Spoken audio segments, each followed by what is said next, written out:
Alright, so we're gonna still play a little bit on this character until we see if, oh, they just sent me a message. So we're gonna be playing co-op here in a minute. I'll change the title.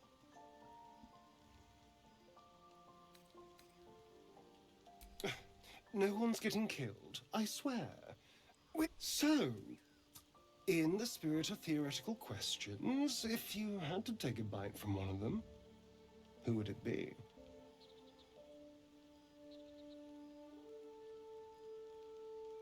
Oh, no. No. I just mean a sip of their blood. No mastication required. A fine choice. She is enticing. Although, the more I think on it, the hungrier I get. I better go find something I can actually get my teeth into.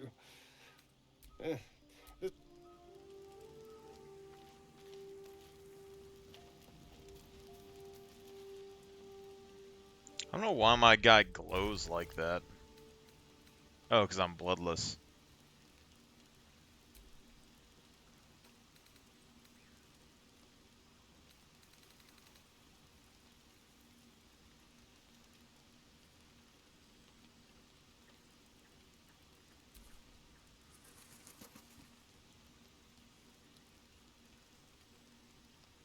See, I don't know about this. Like, if I go part monk, I think I get bonus action physical attacks, which means I could do that and then gain more charges.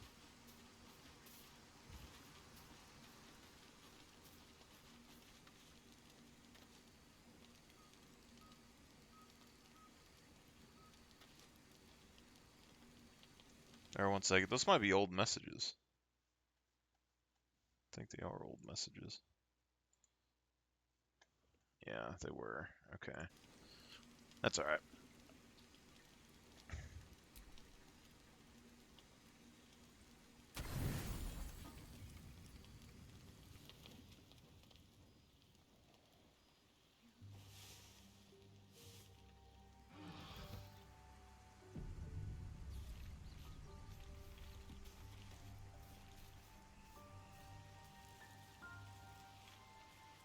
Alright. Just gotta get the rest of Zeus's gear.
The dog lowers, convinced that you're harmless. He turns his attention back to the corpse. Around his neck is a collar, etched with a name, with a deep, heartbroken. The dog looks at his owner with sad eyes. The dog sniffs.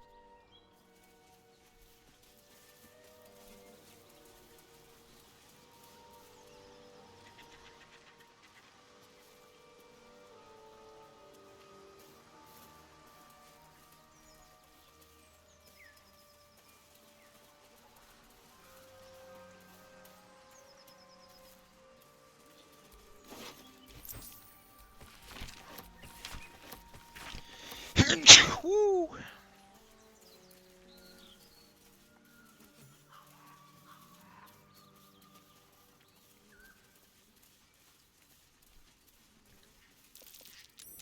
That's curious. Not a chance I'll fit in there.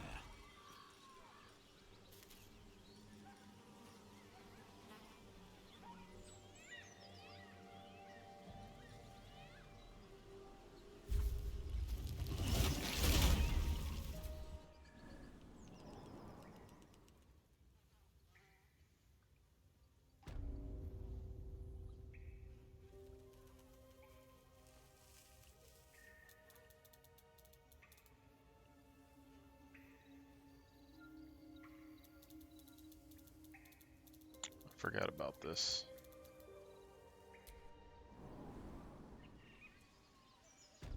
Well, now we're a cat. Come on, guys.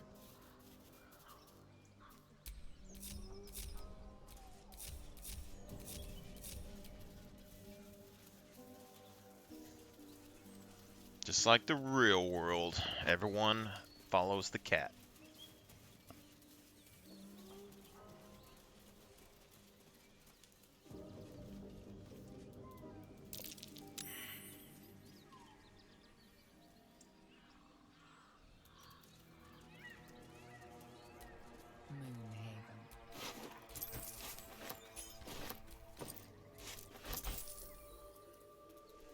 Moonhaven.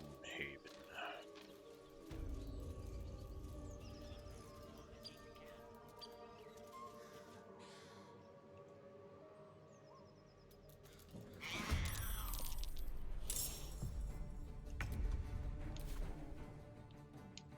Be quick.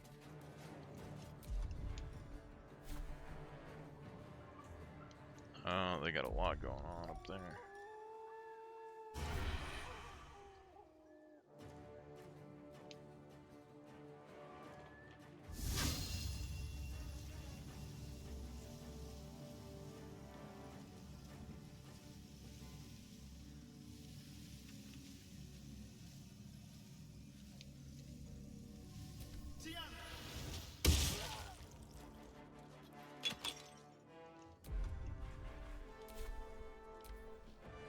You look good with a few arrows sticking out of your guts!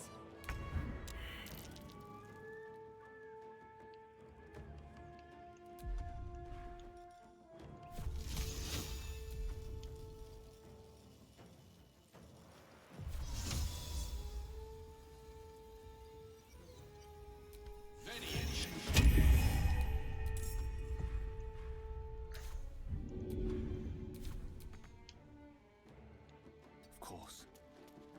Still on my feet. Can't slow down.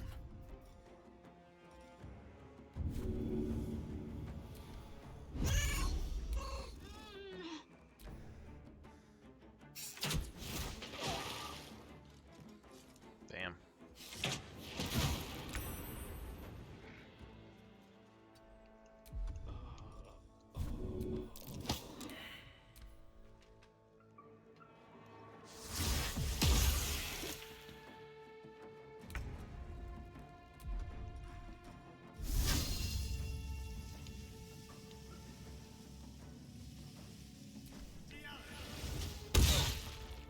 Bobby Yaga.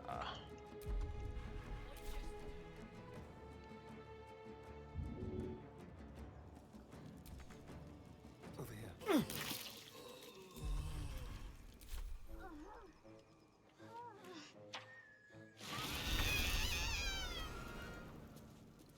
No, that person that I'm supposed to care for.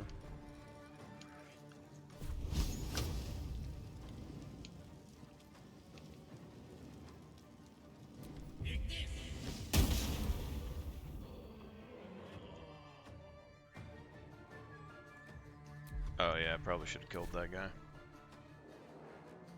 Good move.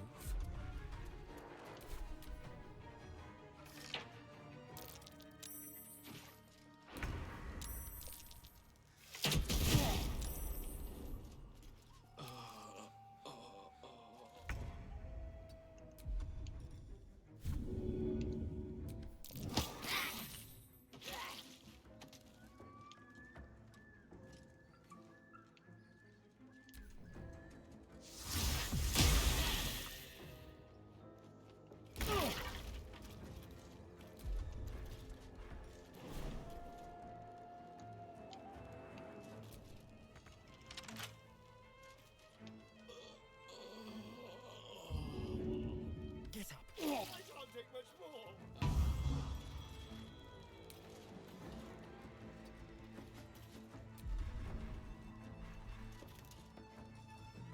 I probably should have bit that guy.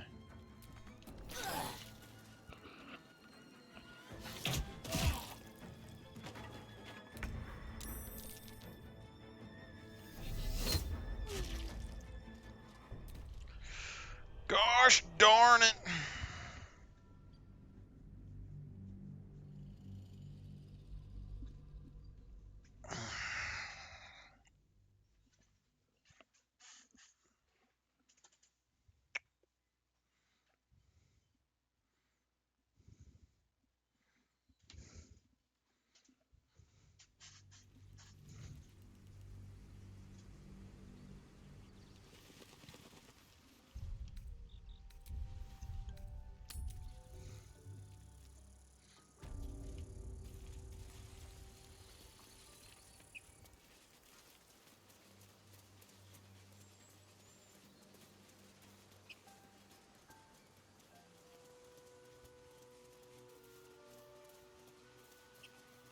What's my plan with this guy again? It's probably like druid, fighter, cleric.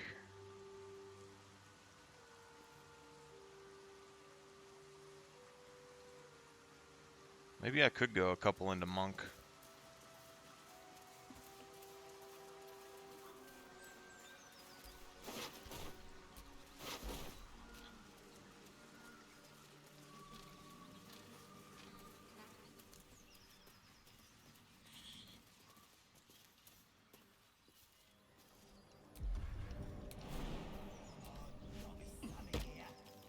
Absolute don't want this junk.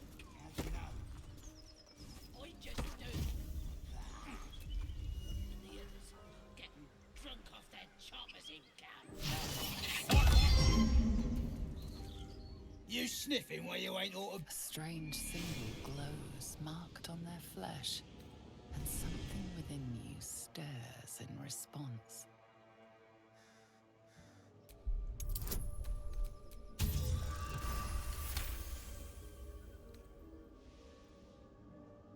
This is bollocks. Fezzik fanning around while I've stuck here dealing with yobs.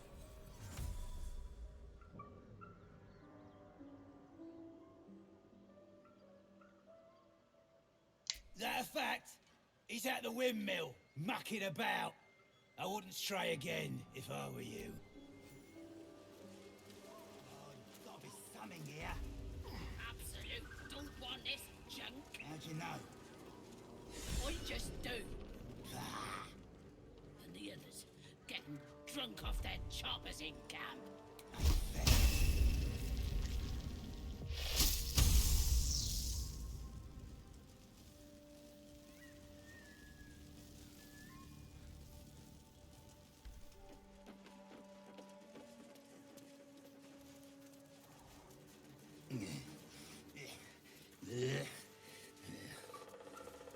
Garbage.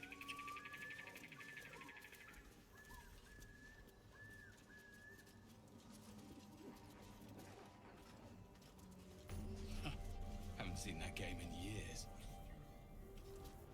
He always says that, but I don't know what game he's talking about.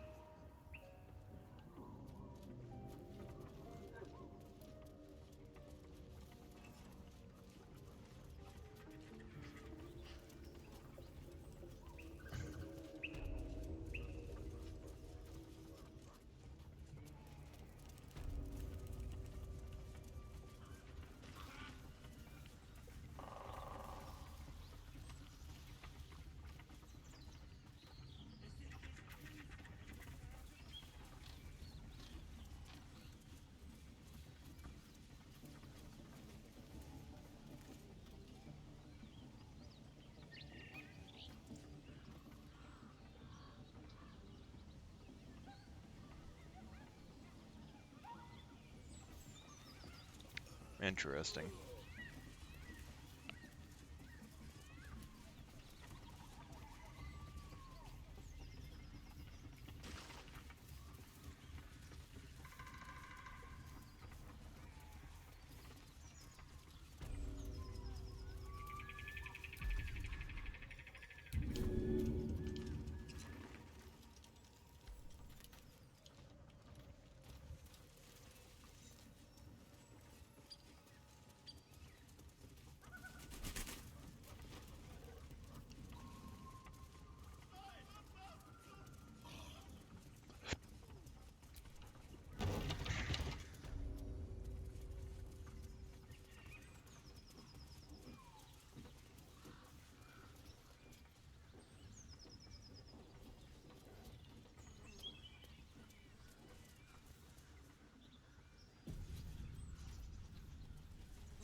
What's that?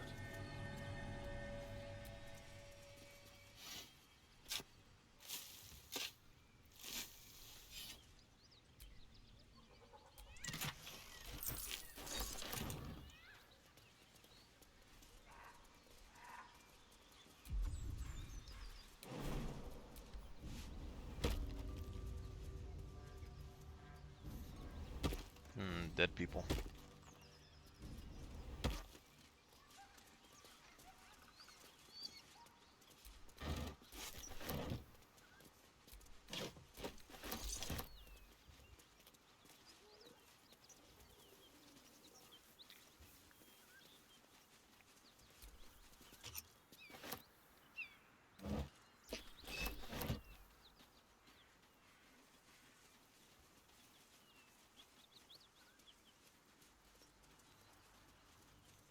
Azarath, Latriel, and Synthos. Smoke. Something's burning. Great God, Helm. Allow us peace in this plane and beyond. Teach us care when we would be I ready. hear shouting. Someone needs help.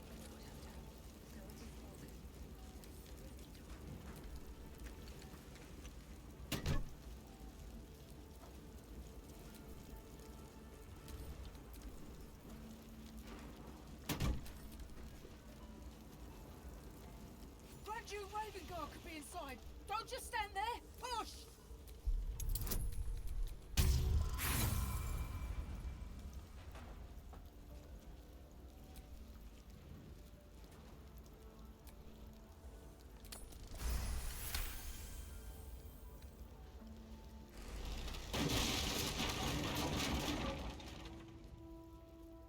Inside, hurry! We don't have much time. Can you hear me? We hear you! Stay where you are! We don't have much time! Find out!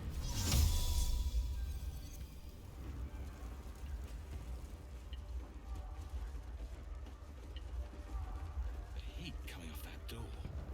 Opening it could spell trouble.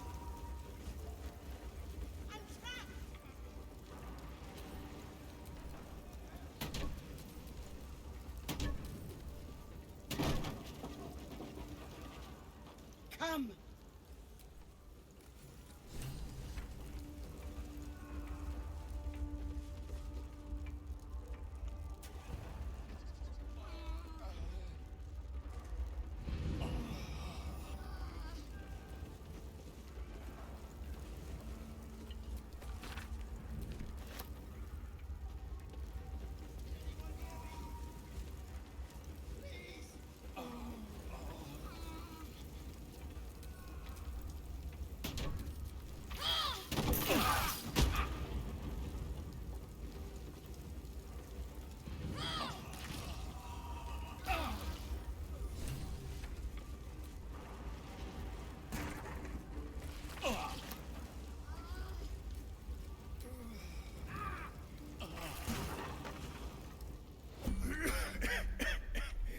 The fire!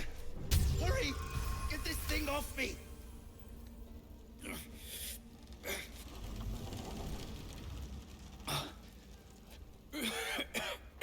The smoke! I can't see it.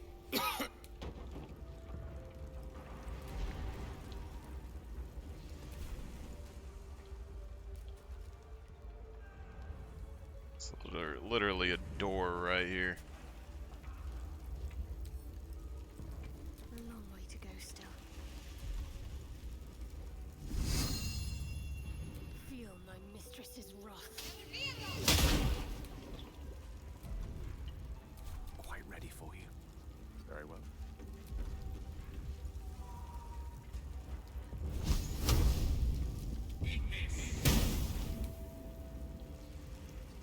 Keep your distance down.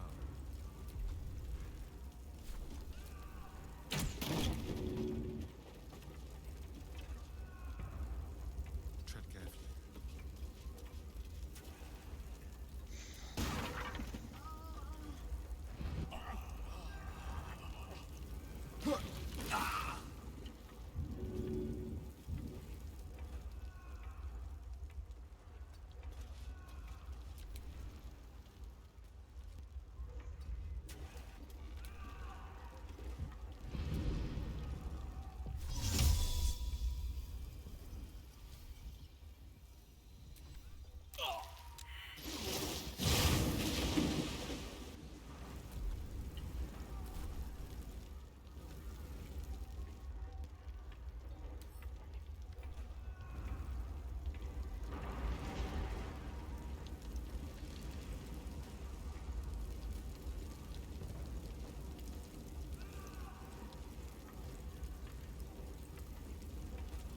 What is that?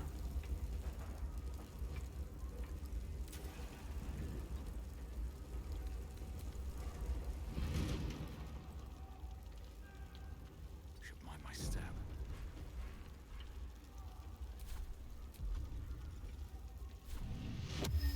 Let's get on with it.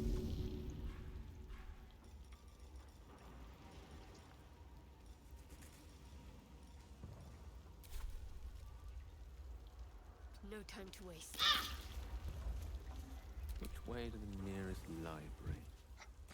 Right away.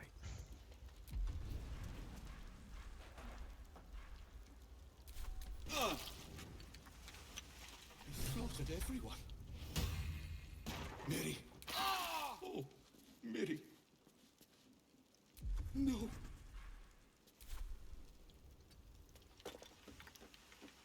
Don't touch me. On my way.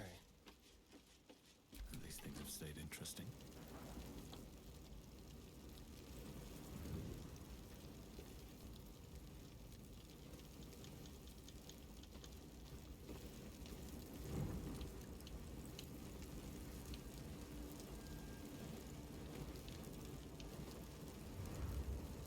The prayer.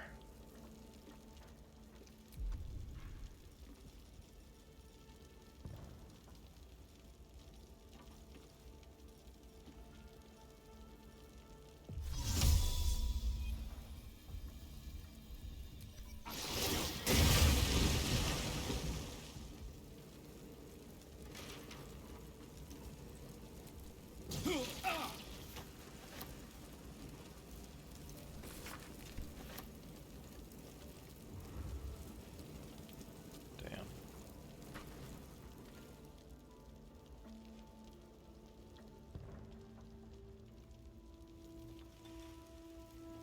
Whatever.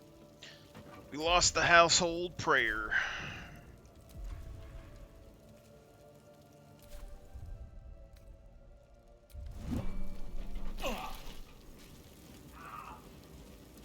Wounds. Too much to bear.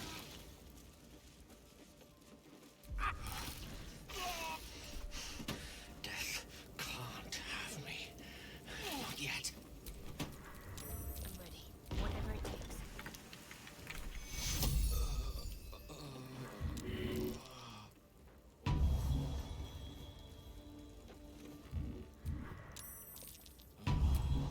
Never a dull moment. Just a brief respite.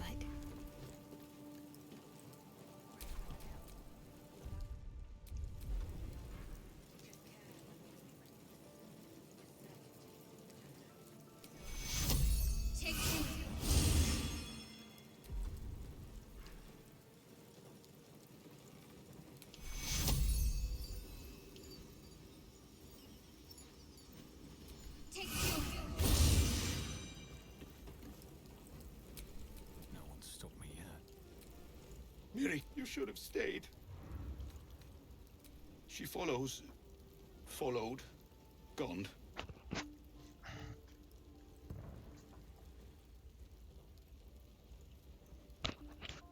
Maybe that's what the house prayer is for. Thank you. The gods won't listen to me. If I just kept my mouth shut about that bloody dowry, she'd still be here.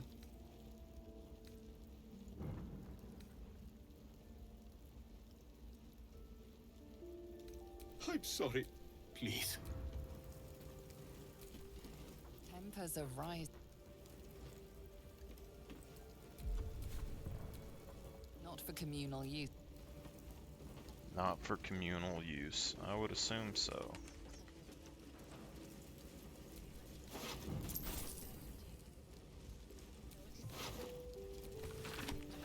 So in here, you would have to like come through here, check her corpse, then break in through that top layer to instantly save him, then go across and try to save the other chick, Tempers are rising.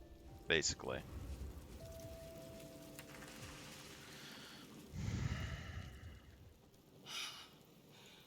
Fresh air. At last. Your boldness is a blessing. I'm in your debt. Counselor, are you all right? It takes more than mere fire to break me, Yuva. Now listen close, Fist. Duty calls. Drow have taken Grand Duke Alder Ravengard westward, if my eyes and ears can be believed. Gauntlet, report to the manor and send for reinforcements. We must find the Duke. On your command, Counselor. The rest of you, and you, please, rescue Ravengard from his drow camp. May I trust you'll see it through?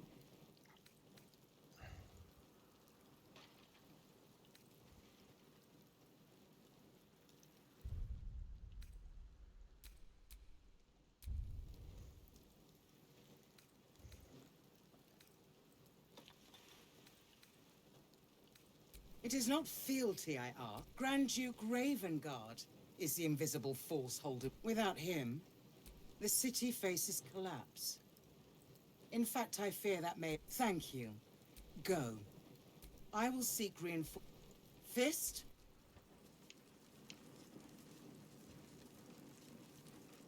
See, I wish it gave you a better, like, idea of what these do. You know?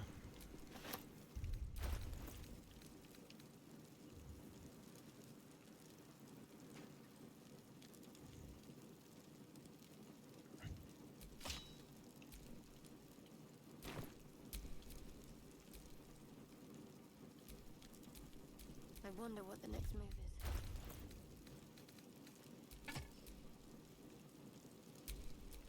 Can't give up now.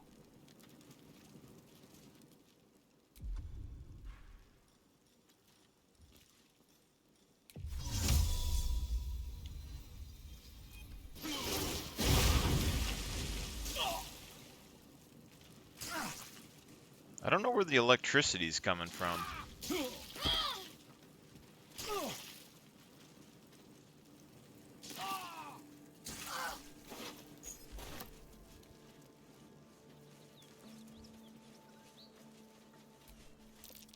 Surprised this hay hasn't gone up in flames yet.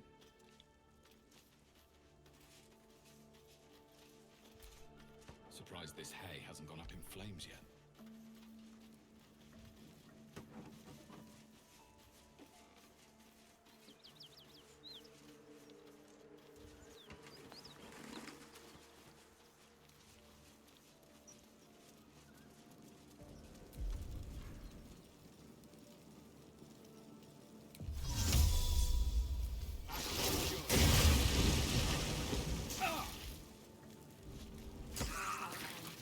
Allow us peace in this plane and beyond. Teach us care when we would be reckless. Teach us certainty when we would have doubt. So it is spoken, and so is it done. That hit the spot.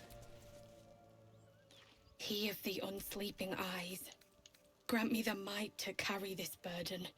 Grant me the faith to face darkness without fear. Steel our blades and temper our hearts for the battles in this life and next. He should never have been here in the first place. And Matt, please, just leave me be.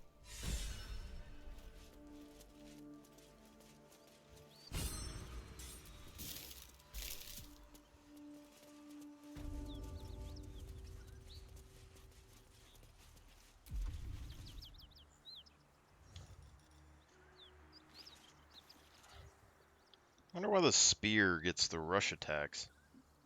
You know? Gods. This is bloody uncomfortable. Spear gets disarming strike. That's pretty good. Pretty good indeed.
end this.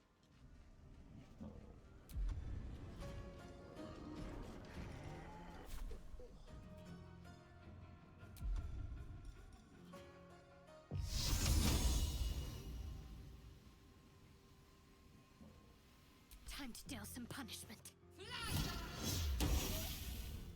20. Oh.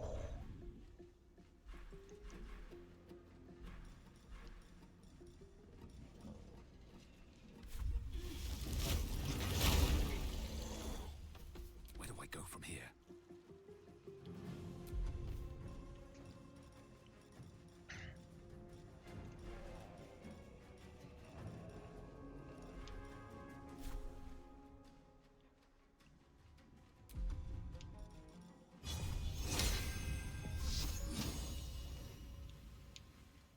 Need to find a way forward.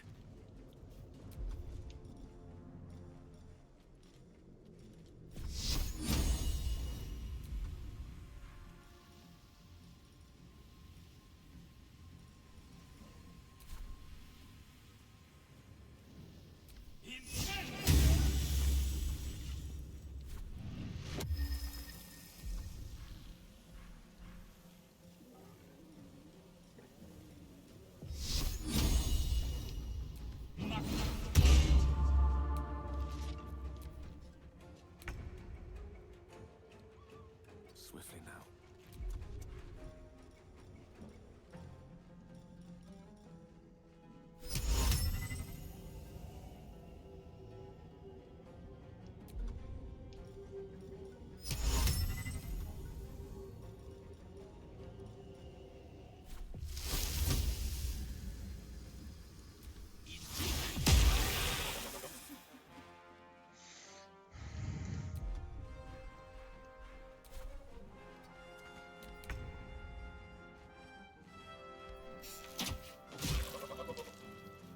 Yes, here.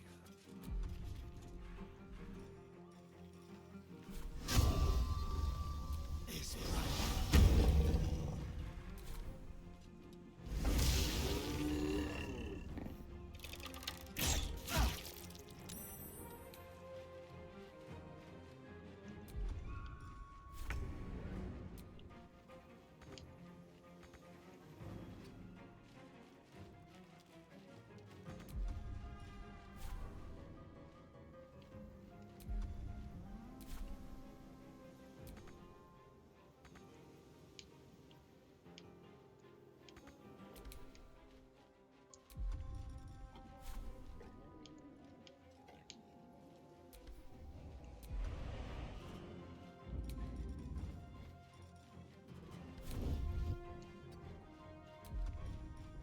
Got to focus.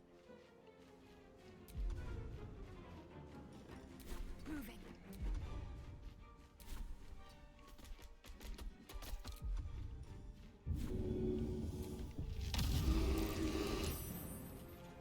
Well, so much for peace.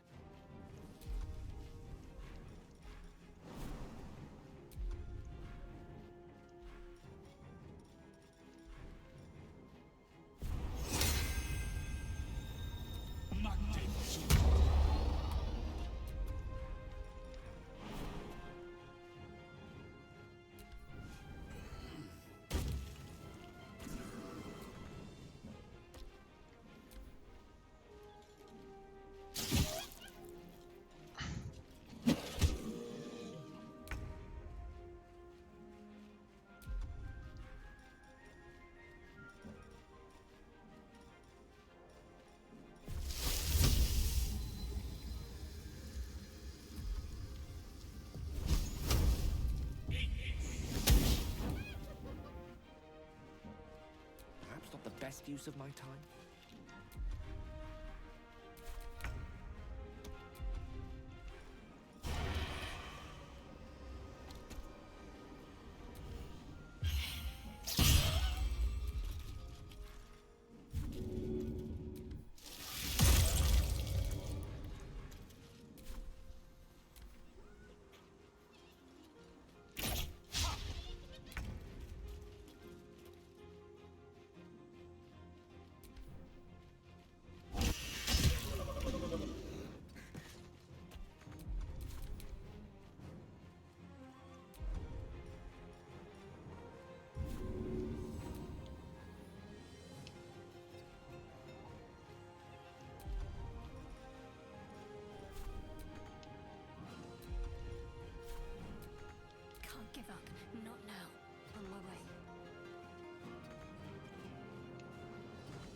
wish my luck again.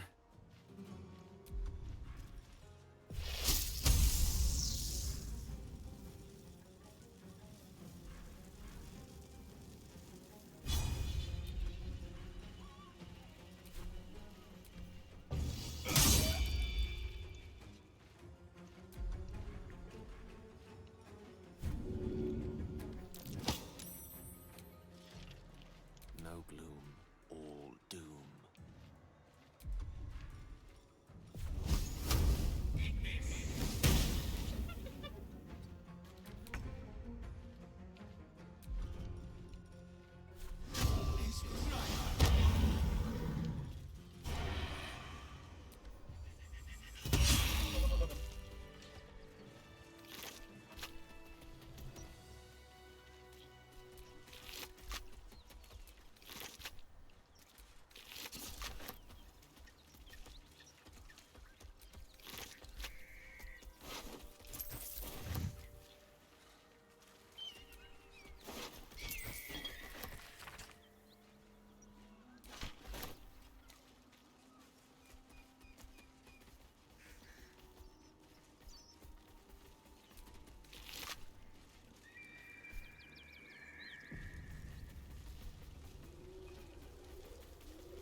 Careful, I bite. Ready or not. That symbol in the blood. What does it mean?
This would be a good place to sacrifice Gale, if we're gonna be honest.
one's fighting the gnolls. We should help. Don't be a fool, lad. Shut your mouth and keep your head down. Leave the heroics to them that don't value their own skin.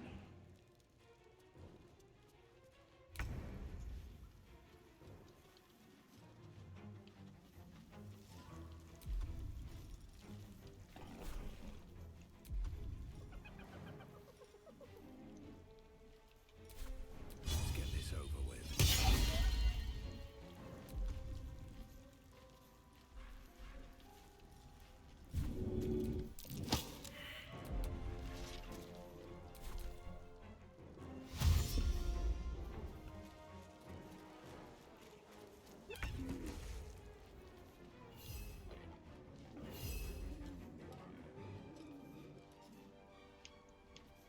Heading there. With a shock of psychic pain, the pack leader's mind clamps onto yours.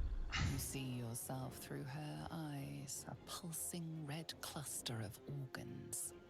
Feast! No. The voice has forbidden this meat. Gnolls see your whole world as a meal. This voice is acting as a leash, but it won't hold them for long. As the symbol glows, power courses through you. Authority.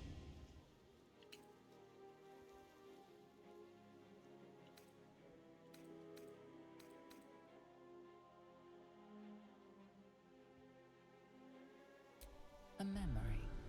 The beast daubs the symbol of the Absolute on a cave wall in blood. Buried deep, a tadpole struggles to assert control against the ravenous chaos of her mind.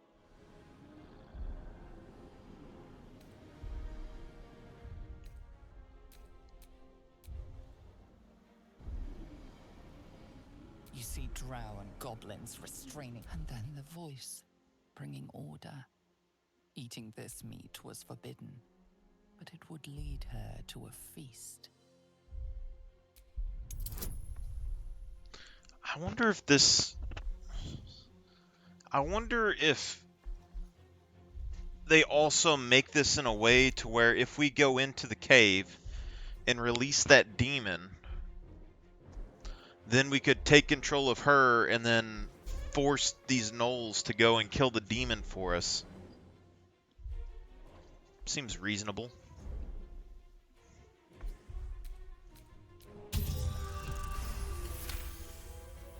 Sensing your presence, the Gnoll's tadpole writhes in ecstasy, echoing your command. Its host will feast on gnoll flesh to control the hunger, to keep her teeth from yours. Something stirs deep within you, hungry and alert. It's taking something you'll never get back.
Where'd the other raven go?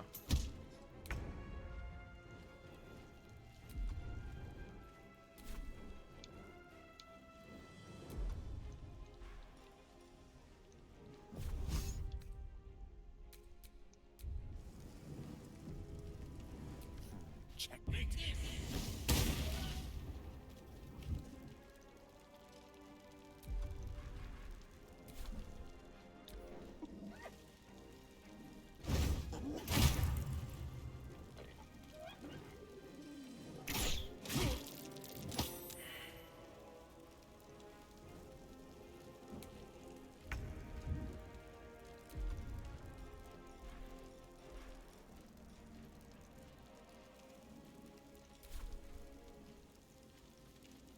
right on my feet.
Longer.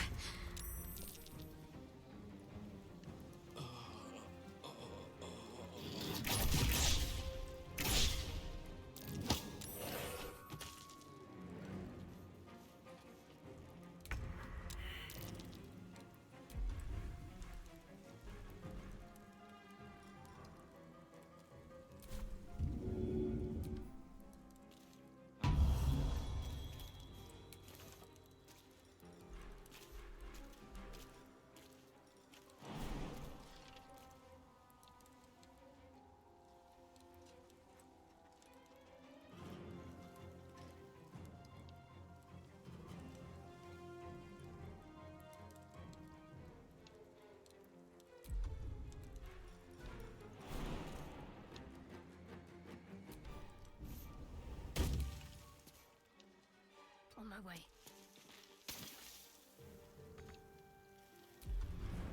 Another fight. Let's go.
If you fall down, you lose concentration?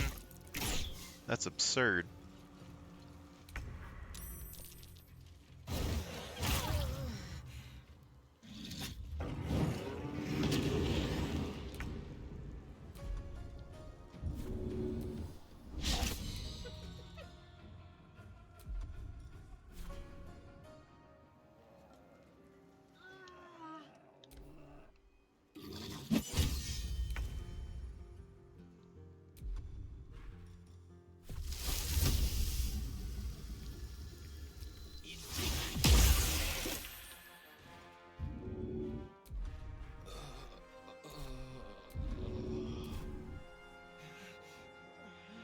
Striking distance.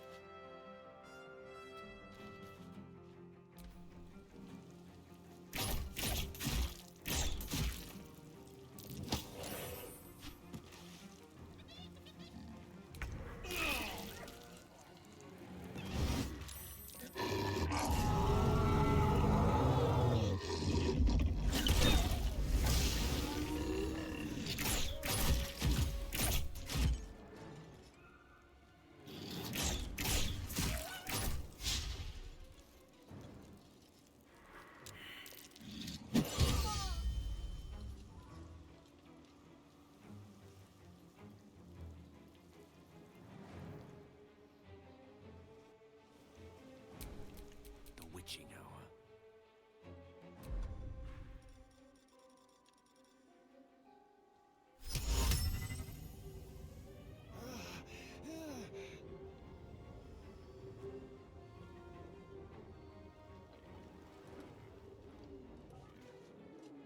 Step by step.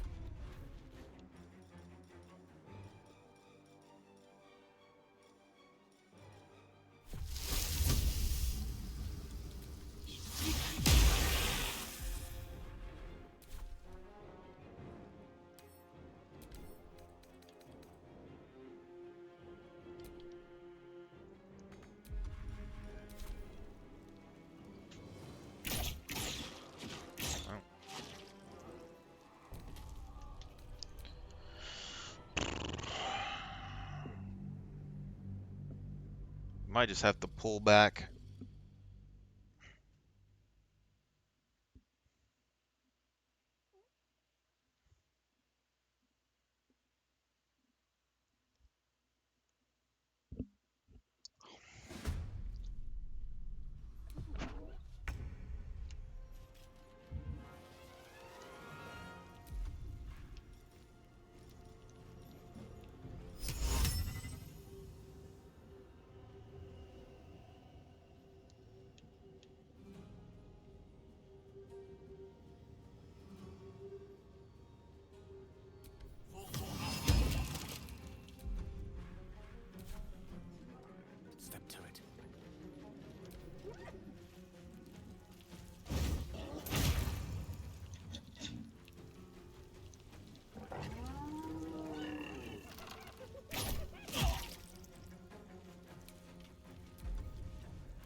Time to press ahead.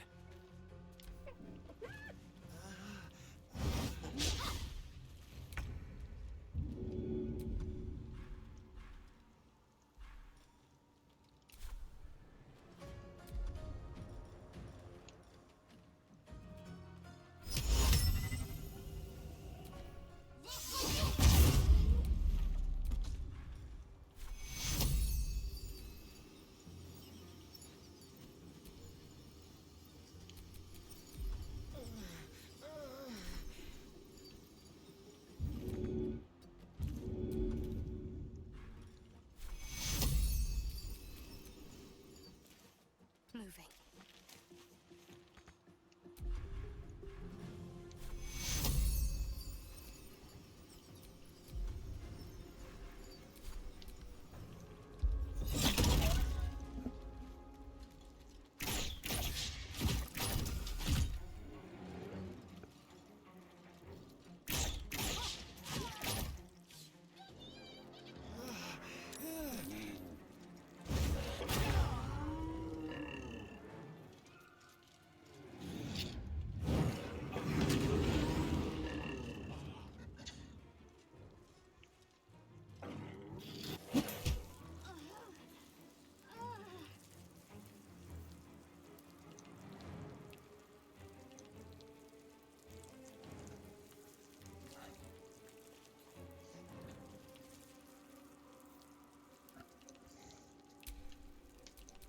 One can't always be a gentleman.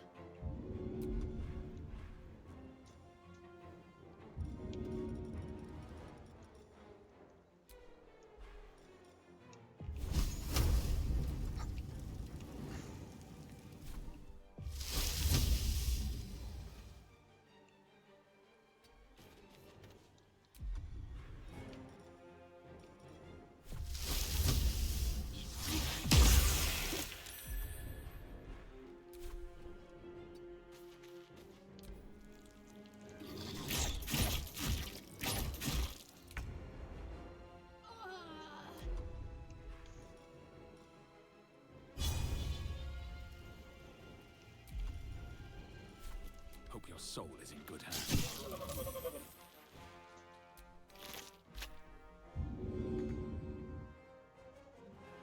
Have to keep going.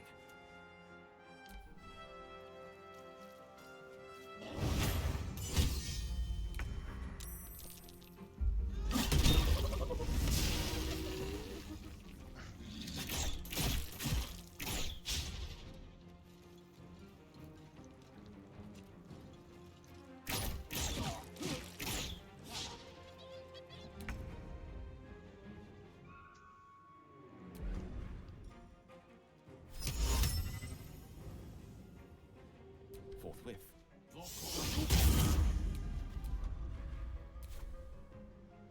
On my way.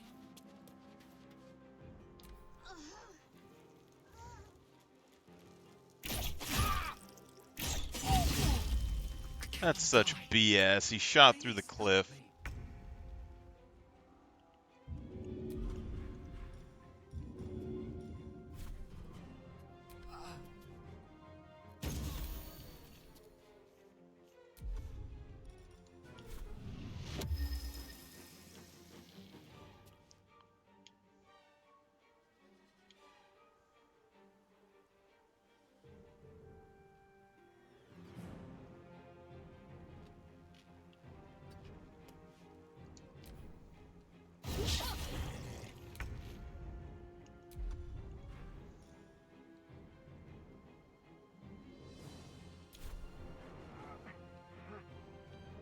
Got to press on.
Try me.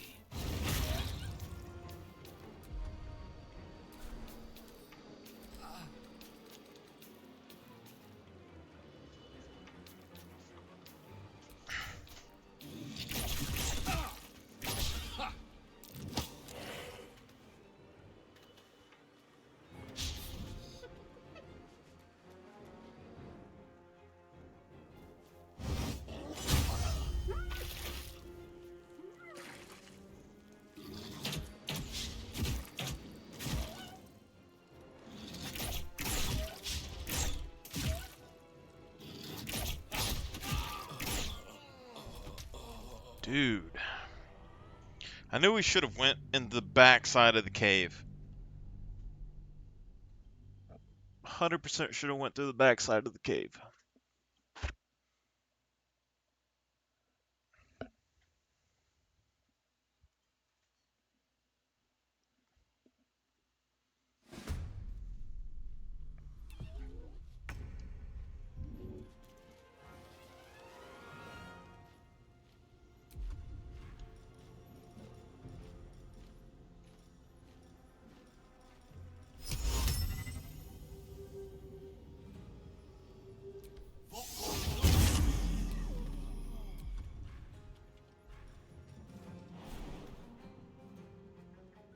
Good show.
Yeah, I don't think the blind cloud works like darkness does.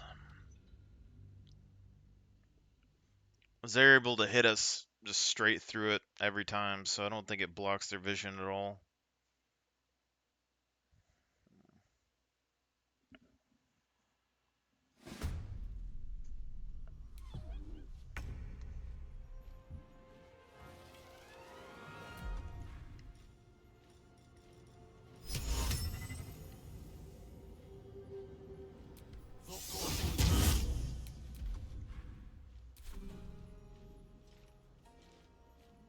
Certainly.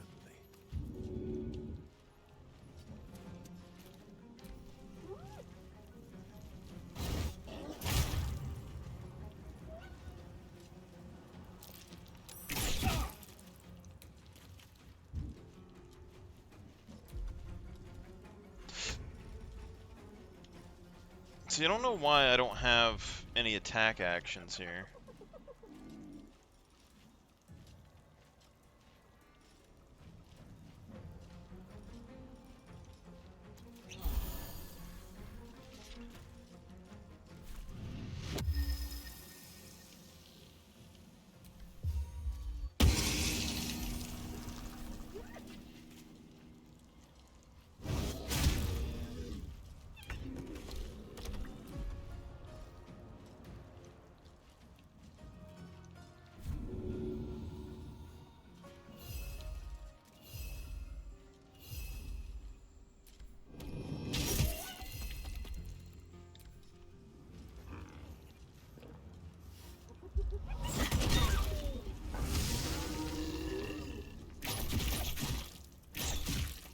Yeah, these things see straight through blind, it looks like.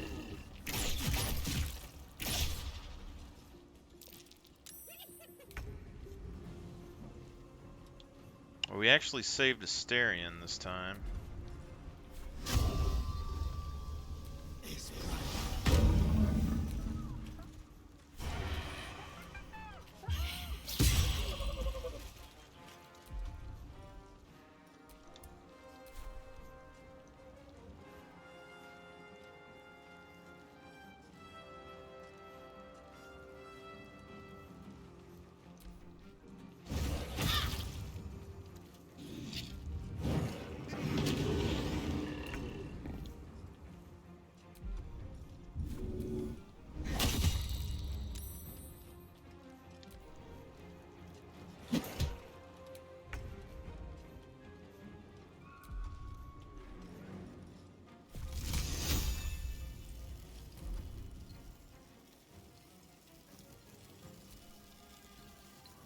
most damage you got right there.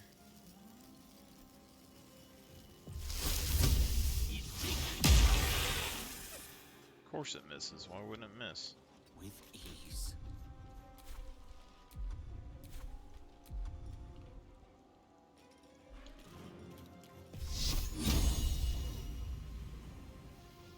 And he falls down and we lose the blind cover as well.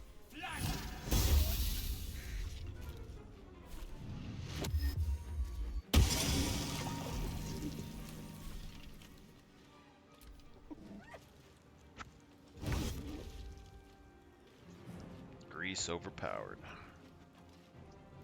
We all knew it.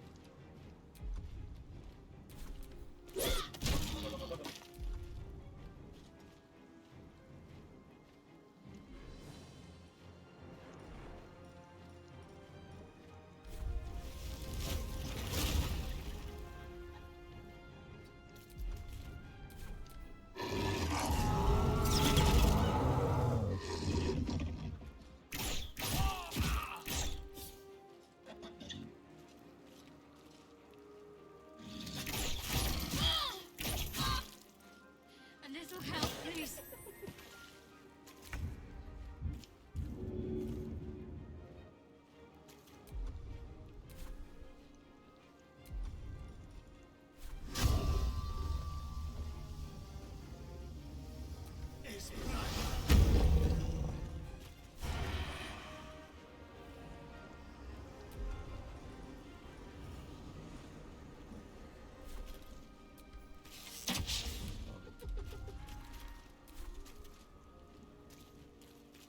Outmaneuver them.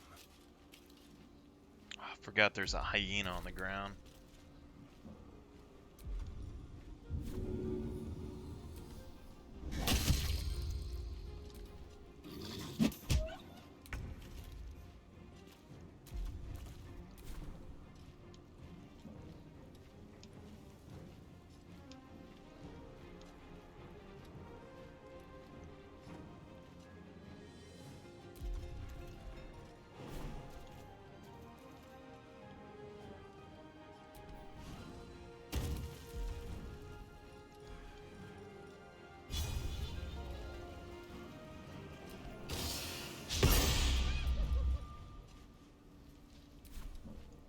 Let me recite their demise.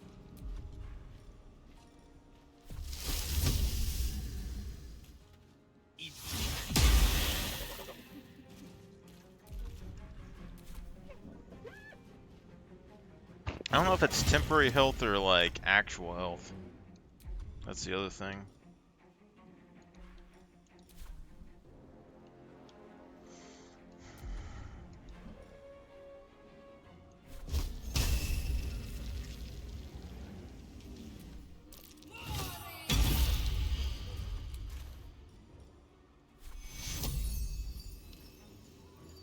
Take you.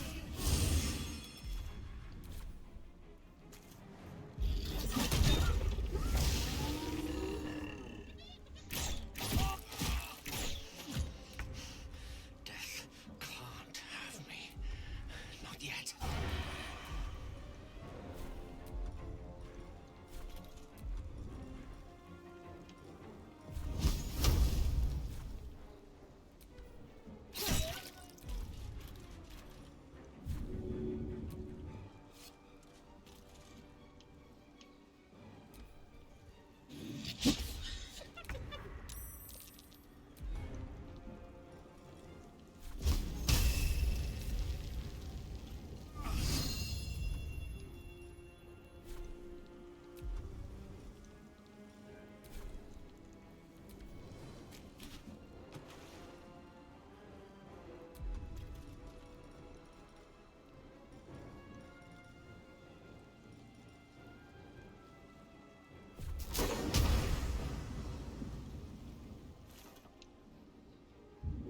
Get up, you need it.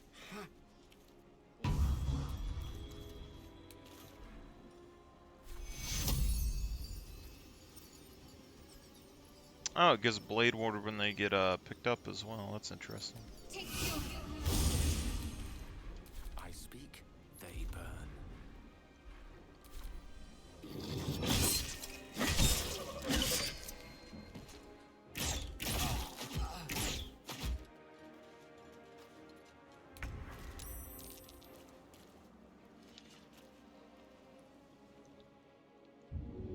hardly a good time.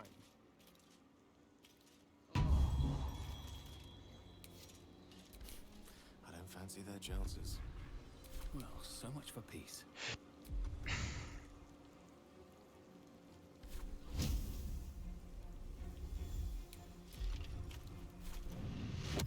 May the gods take you first.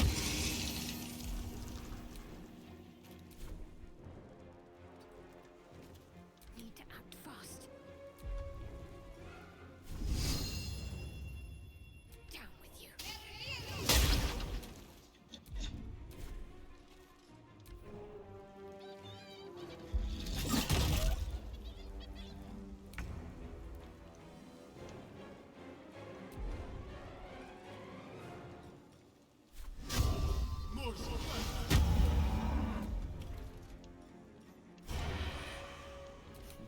What fools these mortals be. Survival is all that matters.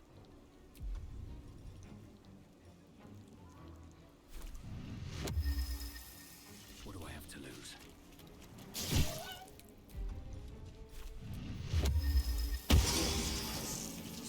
What should I do?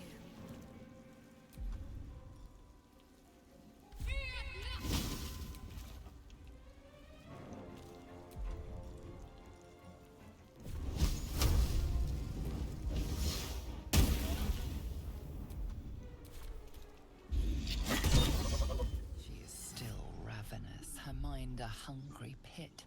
The flesh of her pack wasn't enough to satisfy her.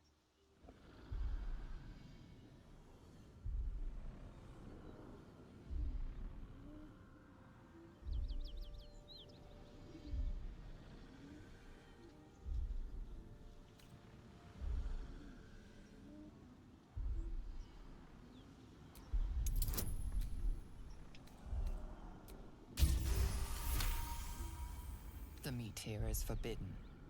She sniffs the...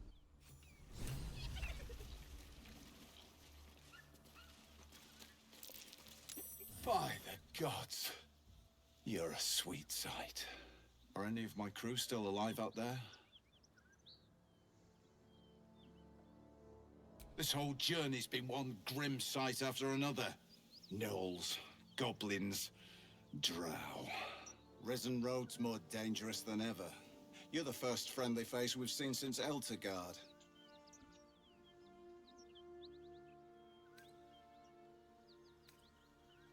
We're bound for Baldur's Gate. Got some cargo to deliver. But we've a stop to make along the way. Thanks, but that won't be necessary. Listen, you should meet my associates. We've got our own drinking spot by the tavern. Invitation only. Tell the fellow on the door. Little Serpent, Long Shadow. He'll take good care of you.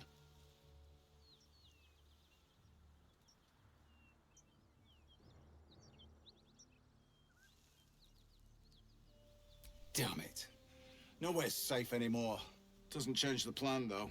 We'll head over there and check for survivors.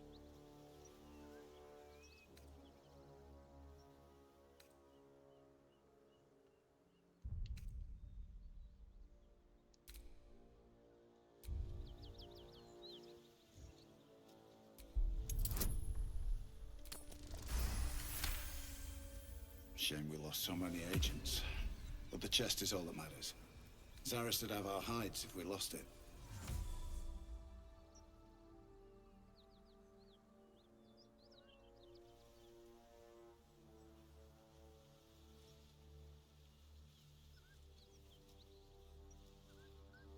Black Hand be thanked. We'll take the chest back to the hideout. I owe you a drink. Lots of drinks.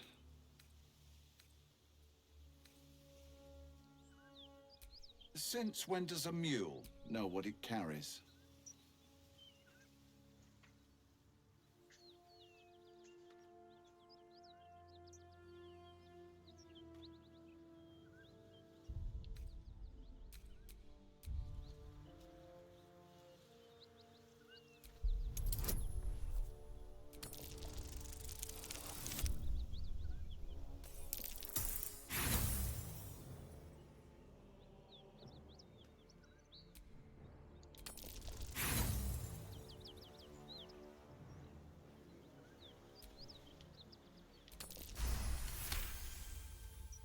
You bloody idiots. If Zaris doesn't get that chest, she'll have us all killed. You saved my life. I'm grateful for that. Zaris will be too, but I need to deliver the cargo. This is the point when you walk away.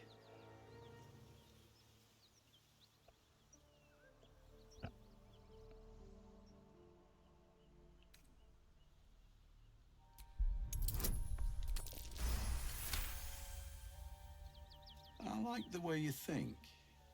Didn't expect to turn this horror show to... The chest's all yours. Damn thing's sealed tighter than a duke. I know a fence in Baldur's Gate.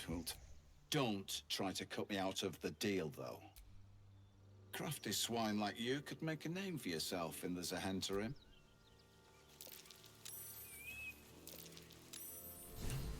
Remember, getting that chest to Baldur's Gate.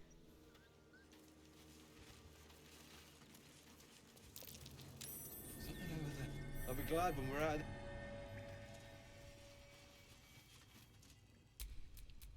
Someone there?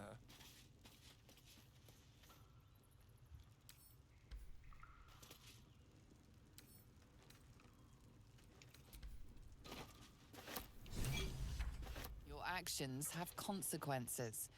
In this case, a violent confrontation.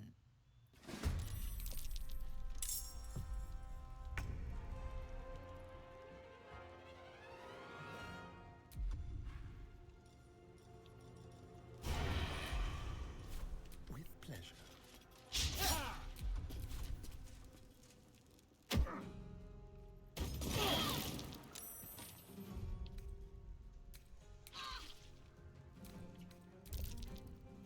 Damn.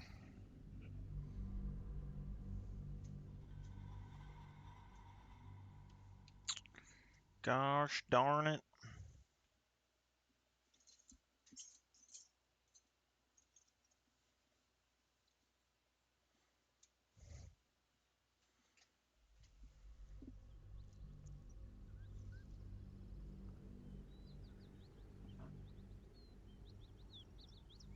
Since when does a mule know what it carries?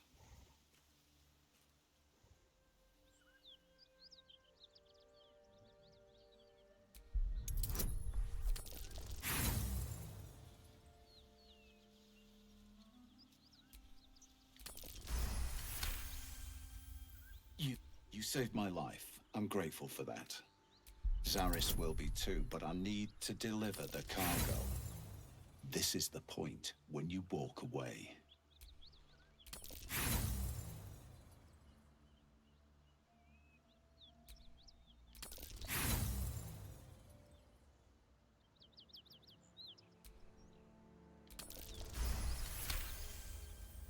I like the way you think. The chest's all yours. I know.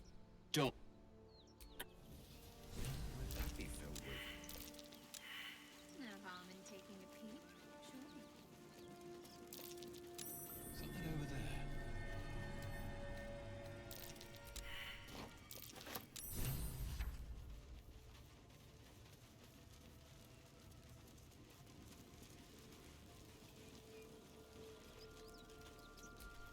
Remember.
Why is this chick still here? I promised my shield and my sword, Vigilant One.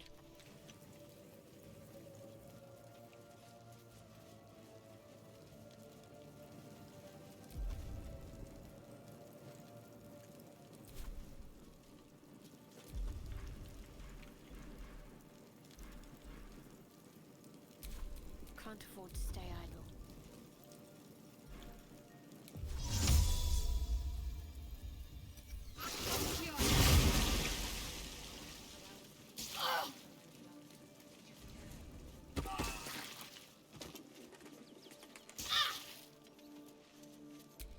All's well that ends. Not as bad as it could have.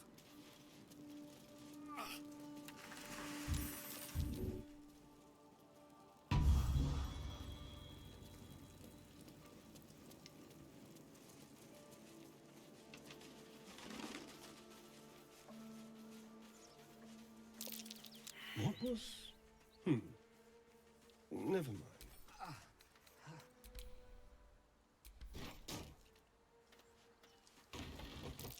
What was, Never mind.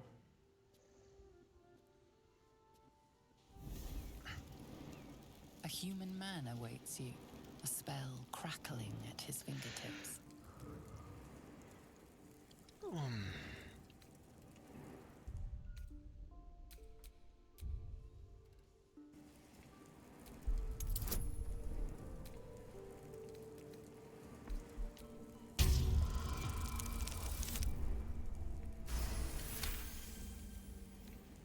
Oh, Helm's Orps. I thought you were Flaming Fist. Well, down you go then. They'll be honest. Entrance is hidden behind the wall.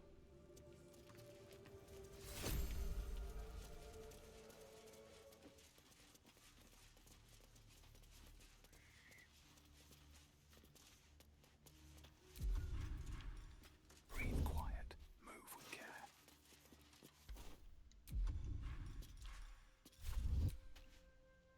Said you.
That's far enough. What's your business down here? Answer honestly and maybe we'll kill you clean. Whoa, hold your arrows. This is Rugen's savior, I'll bet. He told us all about you. Come on in then.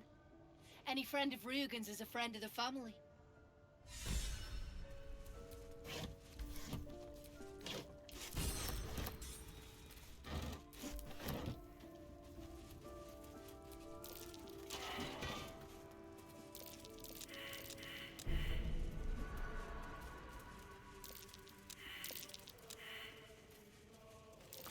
Step carefully. Don't get comfortable. That might be worth a look. You don't want to keep Zaris with.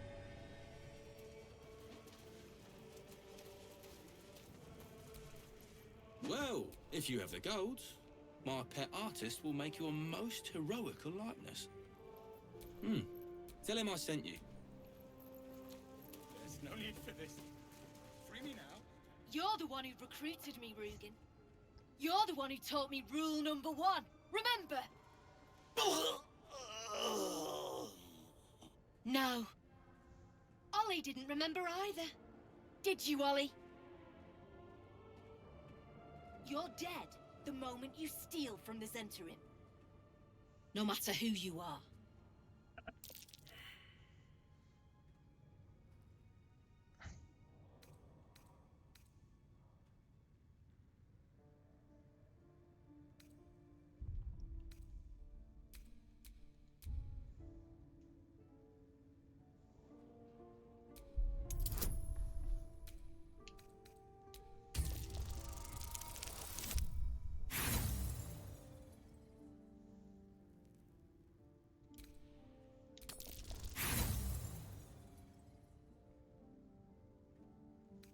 You were so close.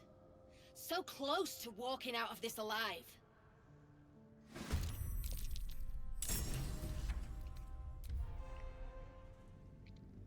Yeah, we probably should have just worked for him normally, taken the chest back to the person and did that. Let's work together.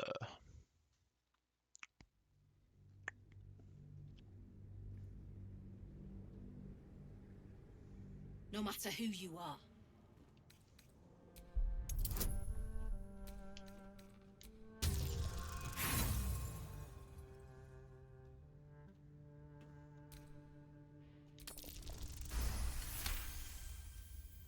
Ha! The silver tongue on you. Usually, I'd rip it out. But these aren't normal times. Tell you what. You've already taken Rugen's cargo. So finish the job and I'll let you live. Deliver it to Baldur's Gate. Oh, and kill him.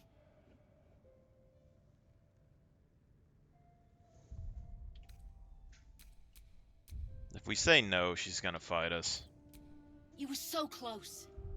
So close to walking out of this alive. Damn. We gotta kill him! We gotta kill him! Sad. But if we just let them take the cargo back, then they don't. Nobody has to die. I don't know if we can try and save that kid.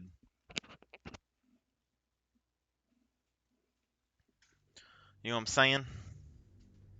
Should we try and save the kid? You've already taken Rugen's cargo. So finish the job and I'll let you live. Deliver it to Baldur's Gate. Oh, and kill him.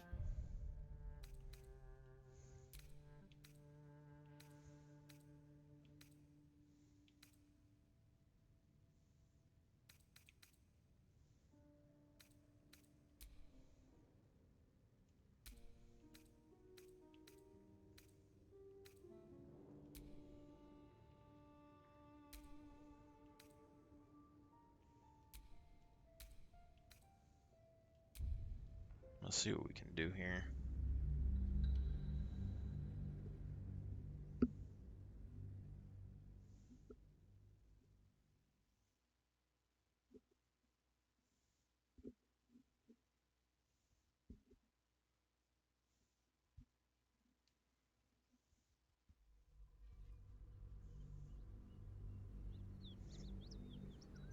Since when does a mule know what it carries?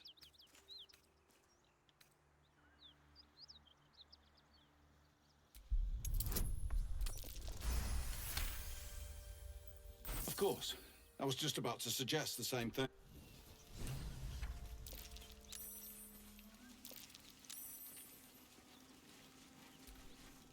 Thanks again. We'll head out as soon as we... Something over there.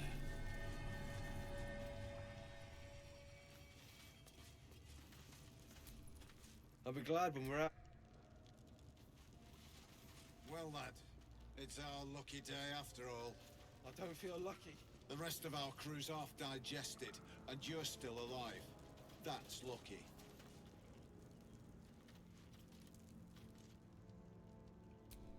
I'll be glad when... Thanks again. We'll... Are you all not? I'm fine.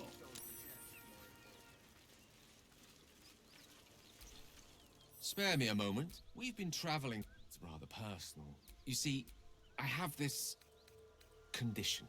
Very different from the parasite we Thank you for the offer. What it comes down to is this. Every so often, I need to get my hands on a powerful magical item. And trust me when I say, the loss of the occasional wizard staff or tome of enchantment is a bargain given the cost of allowing me to deteriorate. It's been days since I last consumed an artifact, and by that I mean it's imperative that I find and consume strands of weave at the earliest possible juncture.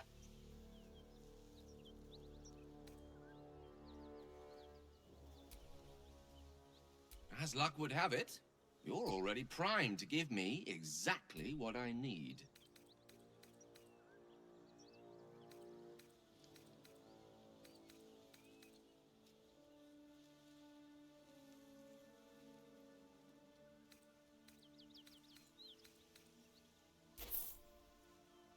Thank you. Oh, I can feel it work. A metaphorical demon, I haste to point out, but no less dangerous. And no less bound to wake up again to continue its ravages. Compose 1,000 stanzas ode titled A Gale of Thanks and Adulation?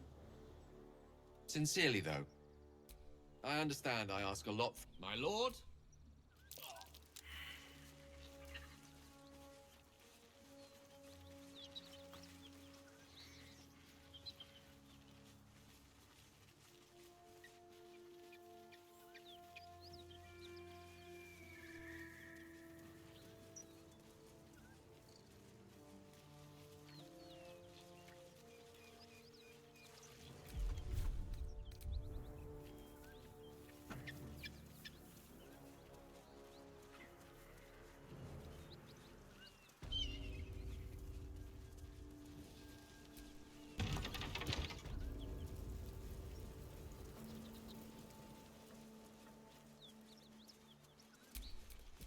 Whatever comes, I'm ready.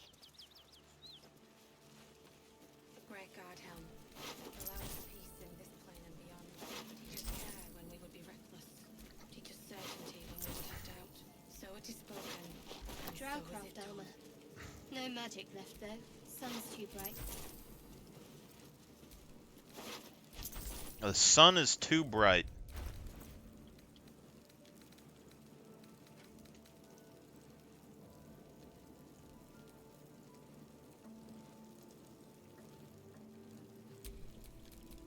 We're a long way from Waterdeep.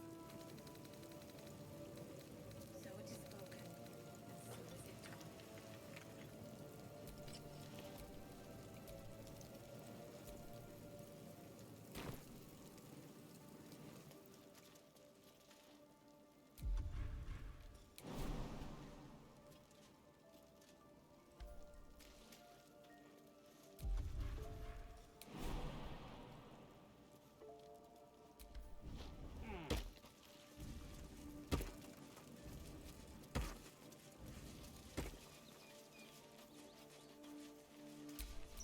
All right, what now?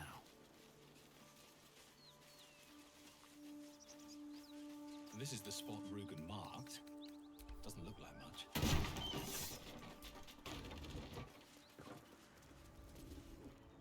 You spot a man.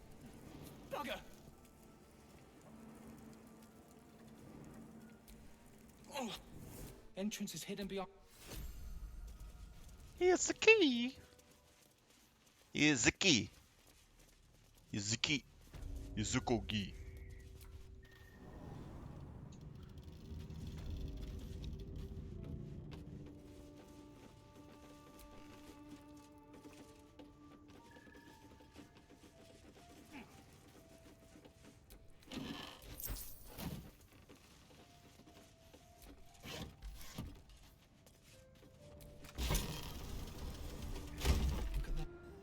Looky there.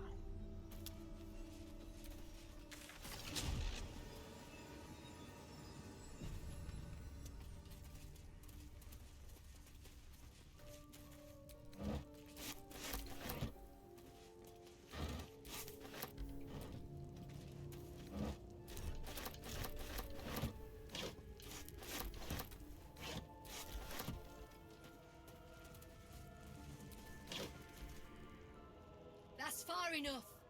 What's your business down here? Answer honestly and maybe we'll kill you clean. Hold on. That's the lad who saved us from the gnolls. You revealed our location.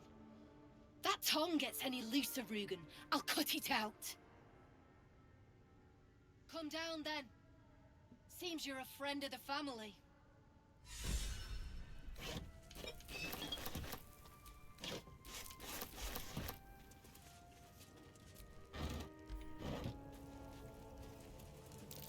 Watch your ego. There's a trap.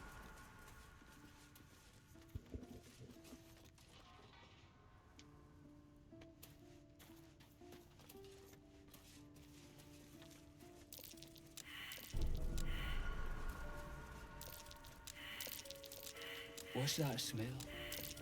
That's curious. What's that?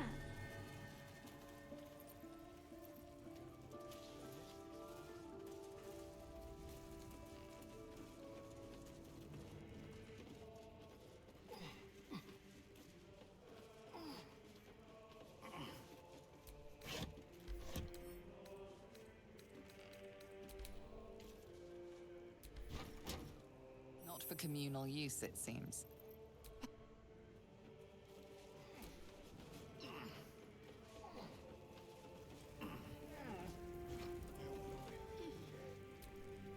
I owe you one for saving my people. The Zentarim look out for their own. Even if it's Rugen. That's worth some coin. And my thanks.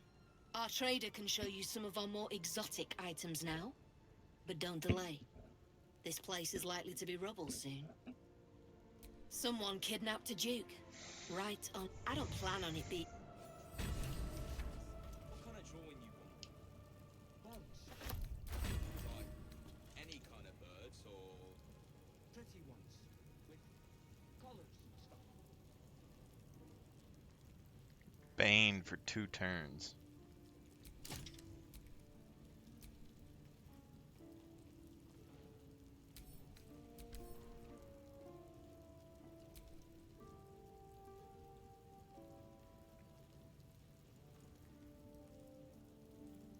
Any falls behind, I'll leave them for the fist.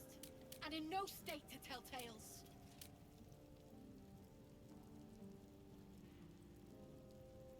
Wonder if the fist would be better than this one.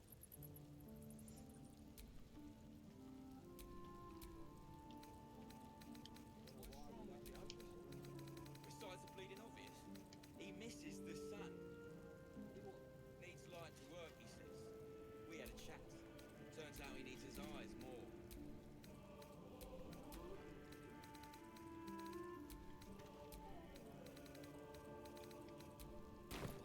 Says his muse made him do it. Who's that then?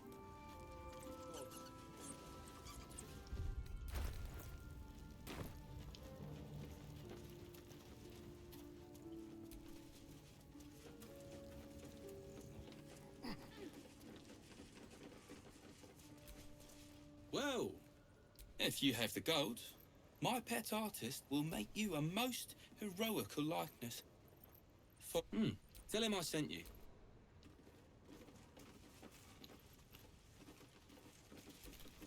You don't want to keep Zaris. Something I can help you with? Of course. Got some interesting stock for a friend of the family.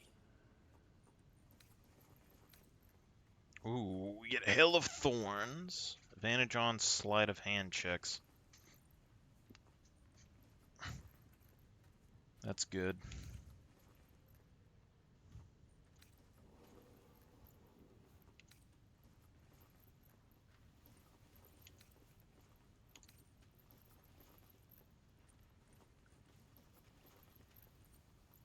Rupturing Blade.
Pleasure.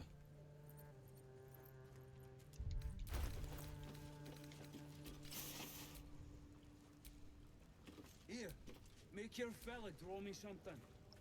You got coin? Yeah, alright, fine. But who are you? His muse. Don't pretend you know what that means. What kind of drawing you want? Birds. Like, any kind of birds, or... Lovely day, this. Pretty ones. For now. With colours and stuff.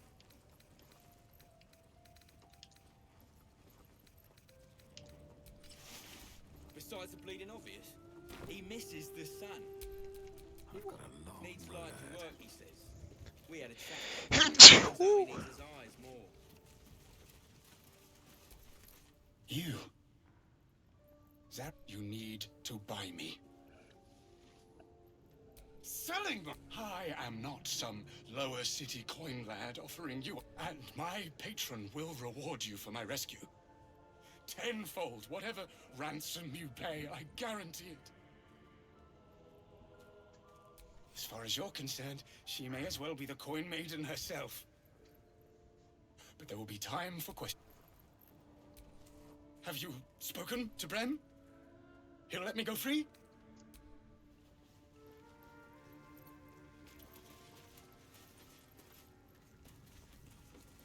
Wonder if the fist pay better. Something I can help you with? I doubt you've got that kind of dosh line about.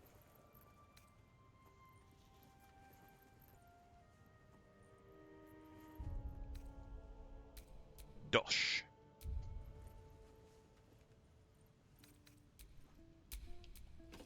One with the weave. Well, if you have the gold, my pet artist will make you a most heroical likeness. Follow the whining. I doubt you've got that kind of dosh line about.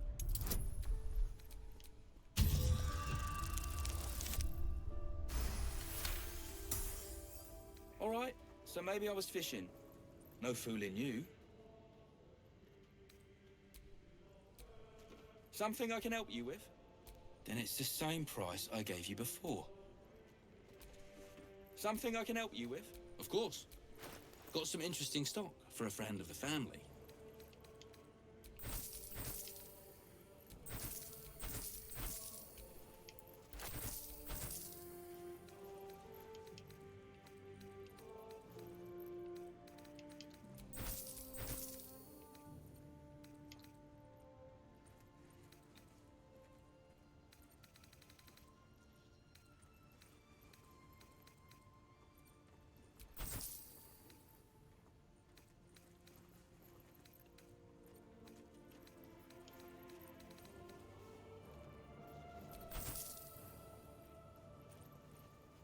Pleasure. Dosh. I like his armor. Sad. Traps in action. Lamps, lads! Sealed lamps! Don't want open flames where we're going.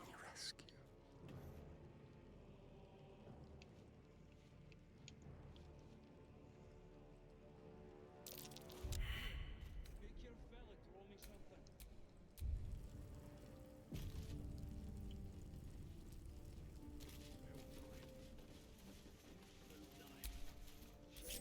Trust no one.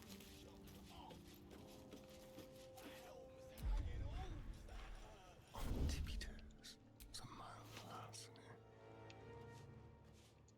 What's wrong with the artist? Besides the bleeding obvious, Don't mind he that. misses the sun. He what? Needs light to work, he says. We had a chat. Turns out he needs his eyes more. Pick up the pace!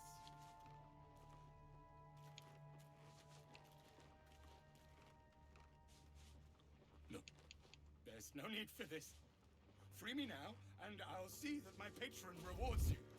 There's a pickpocket operating nearby. You feel the arrow of suspicion pointing your way.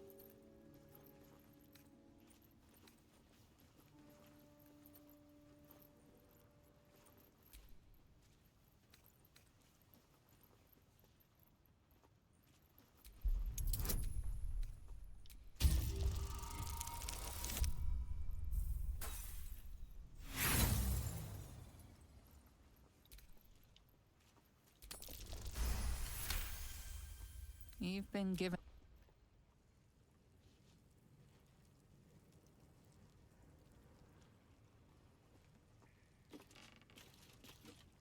There's no need for this. Free me now, and I'll see that my patron rewards you. I need only tell her it's a gambling debt. It's happened before.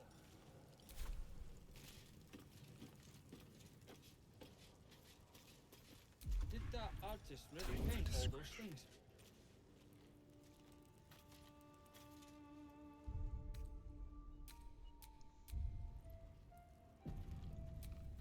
You don't want to keep Zar.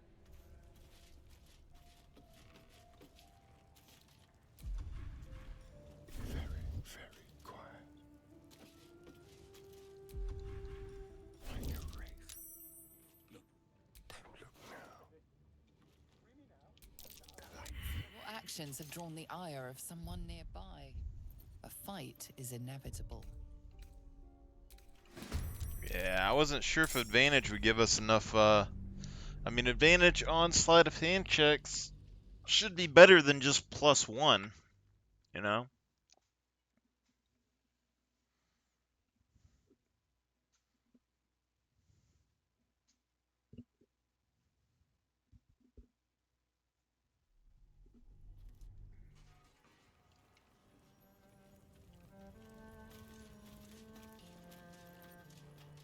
I need only tell her it's a gambling debt. It's happened before.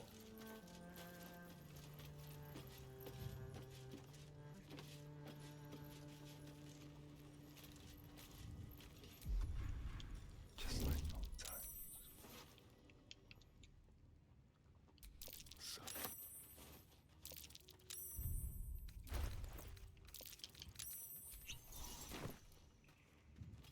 Let's have a rummage.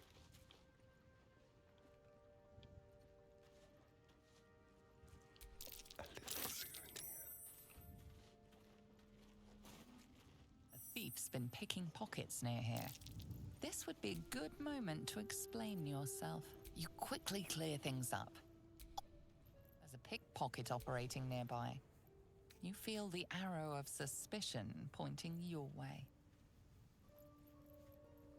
Your lack of wealth might make bribing this individual rather difficult.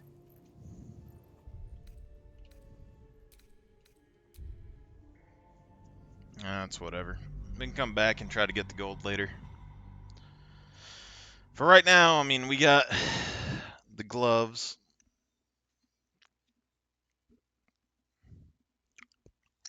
Probably could take the armor or something too, I guess.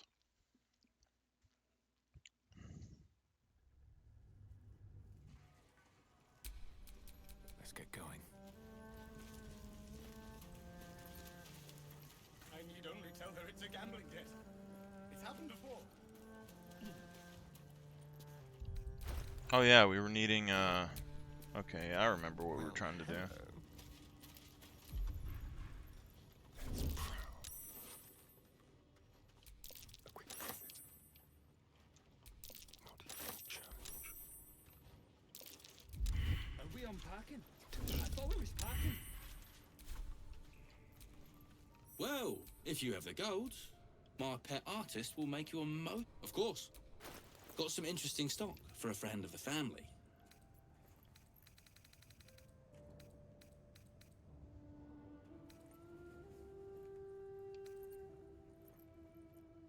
$30 gold for that.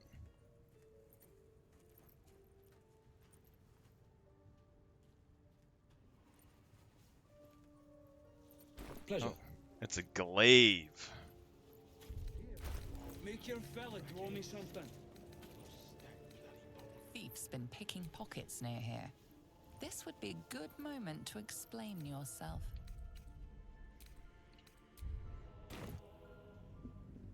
Yeah, this is whatever. Leave it. Leave it be. I need to watch something over the monk just to see how many levels we would need before we can get bonus hand attacks. So I want to try and get as much lightning charges on this guy as we can.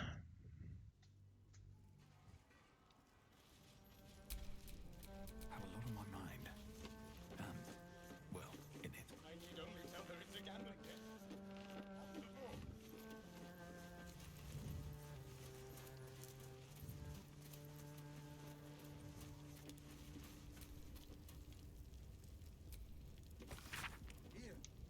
your fella to owe me something.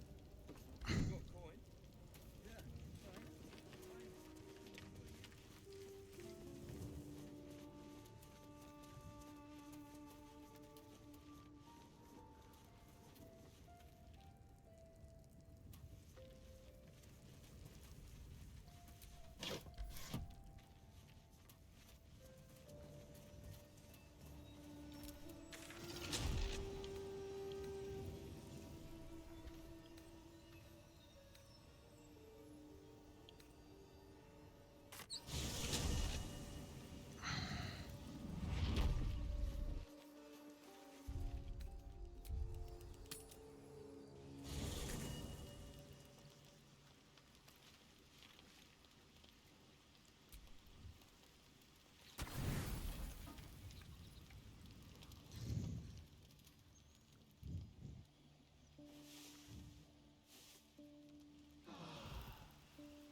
Need anything else?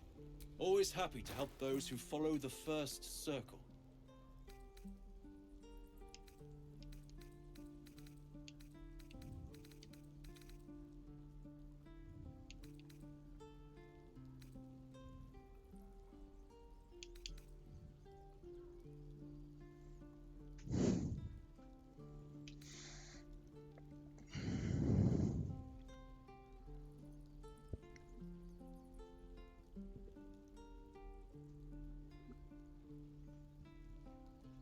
Dragon's Grasp. Sylvanus be with you.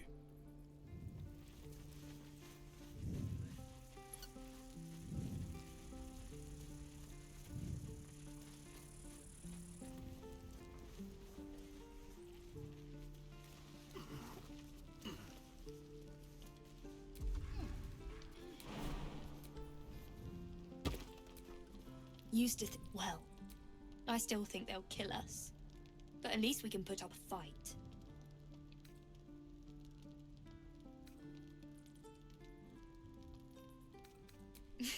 Plenty of us, but if you're so sure we will, why not put a little gold on the line?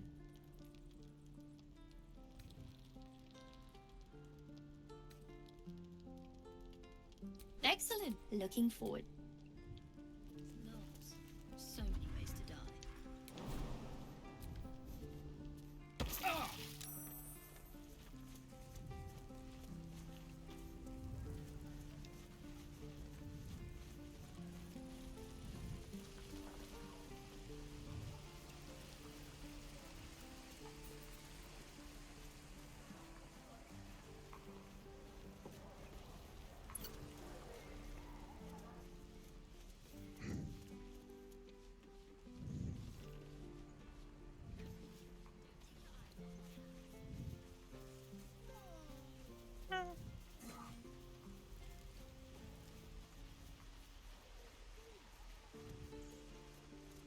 Please, let us through.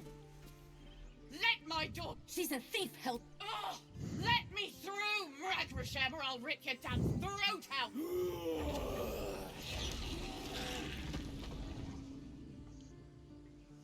And then one of those guys flicks a piece of fire on him and he catches on fire. This is his fur.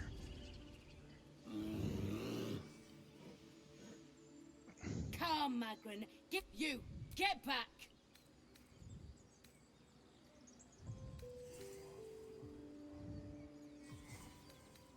Kick back. A moment. What? You.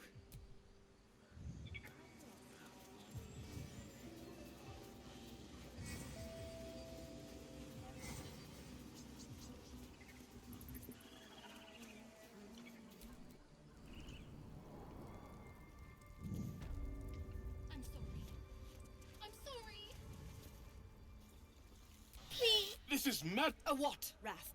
I will imprison the devil. And I will cast out every stranger. Girl, she eats up Wrath and keeps... Come, Koga. Do it.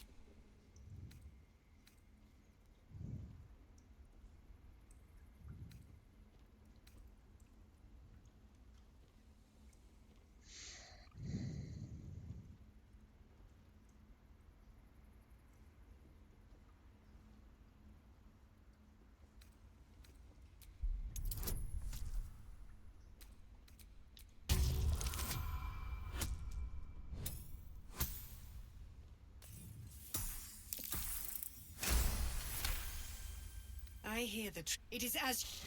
Out, thief. Thank you. Halsin isn't here.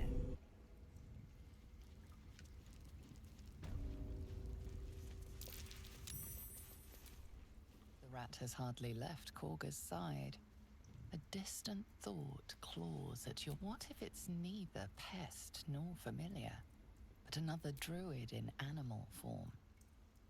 The creature's whiskers go still for a moment before resuming their nervous chitter.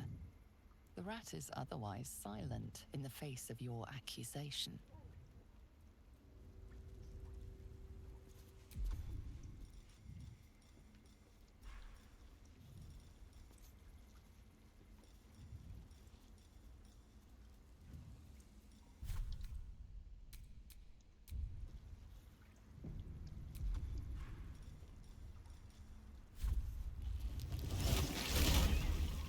Come, Silver. Stay close. You cannot use that right now. The rat twitches. The rat scrutinizes. The creature's eyes briefly meet yours.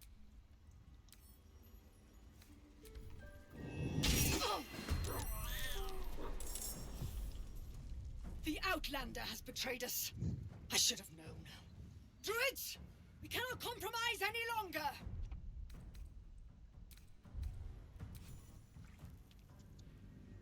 Because a cat attacked a rat? What do you mean?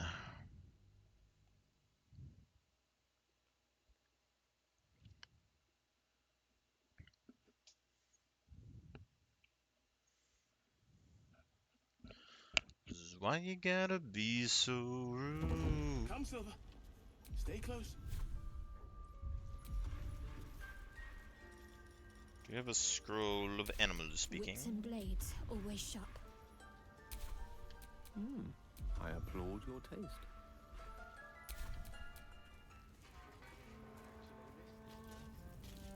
Oh, crap.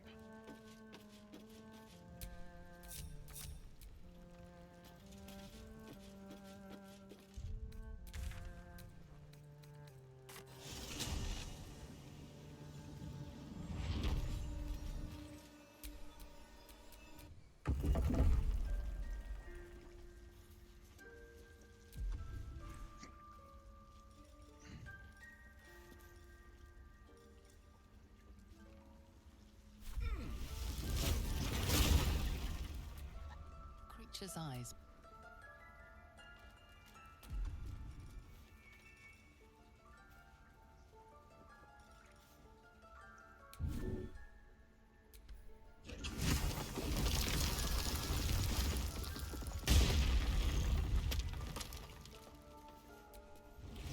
That woman has more venom in... What is youth if not a time to be forgiven for one's transgressions? Come, let's cut the kid some slack, shall we? She didn't deserve this...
communal use, it seems.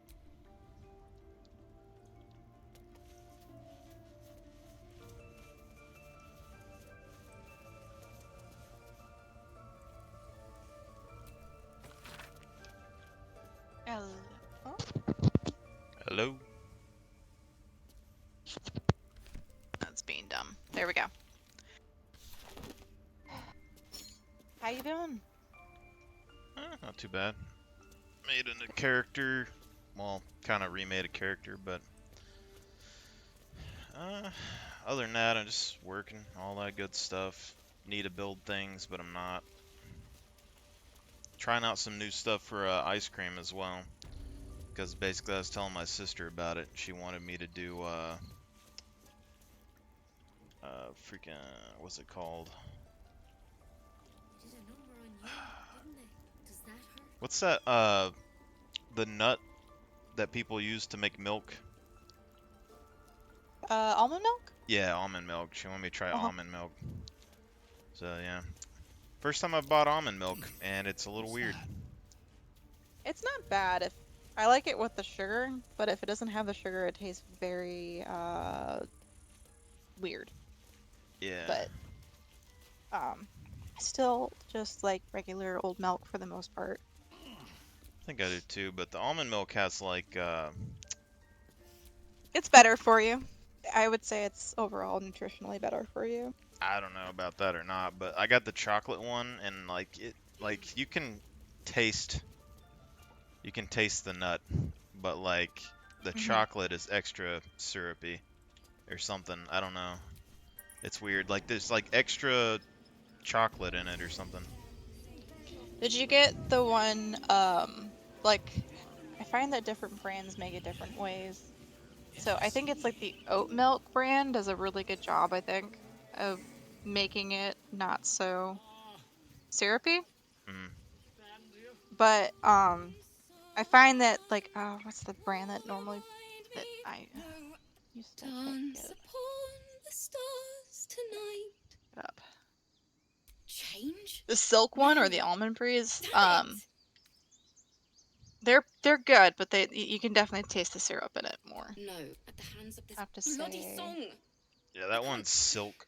Nothing fits. But the you online know? recipes said to put heavy cream when you make that stuff into ice cream. I don't think I like heavy cream in it because like you can taste the well, it's not like taste, but it puts like a waxy film in your mouth when you eat it. It's weird. I But think heavy cream has butter in it, so that would be why. well, I don't know. It doesn't seem like ice cream to me. I guess some people put cream. Maybe I didn't mix it enough, but I guess some people put heavy cream in their ice cream. I don't know. But Yeah, it's heavy cream is like melted butter True. and milk And it's just getting together. worse. So it's kind of like Oh. buttermilk, but I think they sometimes will add It can't hurt. My a teacher, little bit of Lihala, flour just to kind of make it thicker. loved dancing. But Had two that left might be feet, why it mind. tastes a little more I remember waxy. waking up one night on the road, thinking of it now. Whenever I get like gelatos, because I haven't been able to make any at home yet. I just tend to like it with milk. I got the druid to sing. 1 second. You did? It's gonna be pretty good. I got the video going. You should definitely clip it. Yeah, I got it recording, but she's pretty good. Yeah, I haven't gotten her to sing yet. I'm gonna have to do a bard run through at some point. I've just been stuck on the druid one. I finally got to Moonrise Towers, and there's a lot of harder to deal with like mini bosses in the Shadowlands areas, mainly in like the town itself before you hit Moonrise Towers, and they're a pain in the ass for me because I'm not used to how the battle stuff works, and I'm not expecting them to be like 200 health. We're hitting like 60 points each. It's ridiculous. I haven't explored much over there, but there are these little imp things that when you fight them, there's like 6 of them, and they teleport to you, and then they put a lasso around you, and you can't do anything, and then they teleport away with your people and kill them all. Yeah. I ran into those guys, like the little Grimsums or whatever. I ran into them, and I had to catch them on surprise to kill them all.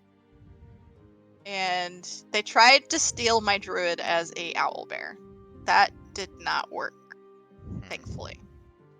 But they did drag the owlbear at least a good 100 feet away.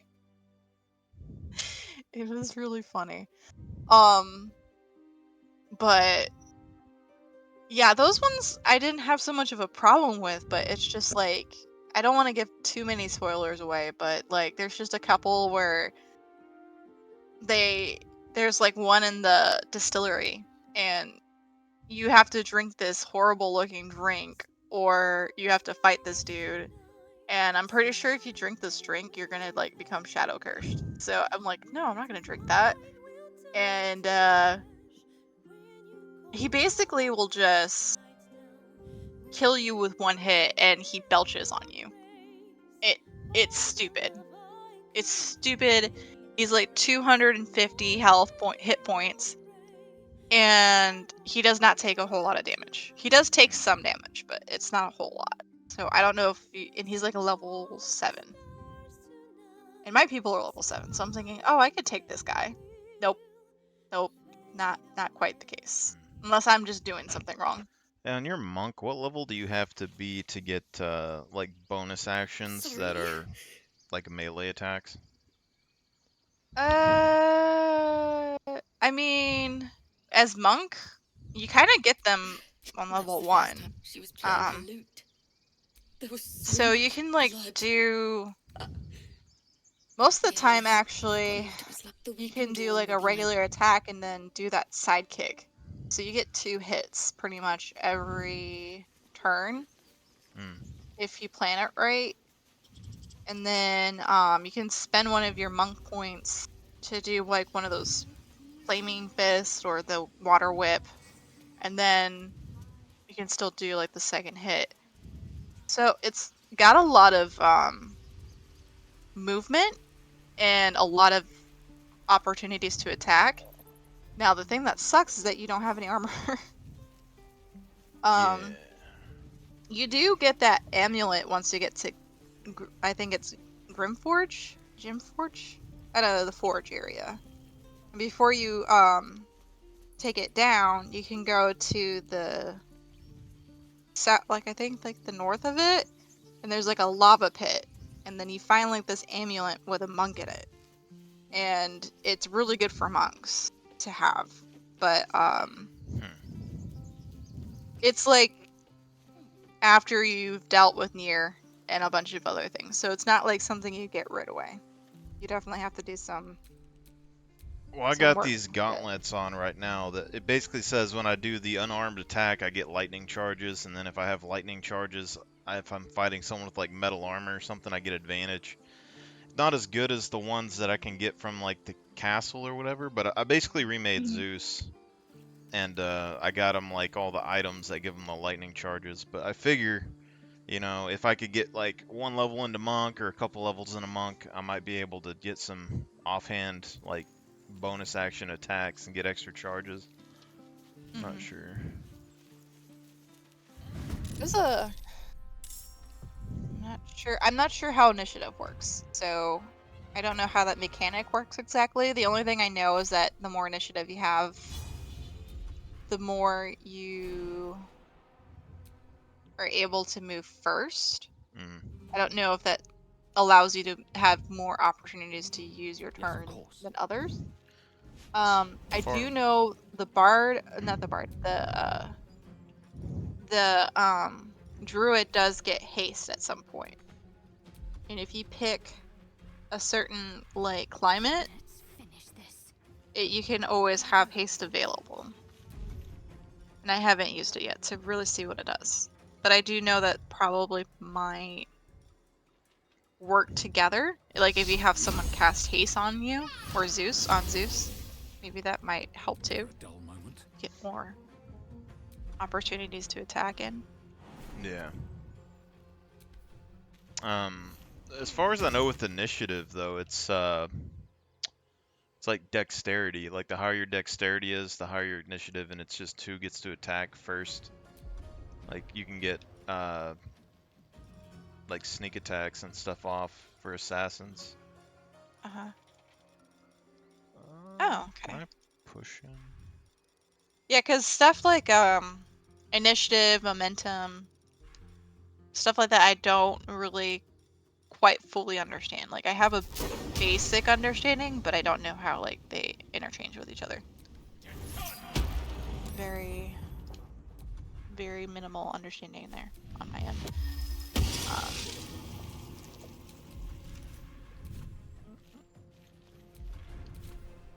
I mean, you could always do like a level 2 warrior and the monk, and then you have that warrior heart charge that you can use like I think once or twice in a in a battle or a day. So that gets you 2 extra ones. Then you got the monk stuff, and then you have your regular wizard stuff that you can do too. So that would be a lot to. But it would be like 3 classes into one. I'm not sure how. I think that build would be at least. Whew, excuse me. At least needs to be level 6 for it to actually be working, though. 6 or 7. So that would definitely need some time into that one. I don't know. There's lots to like build and find out in this game.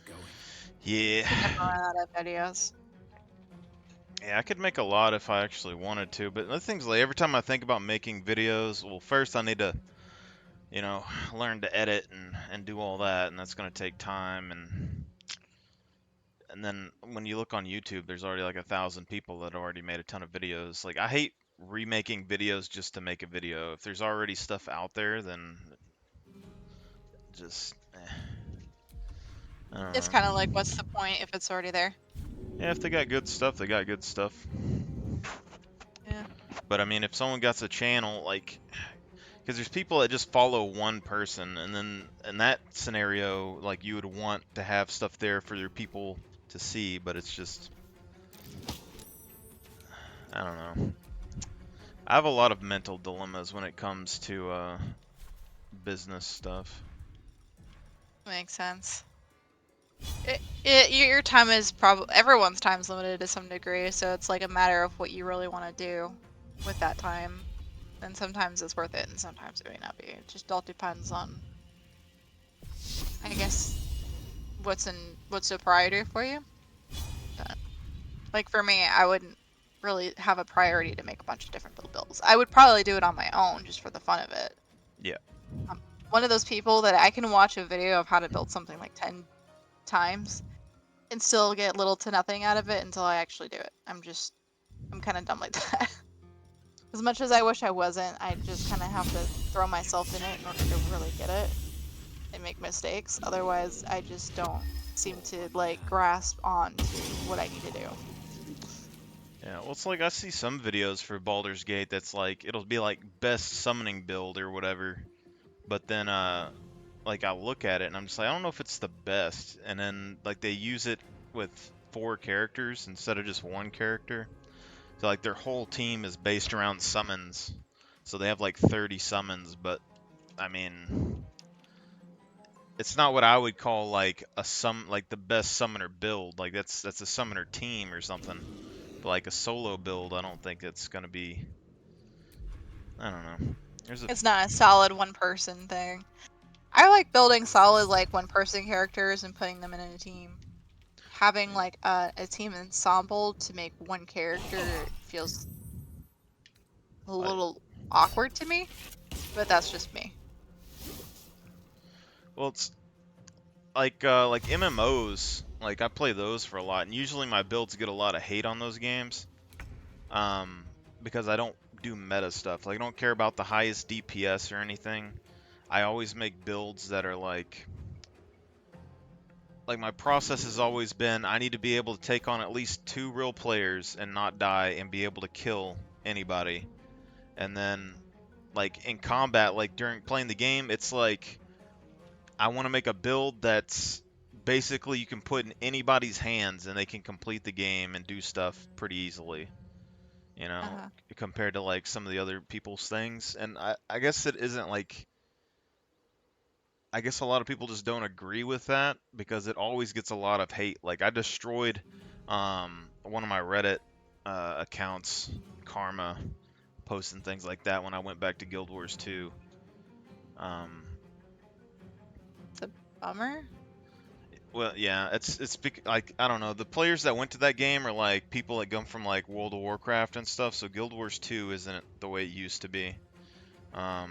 All the old Guild Wars 2, like the Guild Wars 1 players that are still in Guild Wars 2, just sit around and like play music and talk and stuff. Like they're really relaxed, but everyone else is just like, we need the maximum gold per hour. Like we need it. And it's I don't know, but like my things, cause like they'll have things on there that's just like you'll post about a warrior build or something, and they'll be like, oh yeah, you got to do this, follow this guy, watch this video, do his build because it's the highest DPS, highest thing ever. And like I look at it and I'm like, it's a good build, but he's freezing in place for like 4 or 5 seconds. Like he's doing really high damage, but he has these periods he's not doing anything. And then his build versus my build, his damage would get negated because my build is like immune to damage or immune to crits. So like all of his big damage numbers would fall off if he fought me in combat, and then my build would do more damage than him in a 1v1, and my build would do comparable damage in like PvE content. But like people don't see that, like they don't care. It's weird. It's not hyped up as much. I don't know. That's a little odd. I don't know. I don't know how to explain that trend of thought because when you explain it to me from your point of view, it doesn't make any sense of why it is that way. Why it is the way it is. Because you would think people would want something more solid in their um in their playthroughs and their runs and stuff, but Well, in MMOs, like it's basically because people want to be like really efficient in doing stuff. They like farming gold and items and things, so they don't want they want to spread everything out over their whole team and min-max their builds. That way, when their whole team is like they have a good team together, they can beat stuff really quickly and make more money. But that requires each person to specialize in a certain build, and then each person to know what they're doing, and then they get super pissed off if they fail. But my argument's always been you could get all those groups of people and just have a generalist build where any one of those people could complete the content, and then there's no way that you would ever fail, and you don't need all this special training or anything else. It's not as efficient. Like even if you took one person like out of your team and just made them a generalist build to where like, oh, if we fuck up, that person can still like do it on their own and finish it off. But like it's like a lot of games, like bosses, they have like multiple phases, and min-max people will go in and they'll fight the boss and they'll kill it before it even gets to like a second phase. Whereas like other players go in, they have to fight each individual phase and get the full experience of the boss. But like if you go on like any sort of Reddit or a forum or anything and talk about, well, maybe we should make it to where players can't just speed run bosses, like those guys will throw an absolute fit because they don't care about like the enjoyment of the game. They want their money. They want all their good gear and shit. they're not about the experience. They're just about the outcome, like the output. Pretty much. Because that's bragging rights to them. It's just like when you play a game and they have like uh God, what's a good example? I don't like the biggest example I have is when I played Miscreated. Is there's a guy who had like 4 or 5 people underneath him. He treated them like shit, and just had them collect items. And then every day he would go and take items, stick them in the kiosk, make them guard them while he did it, and then he would throw everything else that they collected off into the water, and like it's just gone. And his whole thing was that he was trying to have one of every item, but he had like hundreds of pages of like rare loot and shit in the game, and that's it. Like it gets their rocks off to know that they have all that shit and they can brag about it whenever they want. And it's just like everyone else, it just doesn't matter because like we collect the stuff, it's not that big of a deal, but to them, it's like really big. Like there's Guild Wars 2 players that have billions and billions of golds and legendaries and stuff, and that's like what they show off. That's how they get people to like do what they want in the game because they have so, especially in a lot of MMOs, if you have a lot of gold or a lot of items or something that you can share, that's how you get people to follow you because no one really cares about anyone in the game. They just care about their own character. So if they know that they can get stuff from you, then they're going to follow you. Otherwise, they're just going to go to the biggest guild that they can find. It's just it's weird like that, you know, and like your numbers get big enough, they just fuel itself. I don't know. You need enough numbers to end up creating a cycle of just Morning Star. consistent, I guess, like Yeah. busybodies, so you can preoccupy yourself from. There's a game within the game within the game. Yeah. That's what I'm hearing. I try to get some guys that I play Guild Wars 1 with to come back and play the Roman. Like basically when I came back to Guild Wars 2, I had built a Roman guild and it took off like a couple of times and then like COVID and stuff hit and I stopped playing and I just couldn't keep it up. But like to get the Roman guild off the ground, I had to go in every day, farm as much gold as I could, recruit constantly all day long, stay up at night, recruit, find people, go and get them gear, go and give them gold, go and give them dyes, help them with build setups, tell them everything about the guild or whatever. And it's like I killed myself for like 6 or 8 months. Everyone in the game thought I was crazy at first, like talking shit. Eventually, the guild popped off, and we had a bunch of people going around as like Romans, and things become really cool. But like, if you don't have people to run like that want to actively participate in the guild, it's so much work. Like even with all of that, I had people that were like in leadership roles in the guild, but none of them would recruit. None of them would like take members and go and like do events or anything with them. Like I had to manually go in and instruct everything on like what to do, plan events, bring people like get people together at certain times, go and do events, go make some sort of special thing that people can do for fun. It's like terrible. But if you just go in there and you farmed a bunch of gold, and then you're just like, oh yeah, we're guild and we farm a bunch of gold, then like people will be like, oh yeah, and then they'll just farm gold every day. Like it's just they'll just run and like it's different because I wish I could have gotten that guild too. It's just I like Guild Wars 2, but I don't enjoy the game as much as like Guild Wars 1. But I had big plans for that guild originally. Is good. If you like Roman stuff, like I had everything on point Roman wise. Yeah, I don't know. I've seen a lot of stuff with like Diablo and things too. There's a few games coming out. I don't know if I want to try them or not, but they're MMO type games, I think. But one of them, I earned it, fair and square. I don't remember how to exactly explain this, but it's like an MMO game that is built by the players. And there was one that happened a long time ago that I don't think ended up doing very well because it was super realistic. In the past, like I forget what that one was called, but there used to be a really realistic game that was like that. But you had to like you could go and dig holes in the ground or whatever, but you had to like dump the dirt somewhere, and then it would like build a mountain, and then like you could do whatever you wanted in the game and make settlements. But I don't think that game took off because like the map was massive and it just took a lot of people to do everything. But there's another one that's coming out that's newer now, and it's going to be a similar thing. It's like an MMO with like knight armor and stuff, and players can build their own towns and everything else. But there's a few things coming down the pipeline. I just don't know if I want to go back into MMOs or not. But Never really gotten super into MMOs. Like I've casually played them. I've never really went into them hardcore. So I can't really. The only one that I've really Now take my done regards back to that is pouting that I've really Pyrenees and enjoyed leave and me the community alone. was good Then was I'll Final end. I'm Fantasy. sure there are other bugbears. Um, From Hellspawn to but I feel like everyone there is super helpful, just in general. But What? I also know that that game is well established too What game? already. Final Fantasy, the MMO one. Oh yeah. But Yeah. everyone in there's really friendly for the most part. But Man. I know it's well established already. Well, it's turn-based still though, right?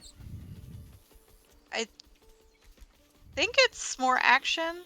Hmm. Like it's kind of turn-based, but not necessarily as like RPG like the originals were. Like you still you have your own like set of turns. So like everyone's on their own turn base, and a lot of the team fights you have to coordinate a lot in, especially once you get into late game. Yeah. I've heard good things about Final Fantasy, but I haven't played one in a long time. That's just. But if it was turn-based, I would see that probably being a little bit less. I don't If know what like else. I haven't been on in like about half a year, Hmm. but I don't remember it being like turn based. It's more like Dragon Age maybe. Yeah, I haven't played Dragon Age, but I've heard good stuff about that too. I wanted to play it a long time ago, I just never got to.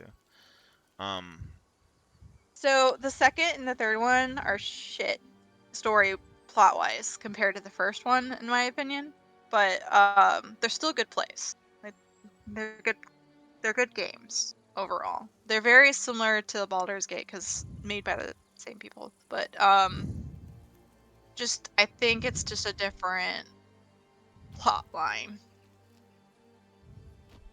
And I like how I mean there's issues with it too, but I think I liked that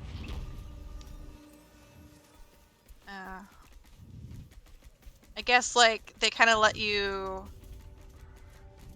It went from like the you could make a lot of actions kind of like in Baldur's Gate, and what your actions were in the first one really kind of Condition is affected how the worsening second again. one turned out, and I vice need to consume versa. some powerful magic or it may become volatile. I think the first one is more turn-based, but the other ones are less turn-based. They're more in real time, I will, but it will save my life. almost kind of Even like if only Baldur's Gate, temporarily. but just maybe a little bit slower on that.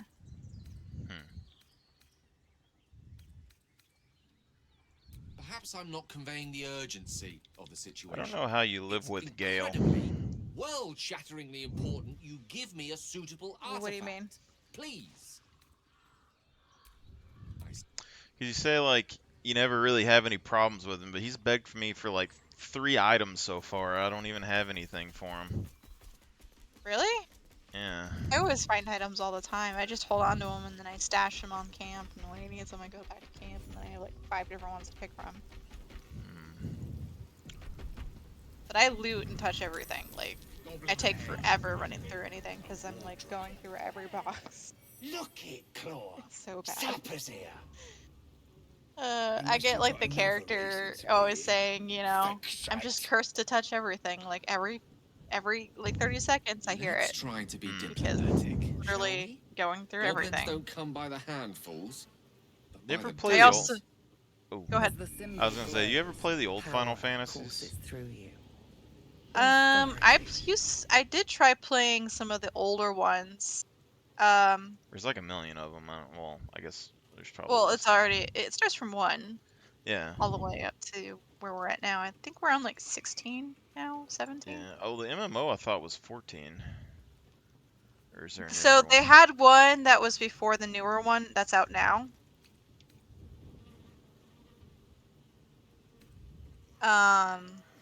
Because they came out with the newer one now.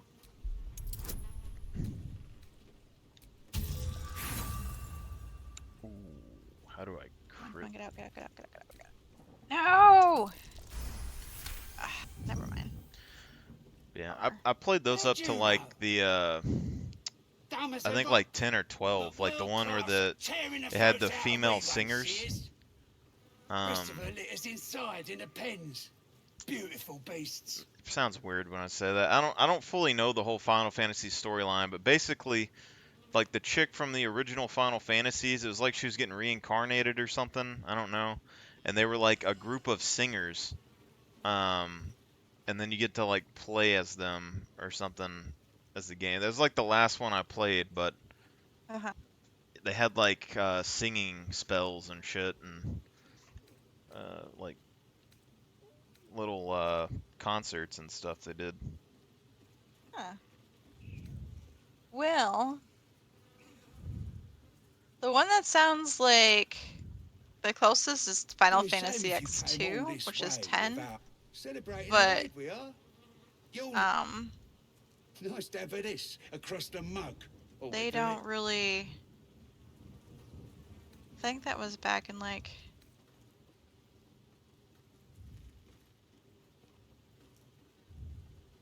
the 2000s. I want to say like 2004 or something like that when it came out. Otherwise, I don't know. Because I was newer to Final Fantasy when I started playing it. I didn't play the first or the second ones. Fixate! I want to say.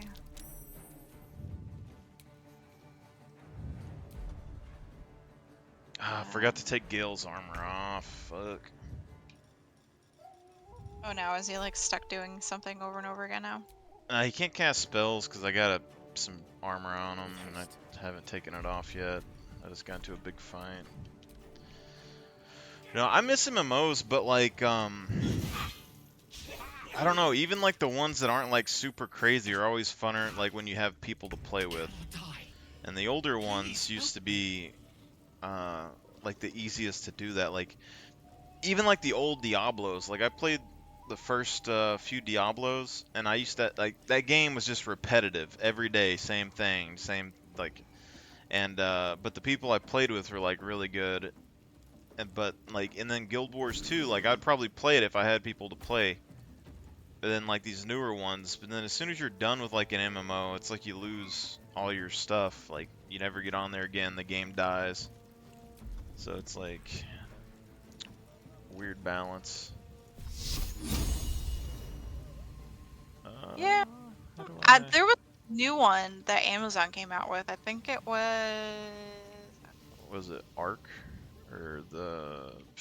No, it was I probably know the names. I just forget. Hold on 1 second. I can look it up. Steam open. So I have it in my library. Ooh. Because it was like some interesting pirate fantasy game. Pirate. Yeah, but you get to play pretty much anything that you wanted to. Interesting. It wasn't like a typical.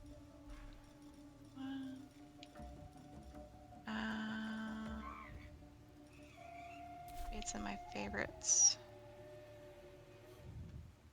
Here we go again. No, it is not. I'll have to look it up.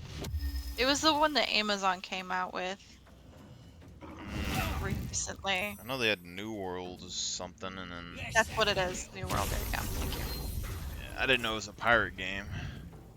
It kind of is. Like, you get stranded on an island because you're looking for a certain treasure or something to get across, like, the shadow section.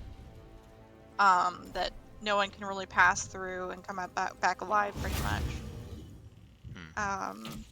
And you end up getting stranded on this island where some people come back to life and some people don't. Nobody knows why. Some people live forever. Some people like live a normal life. It's really hard to say for sure what's going on there.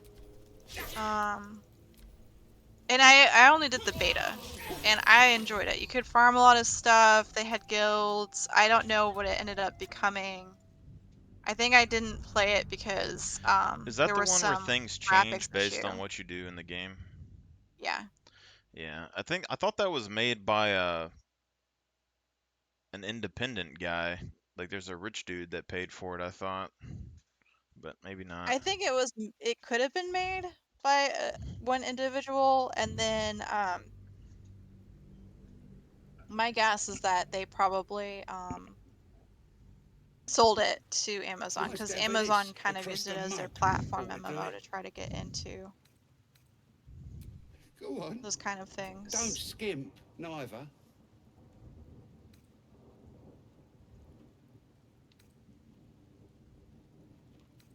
Them's the rules.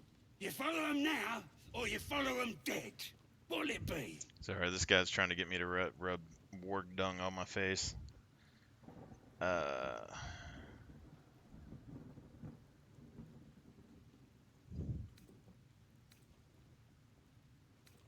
No.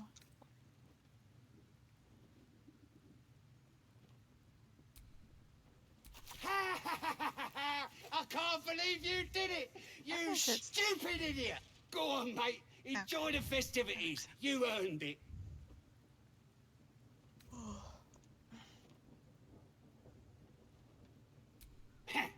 Depends who you are. We're celebrating a raid. Get yourself a bit of fun before it dries up. Rip the guts out of Joaquin's rest, we did.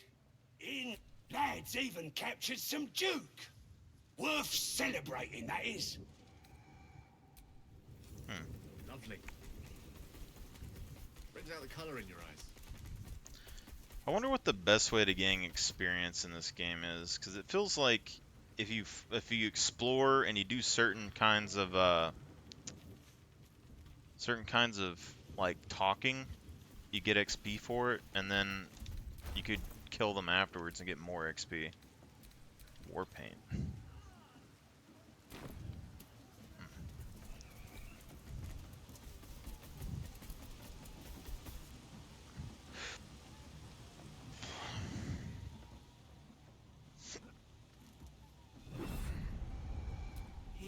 The voice is irresistible. Your vision clouds, leaving you in a dark. Then there are three figures before you. An armored male elf exuding power and command. I bet for experience that the more things I kill, the more things I battle, the more things I explore, the more scenarios I get involved in, the more experience I get. And I found that like the way through the Underdark isn't the only way. So you're actually kind of better off Beside them. In my presence. you're almost kind of better off if you want a faster play to just go to the Shadowlands, but you get more XP if you go to the Underdark because you fight more things. Yeah, I still haven't went down there. I think I have to at some point to find an item, but I found 3 different ways in, I think, so far. The artifact is protecting us. No answer present. But I need to look at that list of things that was coming out because I forget. And like Arc 2, I know Arc 2 is coming out, and I wasn't sold on playing it or not.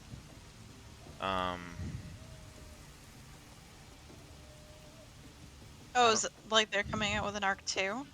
Yeah, it was a long time ago. I don't remember if they ever did or not, though. It had like Vin Diesel on the video game stuff. But people were upset because they changed the combat system. It was more like fast-paced combat. It was supposed to be, I don't know, like God of War or something like I don't know, something like that. I need to look it up real quick because there's a few different games. But Fill the front With all this grandeur sunk into squalor, I wonder what Yeah, dismal it's. corner I we'll mean, find like ourselves for in. me, I tend to be more at home with like things like Destiny and stuff like that because Oi! State your it's just easy. So for me, like I don't have time to really dedicate a lot of my time, so I tend to like fall into place with RPGs that have an easygoing community, and the ones that are harder, I just have a tendency to kind of avoid. Yeah, I just don't like the grind. If something's needlessly grind, that's why like I really want to learn just to build my own games and build it because there's so many things that people just don't do. I think somebody needs to. But if I do that, then I'm just going to be working and not playing video games anymore. That's probably. But like I don't think that you need to level up in a video game. I really don't. Like the level 1 through whatever, I just think it's old. Um like Guild Wars 1 had 20 levels, but you could max level in like 3 hours, and then everything else was like cosmetics or items or like skills that you wanted. Those are all things like you don't physically level up, but you level up in the sense that you defeat enemies and you get new things to use. And I think that's perfectly fine. So like the XP system, I just don't like why can't everything just be max level at the very beginning? You don't have starting zones. The gear and stuff can improve you if you want. And I don't know. I get it on one hand. On the other hand, though, it's just I just think you could do with the items, like item level. Yeah, you could probably level up with the items. I think Tomb Raider does a good job of that. Like, I don't think Tomb Raider really has levels, but you get better stuff through the equipment you get. You get access to different things based off the equipment you find. You can upgrade your equipment, you can change it up. Yeah. Um, but if they could do that in an RPG, that'd be fantastic because I think that gives it a more realism sense. Like, it seems more something that you would actually run into real life with versus the leveling system. Well, People don't that's go around like I'm level 50. yeah. I mean, it's always People stuff don't do like that in that. real life. Like the hardest part about like a big multiplayer game is just like an MMO type game is just how do you make things fair for everybody, and that's how everyone does in the game. But like I don't think you have to be fair about stuff either. Like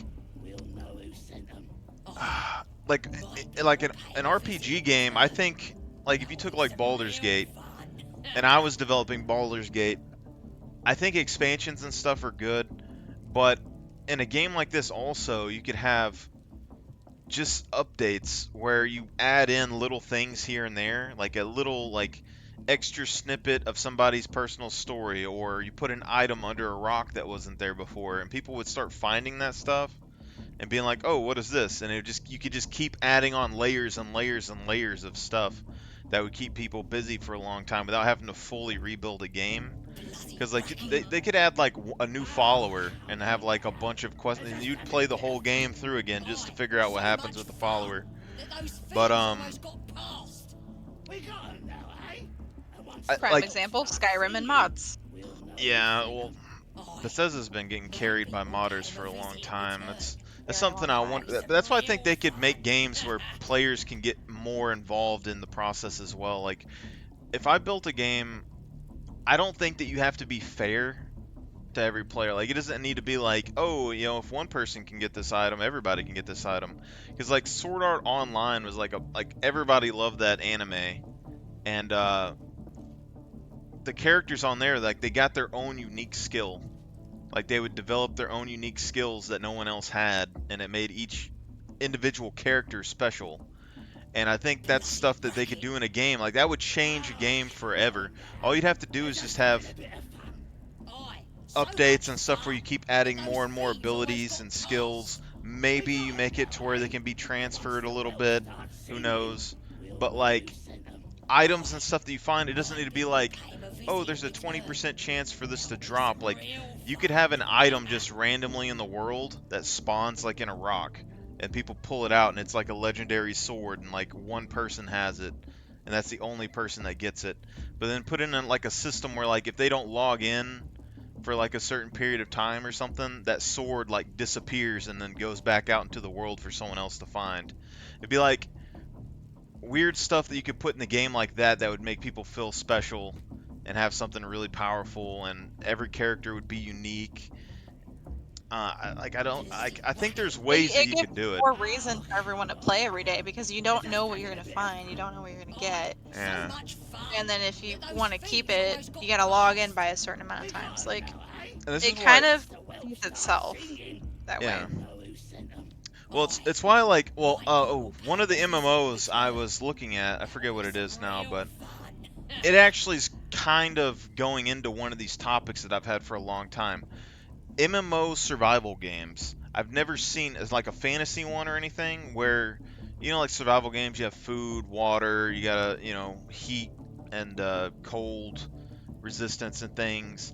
And I've always wanted to see someone do that with the fantasy elements. Like, so if you can wield fire, not only are you just throwing fire, but you can use that to say clear a path that has a bunch of like brush and stuff on it, or keep yourself warm in cold environments, or like boil water.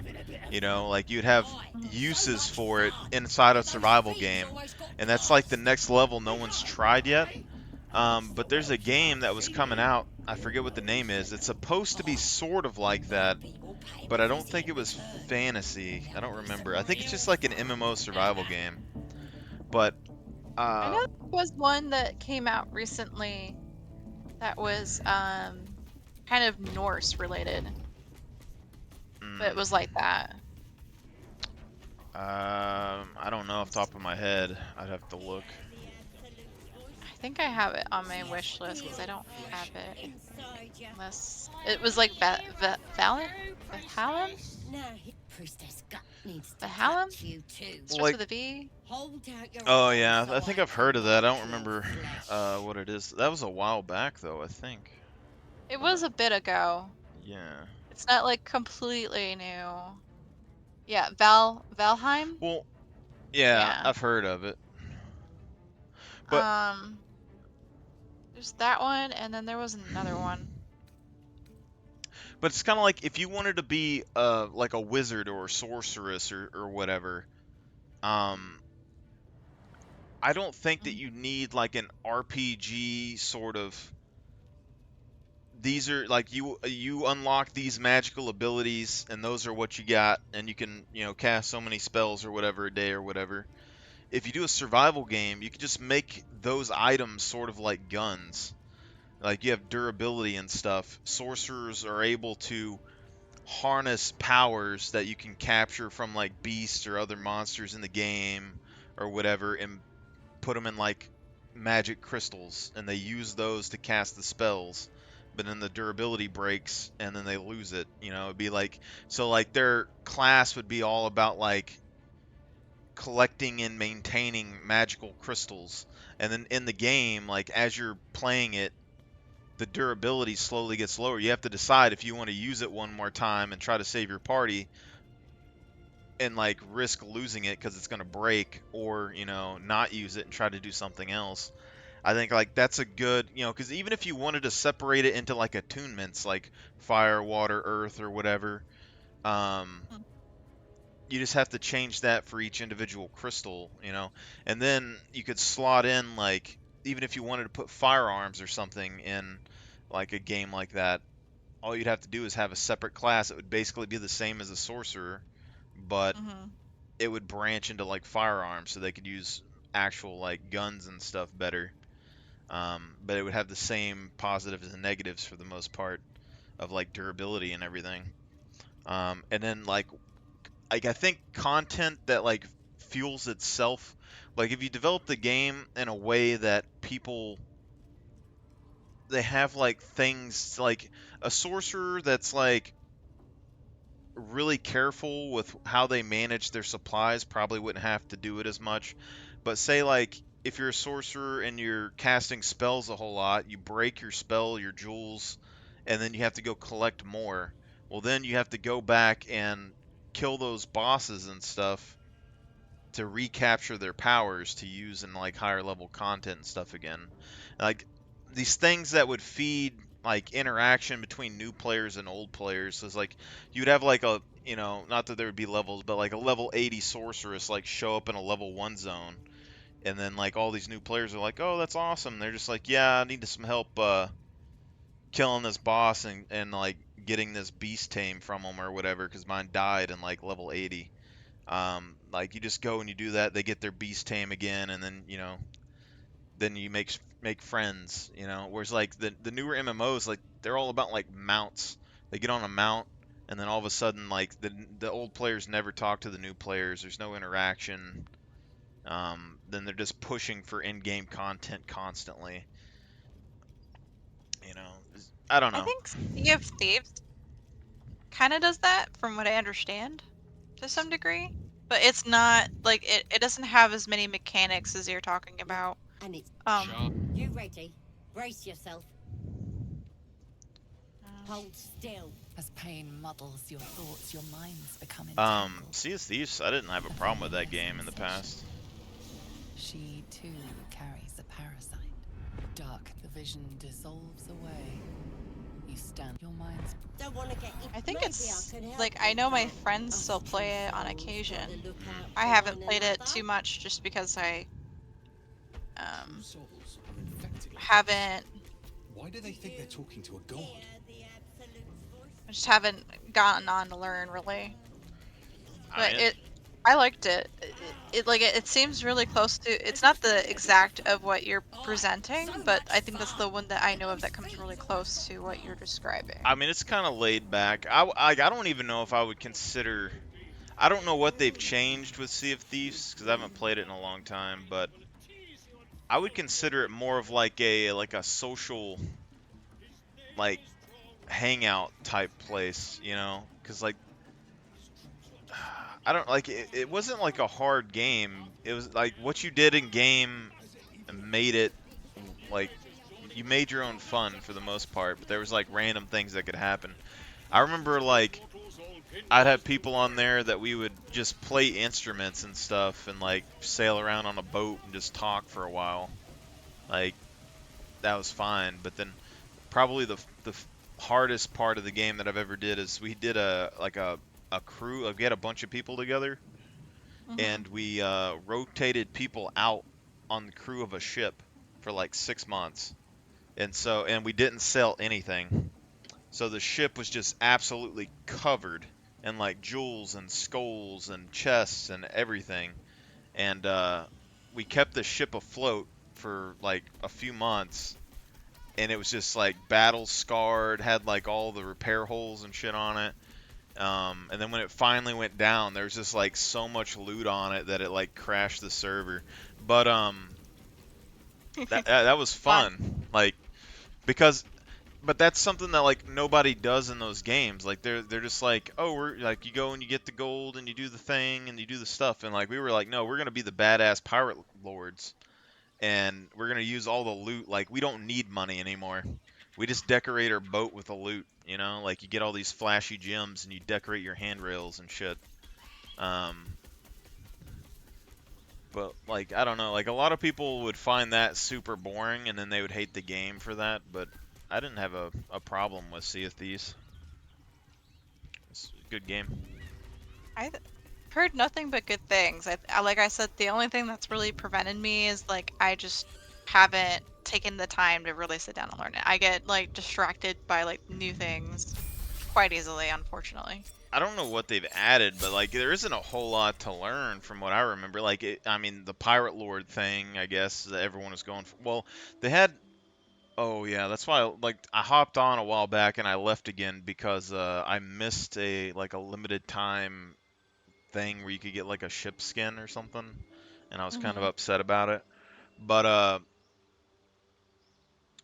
like nothing in the game is like super complicated there. It's just like there's like chests and like little stronghold events and things that can happen, but none of it's like super crazy hard or like needs a lot of things. Like the PvP is probably the hardest thing, and that's where like you'll have people swim underwater with like explosive barrels to like sink your ship and stuff from like a mile away or like something like players will do crazy stuff in that game.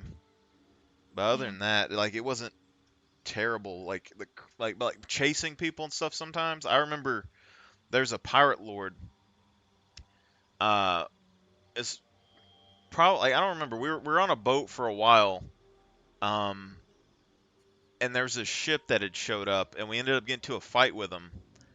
And what's good about that game is like the random things that would happen. So like we noticed that one of the people on that boat was a pirate lord, and they had an Athena chest, which is like the chest that you like pirate only pirate lords can like do these Athena chests, and they're worth like a bunch of money.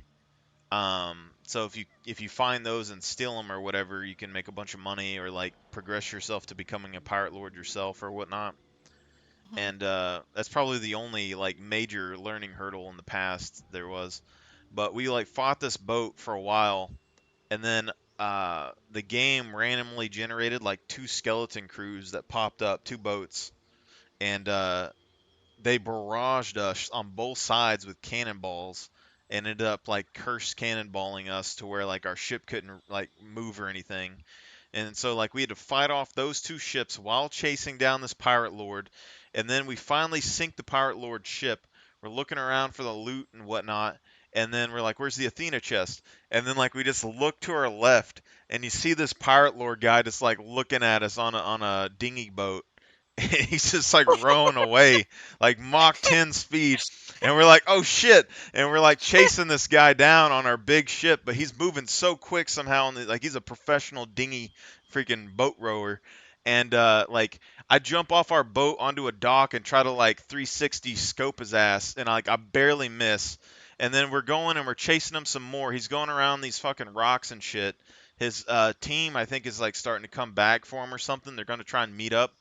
And there's a kraken, like there's a fucking kraken that spawns on our boat. So like we get stuck in the middle of this kraken, and we're still trying to kill this dude, and we're just like, he just don't fucking die. And then like the kraken's attacking the ship, and we're sitting there fighting the kraken off, and man, and then their pirate boat comes back, and we have like another round three fight with them, and it's just like that crazy shit that happens in the game. It is like that's when it gets fun, but like the the problem with that game too is that people don't like inconvenience, and so they form alliances.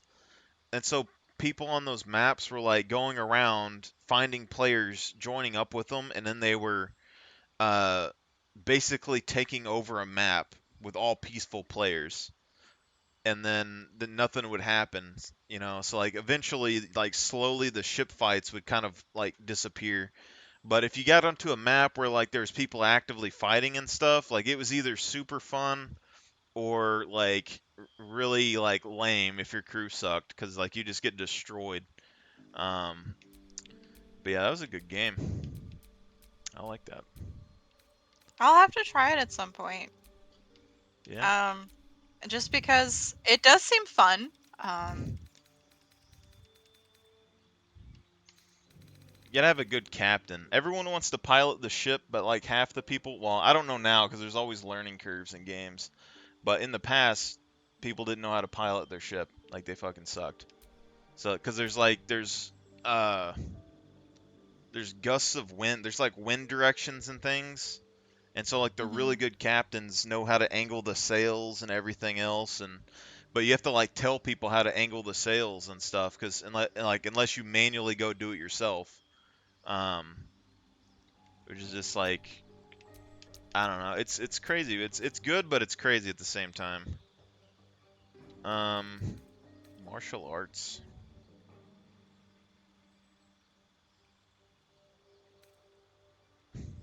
Attack with monk weapons and unarmed attack.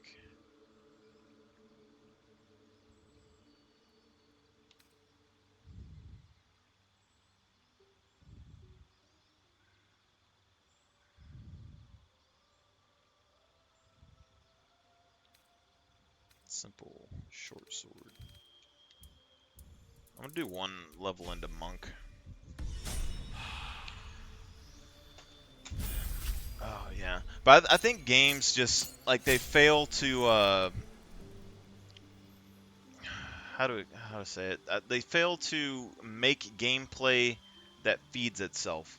Like I've told my brother about this for a long time. Like my brother, when he was like back when he did some game development stuff, he was asking me about like a game like idea to make.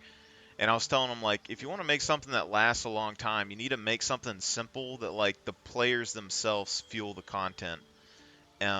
So like betrayal or anything like that. And then like a few months after that, I think it was, they came out with Among Us, and that game like popped off like super hardcore because it's a really simple game, but when you have like a group of people that are friends and one of them's lying to you, like it causes crazy things to happen because you get all this shit going on and this dude that you trust that could be fucking with you, like it's like things like that because like any MMO could add something in like that.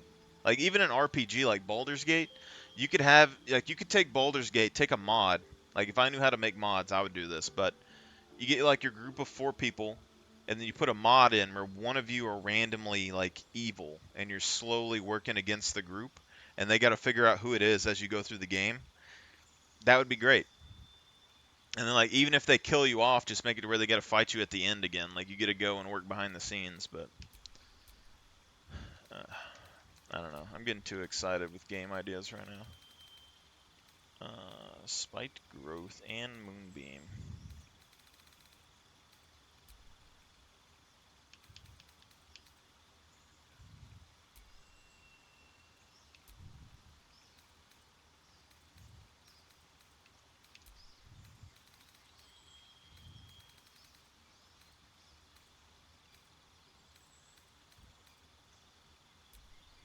I mean, I haven't looked at doing mods before.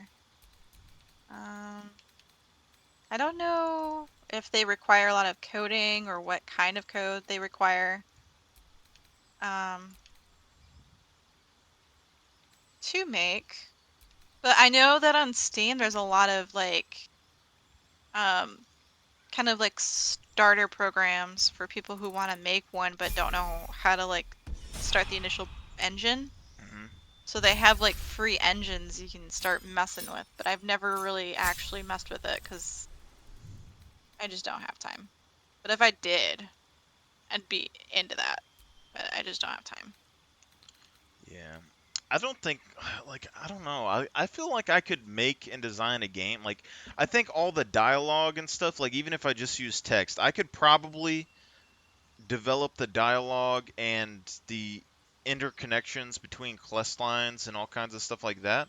But when it comes to, like, 3D artwork and stuff, like designing the look of the map and everything else, like I could probably put in input, but I just couldn't make it myself. I doubt it.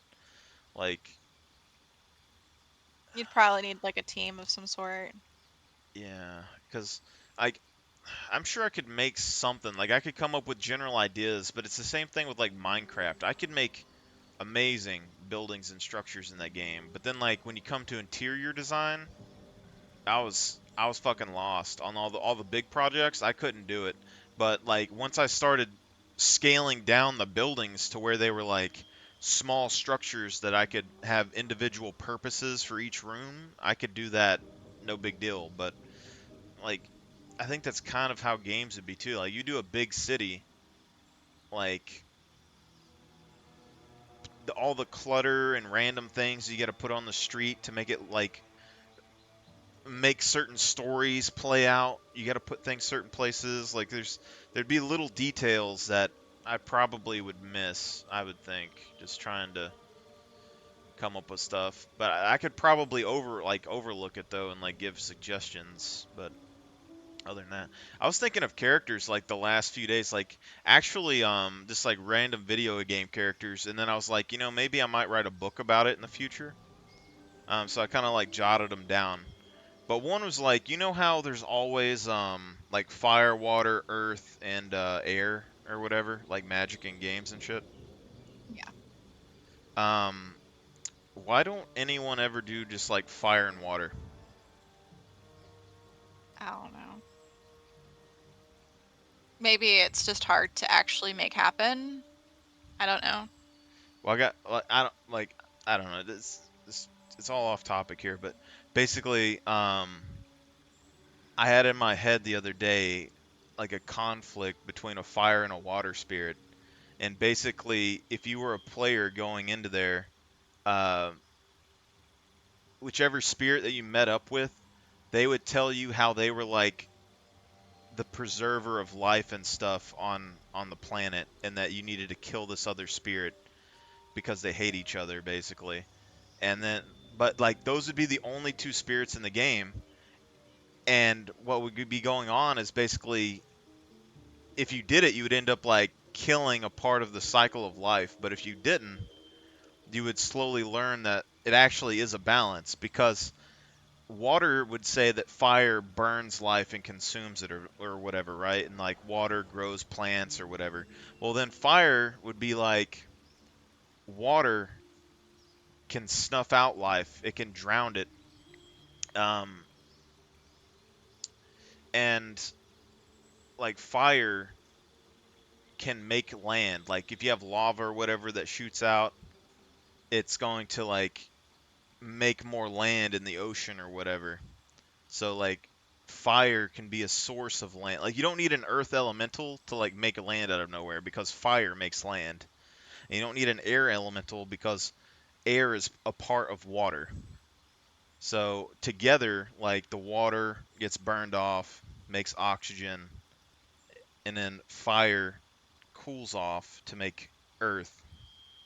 So they're all part of a cycle, but they would think that they're like opposite ends. Like both of them would assume that the other one is like destroying life, but it takes both of them to put a balance. Because like if life grows without extra like earth and materials coming in, then like all the minerals get absorbed, and then life dies because they don't have new minerals.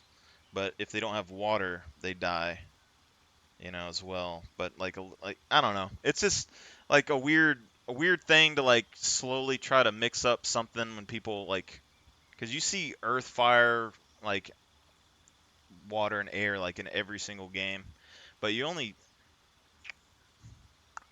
like if you just have fire and water magic, you should be able to make almost everything that the other classes would do. Like if you want to like a wind gust that's water with fire, make steam or whatever, and then you can pressure it into a gust. If you want to make like an earth wall, you put down fire or like lava plus water, solidifies into earth.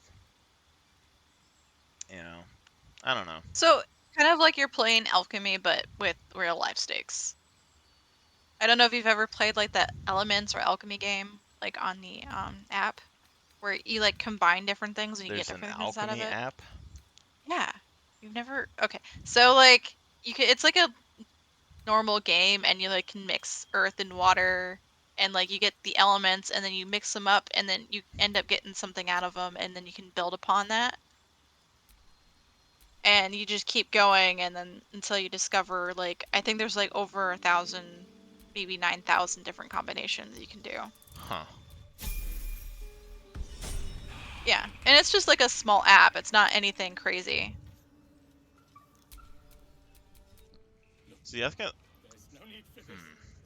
Free me now, and I'll see that my patron rewards you.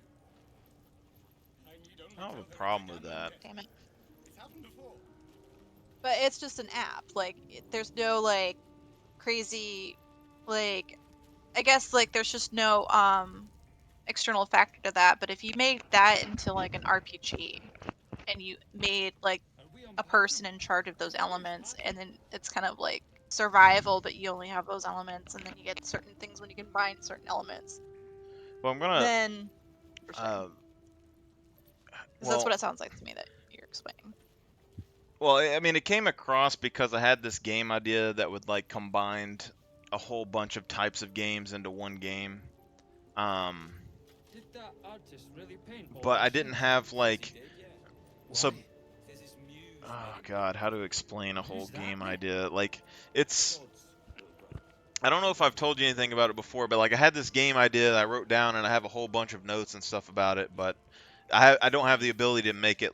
But basically, like, say that you took Earth and it became super advanced, and we had like robotics and space travel and all that stuff, right? Um, but then there's a conflict, and Earth goes into like global war. they end up like sealing Earth off from space for the most part, and there's no way to get through these defenses. And then so they develop another plan and try to make like sort of like a portal to a new world to try to escape after these conflicts. But it ends up going really bad, and there's like a giant catastrophe. So one half of the planet is like completely just obliterated, like desert wasteland type scenario, but elemental magics separated from the portal and kind of coated that side of the planet with different like elemental types. The middle section of the planet is still kind of technologically advanced, but those people started to get infused with elemental magics, and the technology saw them as a threat and killed them off. And then the back side of the planet was completely like blown off and removed. Like the detonation of the portal on one side caused the back half of the planet to just shear off of the and like it's floating away in space. And the way I had it set up was basically that like survivors and things, there's a few ways you could do it, but survivors and things would pop up on that desolated area of the planet after the portal. Um, and I was going to separate into like a good and the evil side of a story. So you'd have like a kind of kingdom part that's going to be like a good faction kingdom, and a kingdom part that's going to be an evil faction kingdom. But realistically, they're both good in their own way. They're both trying to do something similar, and there's a whole backstory to it. But basically, the game goes in four directions. Each of those elemental portals that separated off have their own designation, and like the one that would be more like Earth focused is behind the good zone. So they're keeping that portal at bay from taking over the central area. The evil portal has more of this, it's lightning, it's like a lightning type damage, like holy, like lightning, and the evil faction is like undead people. So they're keeping that at bay, but they can't invade it because they die, because they slowly get pushed off. But that lightning helps power like ancient machinery, or you know, that kind of magic, if you call it magic. Whereas like the earth side is more toxic poisons, like hazardous plant life, stuff like that. Um, and then each of those kind of like when the portals open, the lore stuff I was developing basically is that each dimension has its own sort of, it's its own thing, but as soon as the dimensions open up to an extra dimension like your planet, everything that is on your planet has existed in that dimension since it's existed. Like it's always existed there, but it just now entered. You know, it's like it's a weird thing to understand, but like basically whatever the dimensions interact with, those things existed in that dimension for as long as that dimension has like ever been around. But it doesn't fully make sense. But basically humanoids on Earth, since the portals opened up, each of those portals would have humanoids on them. Because since those two dimensions are now interconnected, those portals go to the other dimension, and those humanoids have always existed there because it's now connected to your planet. It doesn't fully, it's hard to make sense of, but that's kind of like the gist of what I'm at. So like the Earth area would have something akin to orcs, basically, and then like the lightning area would have more like uh, the elves. So like the more elf type faction would be inside the lightning zone. So elves aren't just like, oh, we're good elf people. It's like, no, they're like holy lightning zapping, like fucking demigods, just frying people with lightning powers and shit. The orcs are like camouflage and like sort of blend into environments. They're like immune to poisons. They use poisons and stuff. And then like the two other zones are basically ice and like fire. Basically, the fire area is like a barren like desert, but it's like sand infused with magic. And so like if you're a human and you go into the desert, you're slowly gonna like get dehydrated and stuff and die that way. But if you're like an undead, the spirit like sands like slowly whittle down your spirit. So no matter if you're undead or if you're like a regular human, you still have survival mechanics in each zone.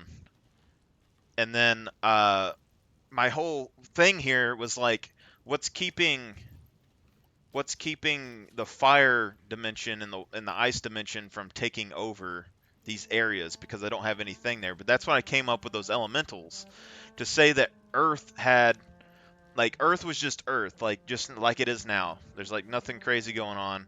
But after those portals opened, the magic's infused with the planet, and then it created the spirits of fire and water. So like they would be inside of those zones, kind of keeping things at bay, but also, they're also enemies for the most part too. I don't know. That's where it started off, but Hmm. yeah, I don't know. Like my idea might not be fully flushed out, but I like the It's definitely something that would be interesting for a playthrough because, like, no matter what you do, you're not going to get the general, like, experience. Yeah, well, I don't know, like,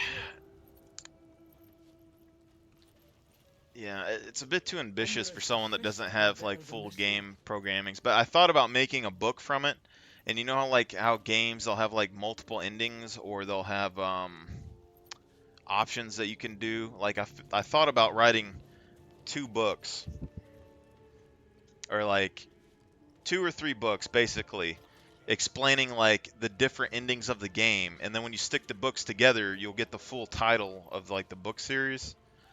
But you'd basically be going through and learning. So like say you read a book and you get to the ending and you're like, "Oh, that was a good book." Well, like now you could read that book again but have like another ending, like a different ending. So you get multiple reads out of like one book series. But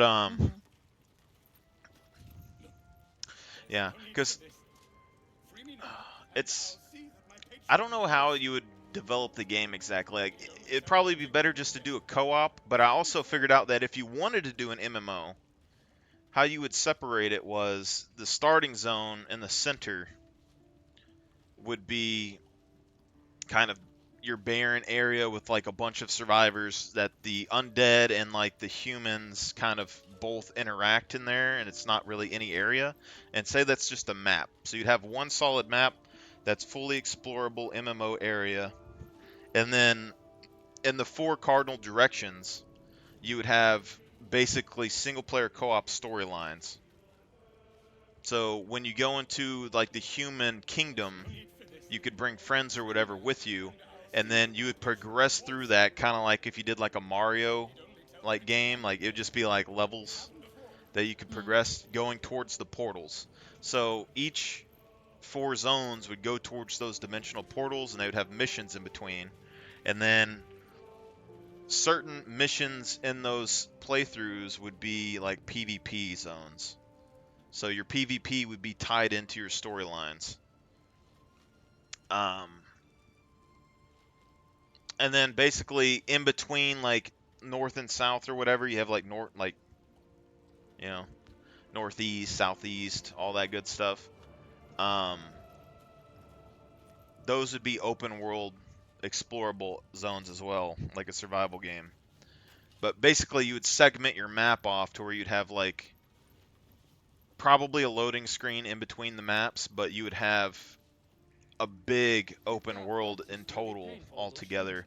But because like each of like northeast and stuff, like they would have like their own area. Like that would be a snow zone, like frozen water area with like dwarf NPCs or something running around, and then you'll have like southeast, which would be like a desert sand area with little demon spirits running around or something, you know. Mm-hmm.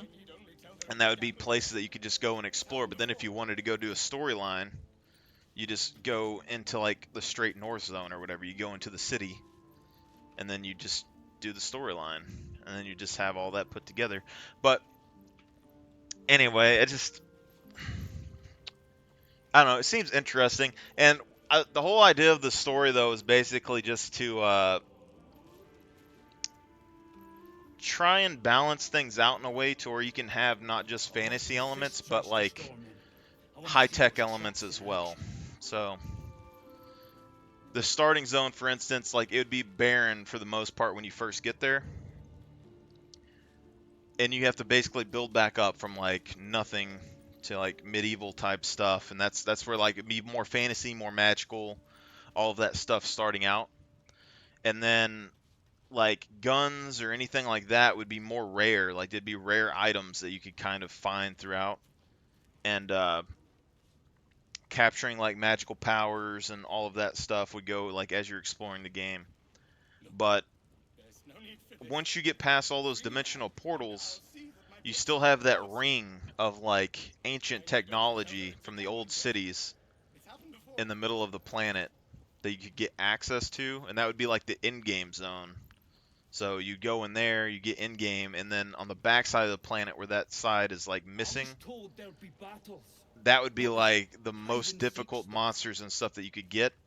But that piece of the planet that sheared off and is floating into space is kind of like circling around the star as well. And the people that were on there were still fighting to survive. So they still exist, but that would be like the end all of the game would be you would progress to such a point where you would get to that place with all those people that were like surviving with the ancient technologies and stuff, trying to like learn what you were missing, basically try to regain all your knowledge and recreate the portal or destroy the portal or whatever.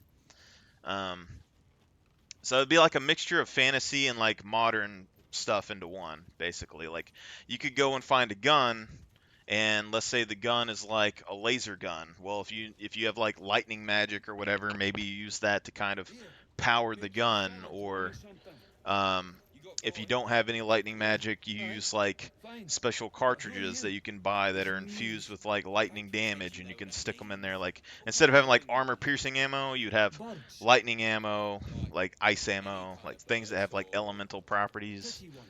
You Mhm. know? I see what you're saying. Like, there's different ways to approach the solution.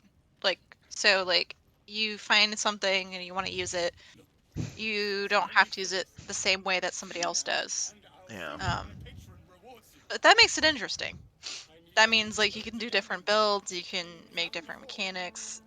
It enriches the lore, makes it easier to like immerse yourself into it. Well, I was trying to also make it to where like there's some, you know how people craft in games? Mm-hmm.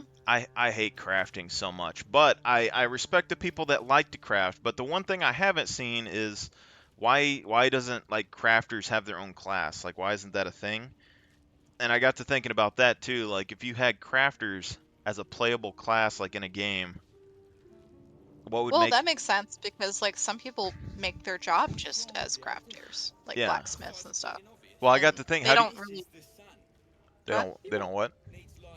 They don't necessarily go fight in every like fighting, but like they're important to other people in order to get better gear, better stuff, like Mm, it or fix the things that they do have. Because like if it breaks, you can't go hunt. Like it makes yeah. sense. So I thought about some of that too.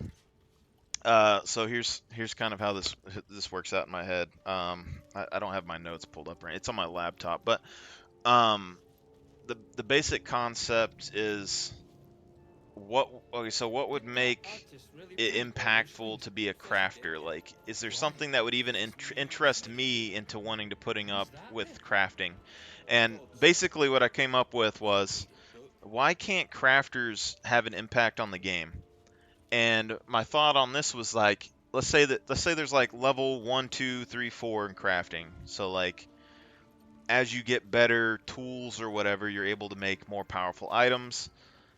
So like a tier 0 item, you go in and you make a tool in a game where a guy's a crafter. He gets basically what kind of looks like a mod pack basically, and he can design a physical look of an item, like a sword or whatever, and they can make it kind of look how they want and put it in the game. So like a 0 item would just be like a basic sword, and then like a level 1 item or whatever would be like I don't know, like a sword with an ability, or you took like a fire crystal and you attached it to the sword. Now it's a flaming sword. Like you'd have bonuses like that. And like a tier 4 sword would be like if a sorceress had a a spell gem or whatever that say summoned a fireball, then you could say theoretically attach that to like a rifle or something as a special ability the rifle could use. And that would be like a tier 4 like gun that has multiple spells on it that it could use. So your your spells don't come from your character, they come from your items. And those items have durabilities and such. But when a crafter makes these items, they could name them or whatever. But bosses and things that you fight in the world would have designations between like a 0 tier boss and a 4 tier boss or whatever.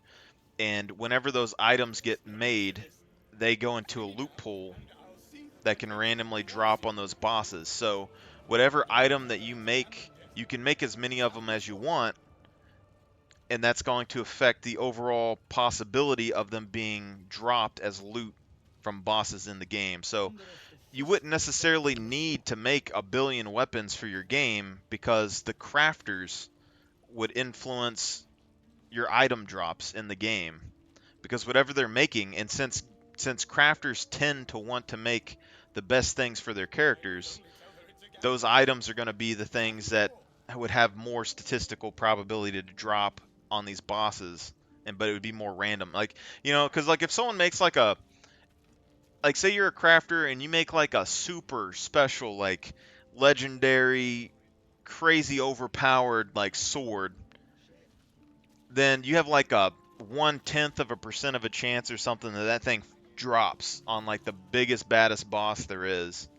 Eventually like players are going to get more and more of those swords, and it's going to be more spread, and they're going to see who crafted that item, and like that'll get their crafter's name out there, like, oh, like this guy made something crazy, like they'll have an impact. But in combat, my thought was, so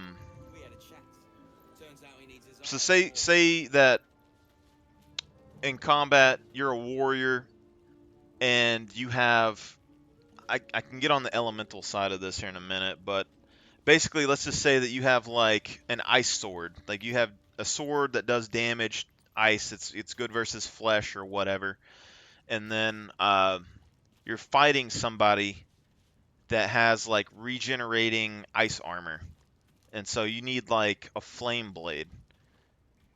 Well, you could take a magic crystal from like a sorceress and attach it to a flame blade, or attach it to a blade and then turn it into a flame blade.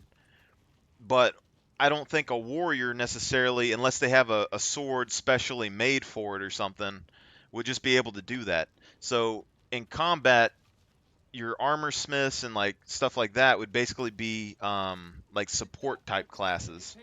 Like they would go in there, and if you need like a certain type of damage or something, they can go in and take components and fix your gear up to be able to fight that boss or that creature better, and then like top you off and repair your stuff while you're out in the field. Um, so like if you say like you have a healer, they're a support class for your health. They're going to help you heal, but you might still have health potions in case your healer dies or whatever. But an armor smith is going to be there to take care of your sword and your armor and all that stuff, like all your gear. Because like a warrior without gear is kind of useless, and then like a spellcaster without any health is kind of useless. So it's like, Mm-hmm. I don't know. I thought that would be an interesting way to like give them some combat utility, but um, yeah, because like they might even be able to make like temporary weapons. Like say a sorcerer has like a tier 4 magical ability like gem, and you're going up against a super crazy hard boss. Well, maybe you could sacrifice that and give it to like your weaponsmith guy, and he slams that into like a great sword, and it's super powerful, but it doesn't last like a long time. So like during the end of combat, even if you killed the monster, like the blade would overload and get destroyed. Like it takes constant durability damage, you know. But it's like, I don't know, it's a way to like get the classes to interact and have something to do, but also it makes everything a resource.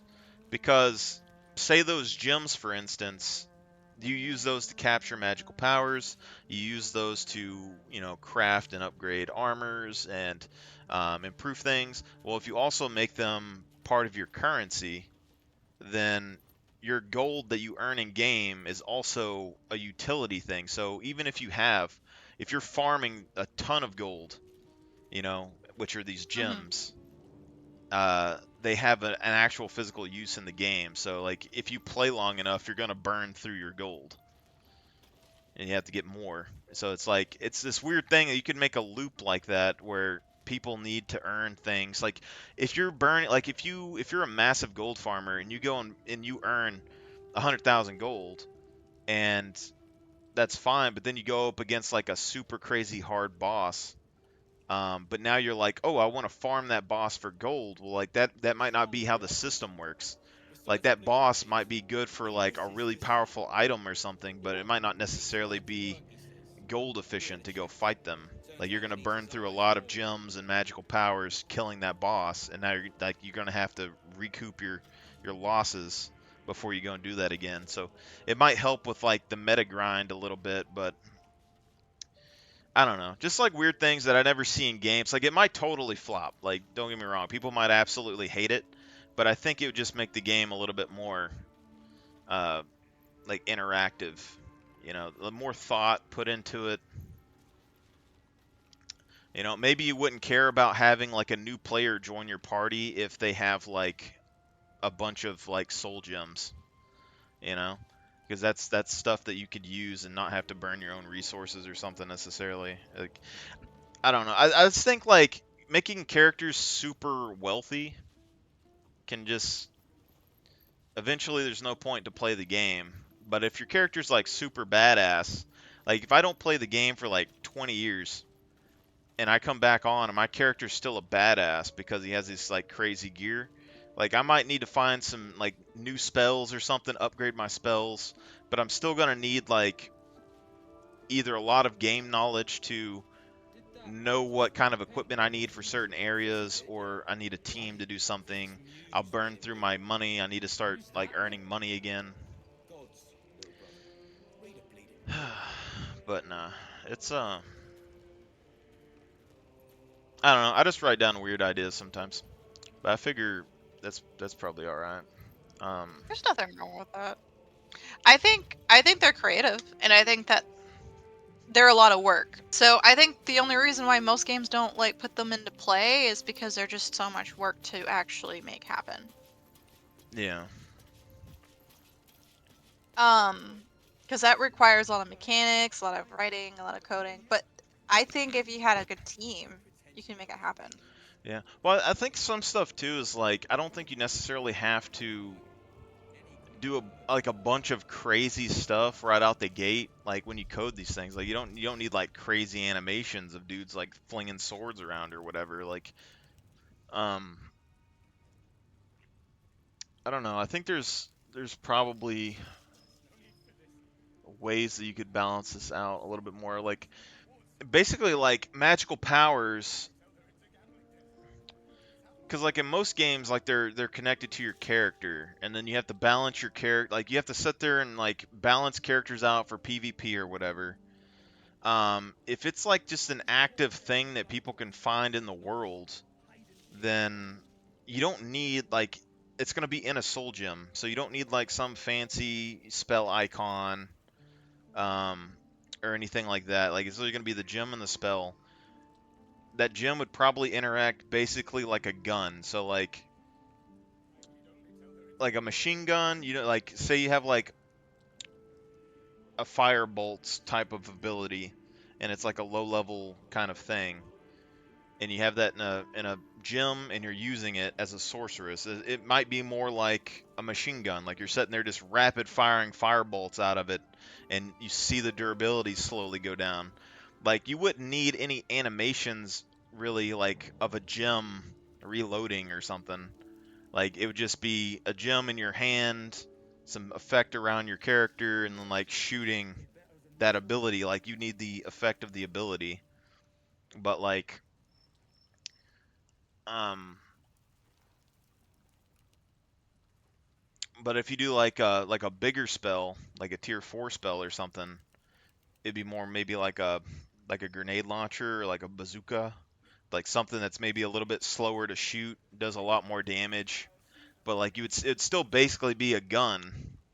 So I I think there's like a way. I mean, you still have all the animations and stuff. Don't get me wrong, but there's ways you could do like, especially if you're just starting like the game. I don't think if you like make a game right at the beginning, you have to put all of the flashiness like right there, like a base model. All those animations and stuff can be updated and changed like down the road. But like even if like a fireball is just like a fireball, like machine gun ability is just like a bunch of little bitty fireballs, and then like the big bazooka shot is like just a big fireball. Like there's variation that you can do, and then slowly just change it over time, like make it. I don't know. There might be. Hmm. I don't know. I think the main gist would be like there'd be a lot of items would be the Mm-hmm. biggest one. Like the item categorizing like all the items, and then I know that some games have problems with people's inventories, like having too many items in them, so there might be some balance there. But even then, like if you have like say a limited player stash in the survival part of the world, but say an unlimited player stash in the single player co-op area, that might balance it out a little bit. Like if you could somehow tie those together. So say like in the open world, you go and build a base or whatever, and you get like 3 storage lockers full of loot that you can store there while you're playing. But then if you go to like the big cities to where your single player campaign and stuff is, you could drop it off in a chest there and store it there for your character. But then like you know it would take it off the map, so maybe it would help with performance on the other maps, is what I'm saying. But that might be too complicated. I don't know if that's a thing in games. I don't know if you can have like a multiplayer open map and a single player like separated map. Like I don't know if that's a thing or not. Sure. Um, but I guess you wouldn't really need like if you wouldn't really need that. I don't think, right? So like you could have an open world map with like the entrance to that single player co-op area, but really the open world map would just be to find friends. And then the single player co-op area you could even put that out of the game. Like after you become friends, you could just go to that area, invite them to it, and then y'all start that single player campaign. I don't know. I'm sure there's a lot of different ways. I don't know. We're talking about things that probably won't happen, so I just need to calm down here for a second. So what are you doing on League? One more game of draft, and then I'm gonna call it a night. Draft. I at least want to just be in bronze again. I was not playing for like 6 months, and I went bad. Bronze? Yeah, I know. Are you still doing It's support? amazing how much distraction kids can be when they're trying to climb on your lap every 5 seconds and everything like that, and you miss like things that you shouldn't be missing because you're distracted for those 5 seconds I or should that get them 2 to play seconds. League. And Yeah, then I don't get a lot of time by myself to actually play it, so when they go to bed, that's when I try to play it. are you still doing support? No, I'm ADC now. I got bored with being support. See, that's what happens. But now you know all about support, so Yes. that's how it works. Still can't figure out top for the life of me, but that's fine. Top is just top. You do your own thing, beat people up. I don't know if it's changed at all, but yeah. I don't think it has much. I think it's just whenever I play a tank up there, I'm not patient enough. Oh, Not patient enough. tanks are rough. Like if you're building an actual tank, then yeah, you're not gonna do well in the lanes because the lanes do a lot of damage. A lot of damage up there. It's not like if you're a tank, you need to like like you need to like manipulate the wave and keep it bouncing towards your turret, and then set under that turret and farm. And then if they fuck up, you pull them under the turret or whatever, and then or wait for like a gank from your jungle or something. But I don't know if that makes sense or not, but. Yeah, you wait until it's more in your favor than Because like not in your if you're like a favor. Rammus and they're like a Fiora or a Darius or something, like you're tanky as shit, but they're gonna run you over in a lane. Like you're not gonna kill them. But if you have a teammate or something, you can hold them down in place and tank while your teammate does the damage.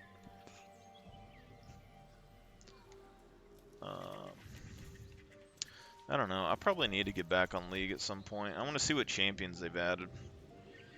They've added Briar recently. She's a Briar. very OP like jungle right now. And they added like a dog. A dog. Assassin. Yep. They've had any dudes? It's been a while since they had a dude. Haven't had a dude since Ivern, and that's still a iffy situation there. That's curious. I had some crazy Ivern builds when I was last playing too. People thought I was nuts.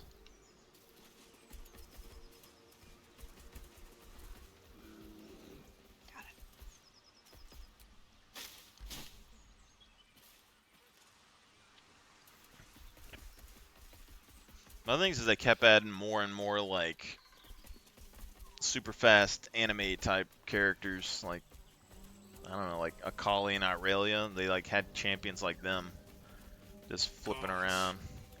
This is bloody uncomfortable.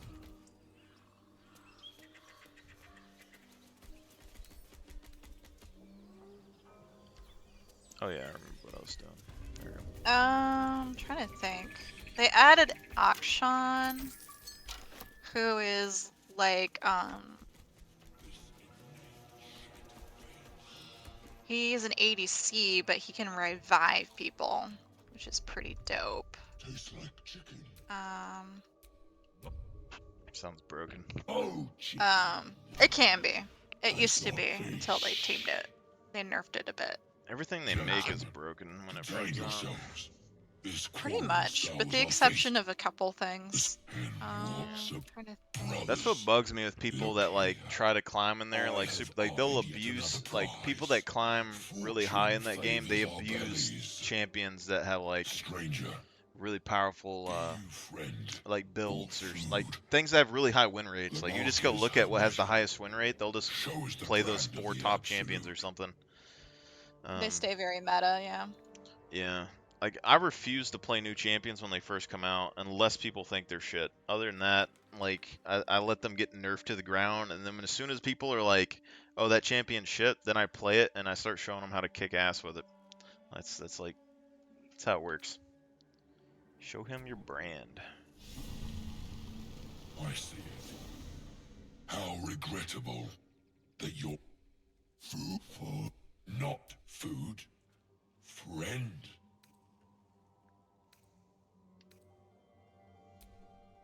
The Bosco, no talk.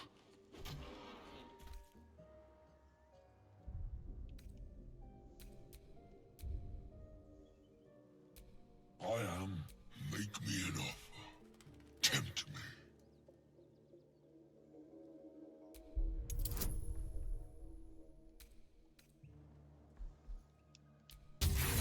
I always pick the wrong characters to do speech checks, man. Oh, but I run 20 on the second one. A brilliant notion, and a boon to my aching.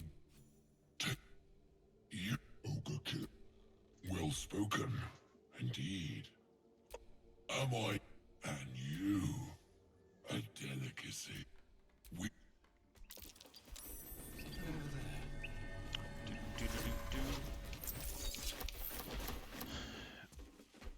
Yeah, Yeah, there was people saying that Diablo 4 and stuff was good, but I don't know if I would play Diablo again or not right now.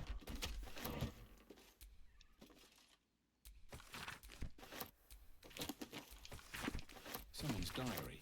Might explain what happened here. Oh, hold up. Diary, you say? Where'd it go?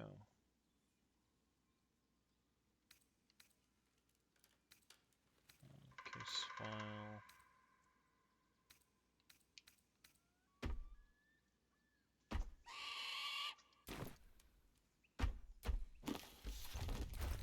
I was interested in playing it, but I haven't wanted to play a lot of Blizzard games recently just because they have a lot of internal issues right now. Yeah.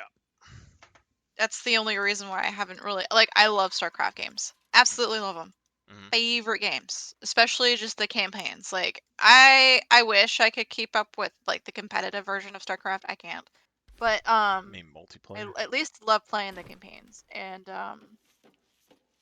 I haven't really touched them in a while because of all that stuff until they get it figured out. Until they figure it out and readjust. Not really gonna StarCraft be 2 was the last one I played. I think. 2.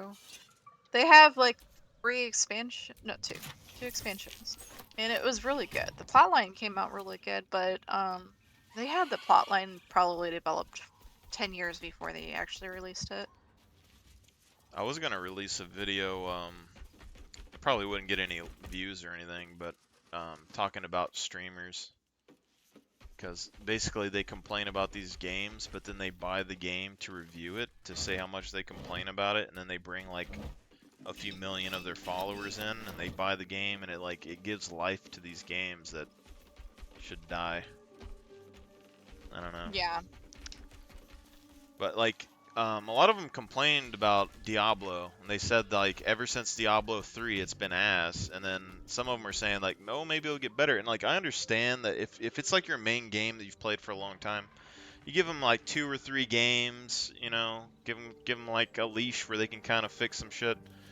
But like I stopped playing Diablo, like I think at Diablo 3, where everyone started saying there was problems. And like Halo, I stopped playing Halo like at Reach, and Reach was I think the first one that everyone said was like terrible, but I liked Reach. And then like Halo 4 and stuff, everyone said was terrible. I never played those. And the same thing with like oh god, like Call of Duties. Like I played like Call of Duty 2 Black Ops and stuff and the Modern Warfares, but like I never played the other ones. Like I stopped playing them before they, like, but people still buy those games and play them, and then they complain about it, and then they buy the next game and they complain about it, and it never stops.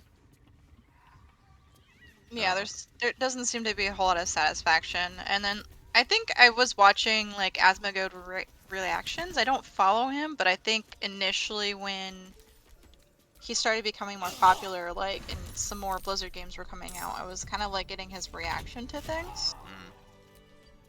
And it's interesting because like you can tell as a streamer he has a certain persona that comes on when he's doing streaming, but the person that actually he is different. So it's interesting to Well, that's a see lot that. of streamers. Yeah. Dr. Because Disrespect. yeah, it doesn't, for me, like it kind of ruins it because then it makes it feel authentic and they're doing it to sell. Like they're like just basically a sales I feel like they're like a sales rep, but on a wider basis. I mean, I think Asmongold's a little bit better than most people. Like, I like his point of views and stuff. I think are good. I would say that I feel like he watches things before he actually watches them on stream, because he calls things out that literally get said on the video like in the next 2 seconds, and I think he knows what it's going to be said, but then he like acts like he doesn't. I think his thing is like he came with when he became popular, he had like a shit ton of World of Warcraft people with him, and his thing is like he like pretends to be stupid for like comedy. That's what he does like when he records basically, and I don't have a problem with it, but He's probably one of the ones that I watch. Like I don't watch him that much, but if I was gonna watch somebody, I'd watch him probably. Mhm. But Directly. Yeah, I how would I put it? Like I like it. I I wish there was more authenticity in these things, and well, it you doesn't can find sell. some streamers, but it's very, yeah, but life is like that too. There's not a whole lot of authentic stuff either. Yeah. Good old capitalism. Yay, capitalism. The Yeah. great provider and also the great ruiner of everything. Yeah, cause like I don't remember what my thing's like when it comes to the streaming and stuff. If you don't cause like some people they have scripts, like they go and they plan things out, they do things a certain way, they have like jokes and stuff that they like write out that they're gonna say during the stream at some point. Like you can kind of tell if some people do things like that. But Mhm. then like I've had people that like when I was playing Scum, like I had like people raid you with like 200 people and you talk to them and like I would sit there and tell them all about the crazy stuff that I found in the game while I was playing and I had like 200 people watching for like 4, 5, 6 hours or however long it was, like me just going over stuff. But like as soon as you run out of like stuff, like as soon as your energy drops a little bit, they leave. Or like people like ask you a question or be like what's your favorite game, or like what do you do for fun or whatever. And then I'm Mhm. just sitting there and I'm just like, I don't know if I really remember what fun is. Like, and like it like and people take that as like a depressing answer and then they just like don't say anything. But it's just like I play games and like they're enjoyable, but I'm not just like, "Oh my God." Like it's very rare that I'm like that. Um Mhm. At like least back you're honest though about it, right? Yeah, I mean, it keeps me to have like a non-biased view when like I look at games. It's why I think I'm really good at picking decent games when I buy. Like I've never regretted a game that I bought, but like when I think back to like fun games, like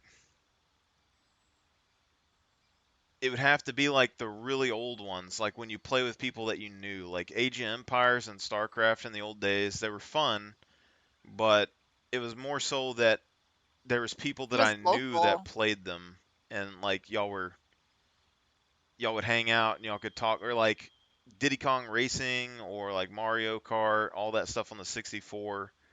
Those were fun because like you had like four people like over at your house and you're just chilling, like running. Like if you play a multiplayer game now, it's like, oh, I lost, or oh, I won. It's not like fuck you, Kyle. Just like Yeah, it's not I feel like you're not playing with people on your level, so you're not feeling as challenged or as like, or sometimes it's like way above your level or right at your level, you know? And I think taking things to like an internet point isn't like bad, but then it like makes the ceiling higher. Like your skill level needs to be way higher than if you were just playing with friends because, everyone's got different lifestyles. oh man, when you're talking about ceiling level, bro, if the internet and YouTubers and stuff was not a thing, people would be straight up ass at video games. I'm just gonna tell you flat out right now. Like almost every game, like it first comes out, 99% of the players can't beat the game. Don't have any money. It's fucking terrible. You go back like, 5, 6 months, okay, people are doing pretty good. You go back like in a year, everyone's like a top tier, like faker level person, like just going around, shit tons of money, know how to do everything. But like it's that trickle effect where it's like you get that one player that knows something and then they tell their friends and then those guys know it, and it trickles down, like everyone has to know it because now 90% of the people know it. Mhm. In the old days you kept those secrets for like your guild or whatever, like It's like you didn't share those online to like everybody. You just trying to keep that advantage or something. It's kind of like people that bought those freaking guidebooks they used to sell at Walmart. Uh, I don't know when they stopped making. They probably still make those. The freaking like Assassin's Creed and stuff. They have like Oh, like guidebooks. the gaming guides? Yeah, Like they do make them now, but they're more like collector's editions. So like I have one for Breath of the Wild or like for the new Zelda game, Tears of the Kingdom. Like I have the guidebooks, but they're more like collector's editions that you put in your library yeah. or you show off on your desk or something. But that was like the early version of it because like if you had a group of like 6 friends, one of them would buy that fucking book and then it would tell them how to do every like mission or whatever, and then they like Mhm. brag about it to you. And you're like, "Oh, I know how to do that mission. You just got to jump up on the chandeliers and do that shit." And then all of a sudden, like now all 6 of your friends know how to do it, and it's not a big deal anymore, you know? It's Yeah, just that's true. That's true. oh, I mean, there's certain things that I have to look up.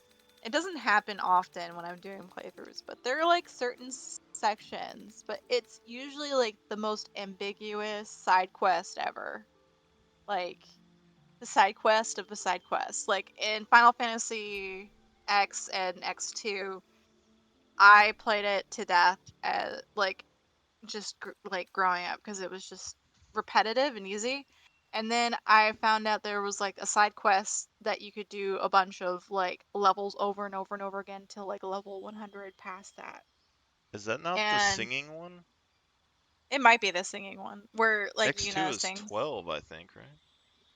Well, so X2 is basically Final Fantasy 2, but it's a remake. It's like the sequel. Oh. So then they had 12 is Zodiac, I think. Yeah, I liked the Zodiac. Zodiac was good. Um, I didn't start playing until like I think Avident Children, which was 7. Yeah, like anyone typically from the 90s growing up. And trying to think. Yeah, there was like you could go under Bevel and there's like levels upon levels upon levels. And once I got to like level 80, I kind of hit like a hiccup because I didn't have the right items or whatever. And that's when I got like a hold of a guide eventually. And then I got to level 100 and got it beaten. But like there's just certain things that are like What's on your ambiguous mind? that I have to look up on Half occasion. that is most But gratifying otherwise, to like the hear. straightforward plot Melee? line, I don't always tend to have a problem with. Baldur's Thank Gate you. is actually probably one of the first Well, games the that gave second me a artifact hasn't had lot the of effect of the issues learning the first. mechanics of, but With the I found it fun Thank you. Yeah. to have to learn a whole new system. So, Dude, some people would probably say that like learning all the DNC stuff is stressful or whatever, but like I've remade so many characters, and like most games I remake characters a shit ton when I make. I burn myself a video game before I fully get to the end of the game because like I'll just make 50, 60, 70 characters at the beginning, like figuring stuff out. Um, mhm. but like Baldur's Gate so far, I don't know how many characters I've remade, probably like 30, 40 right by now. But like the start, I haven't got bored of it yet. Like there's the very first part, like on the Nautiloid ship, I'm like fuck that part. But everything else, like I found like little bitty things where I'm like, oh, what does that do if I do this? Oh, what is it like? What if I take this? Like I just learned that I could keep the cave guys alive. So the cave guys, you can kill them. You can team up with them. You can free them. You can join their group without them. You can join the group with them. You can join the group while having the group kill them. Mhm. And and then like, I'm not even to Act 2 or Act 3. Like by the time I get to Baldur's Gate, what do these little tiny changes change? You know, so like even though I know I can do all that now, when I get to the end of the game, I still have to beat the game like 30 times to figure out like do any of those things change as you get past, you know? Yeah, that It's makes sense. good. Like it's almost like a completionist, but like instead of getting all the stuff. It's more like understanding what happens where, It's like having the knowledge. it's just good starting game. Like I don't know what the word would be for it, but like I'm when it comes to games, I'm very like the starting areas of a game I think are like very important for like replayability. Like no matter how much you like a game, if like the start of it's just a grind to get through, you're just not gonna do it. You know, so like I don't People won't. It's because it's like it's not enjoyable otherwise. Like I don't know if you've ever played Star Ocean before. Star Ocean. Um, yeah, it's an RPG. It's a JRPG, and it's kind of they have different ones, and I think the one that I played for the first time was Ocean, and its plotline is super thick, like Final Fantasy, and what you do affects how things turn out, but it's so long. So long. Like I thought Final Fantasies were long. This game took it to a whole new level. It was so long. So long. But it's like Baldur's Gate where whoever you like put in your party and who you level up is important too, because then you miss out on certain plot lines if you don't grab them by a certain time or so it had those factors in, and then you didn't have because back when it came out, I think they did have like a gamer's booklet, but I just was like, no, I'm not gonna buy that for this. At least not right away. And then I ended up having to go and buy it like maybe 3 months into it because I still wasn't even halfway through the damn thing. And I had spent like over 100 hours in that game. Yeah, It people was are ridiculous. going really what are they? I don't know what it's exactly what the word for it, but like respecting their time on games is becoming a big thing now. Like they want a good game that doesn't take them forever.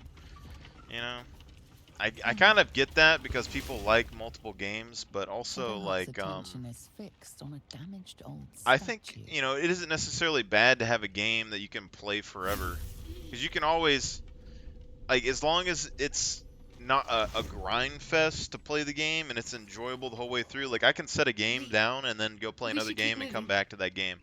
Like I could still go back and play like Grand Theft Auto San Andreas or like Mario Kart right now. No big deal. Like I'm not gonna be like, God damn, they wasted my time playing Mario Kart. You know, it takes too long to beat. I never beat Mario. I'm gonna tell you right now, I didn't beat Mario. Um, Never beaten the first Mario on 64. yeah, Never. I like the game, but I never beat it. And people tried to get me to play it on Wii, and fuck playing that on Wii because it was too difficult. Because how you hold the controller makes your dude walk back and forth. It's super annoying. But Nothing. yeah, I don't know. Yeah, Quick I trick of think the light. that's the reason why I couldn't play Princess Twilight, for Legend of Zelda's I'll take you thing. as Let's just I've move always along. wanted to play it. Never have, just because of the Wii system felt weird. Like I would play it at like my friend's place and I would be like, I can't do this. This Hmm. is too abstract compared to what I'm used to using. But I like the Wii Sports or whatever it was before. I did boxing at one point.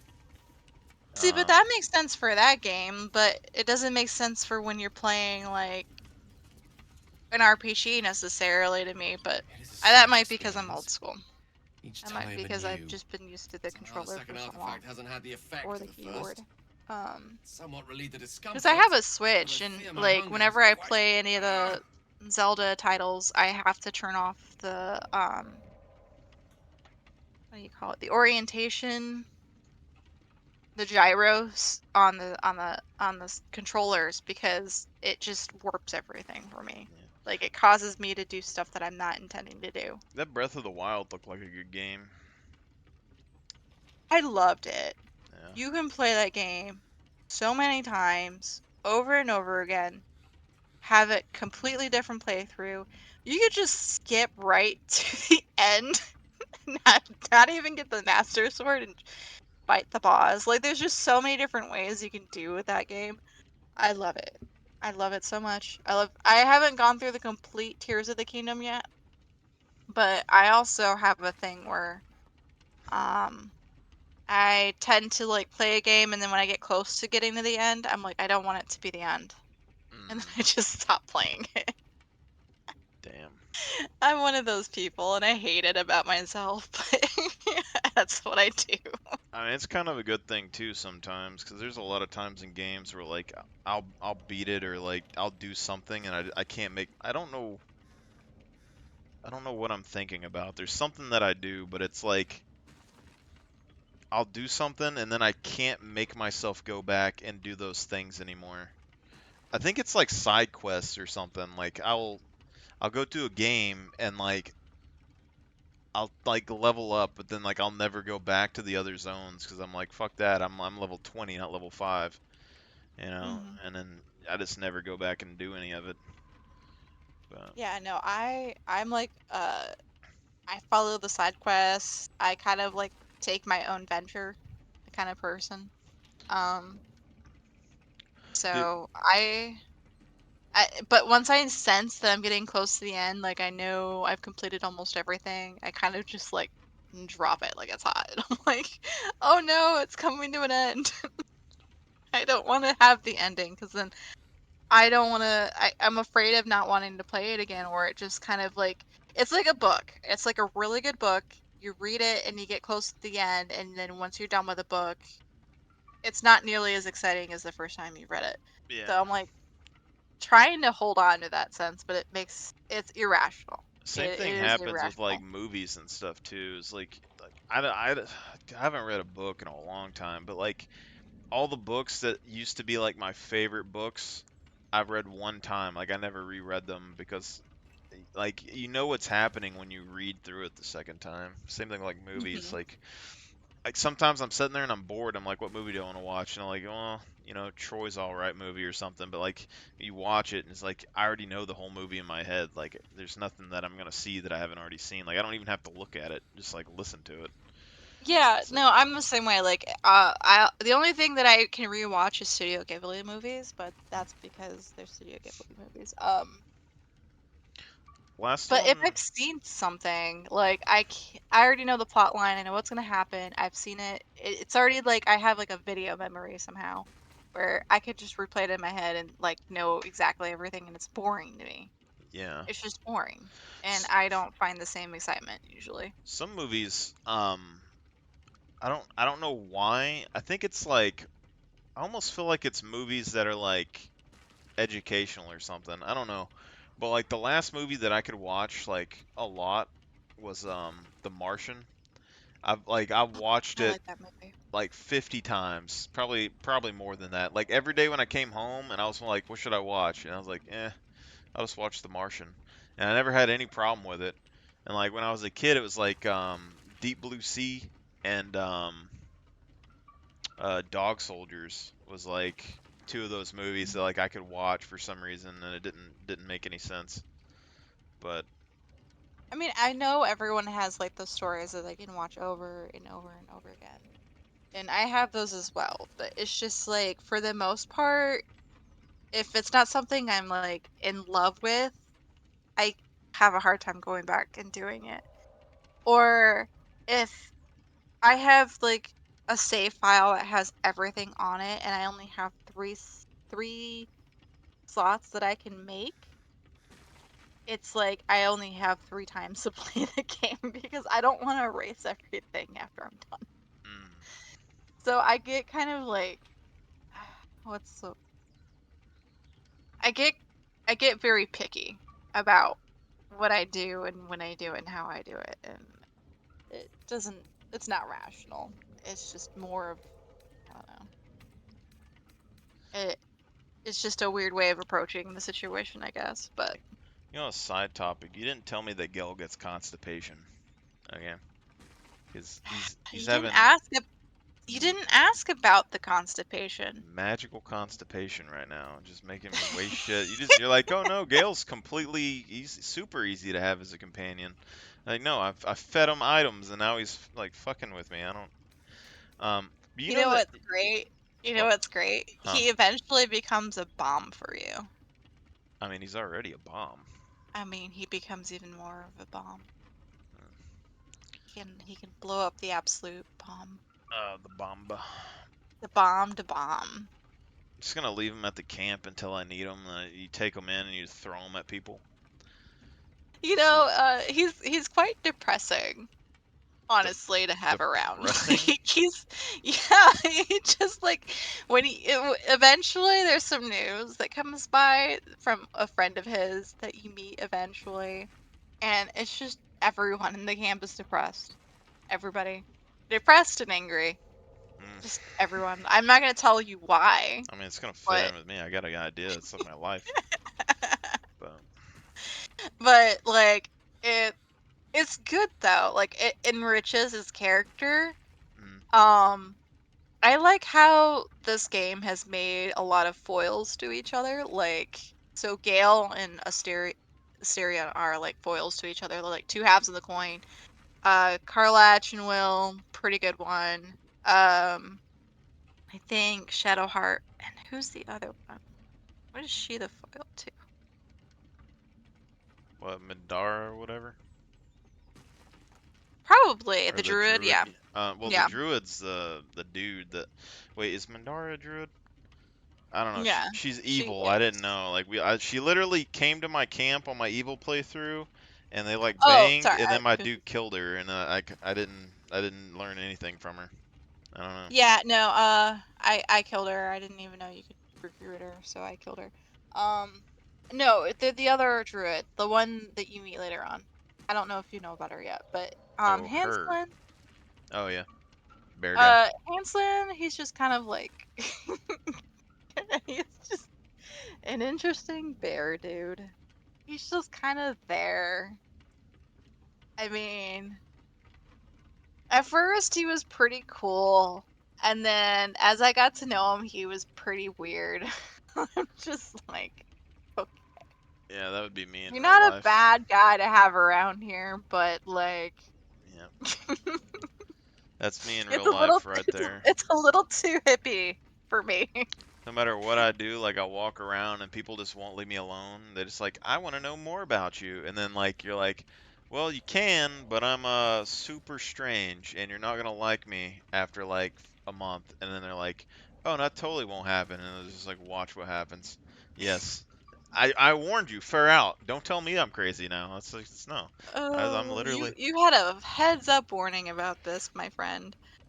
See, Um, you know some of the things in this game though, like so I went to this part and talked to this goblin and he made me rub shit on my face.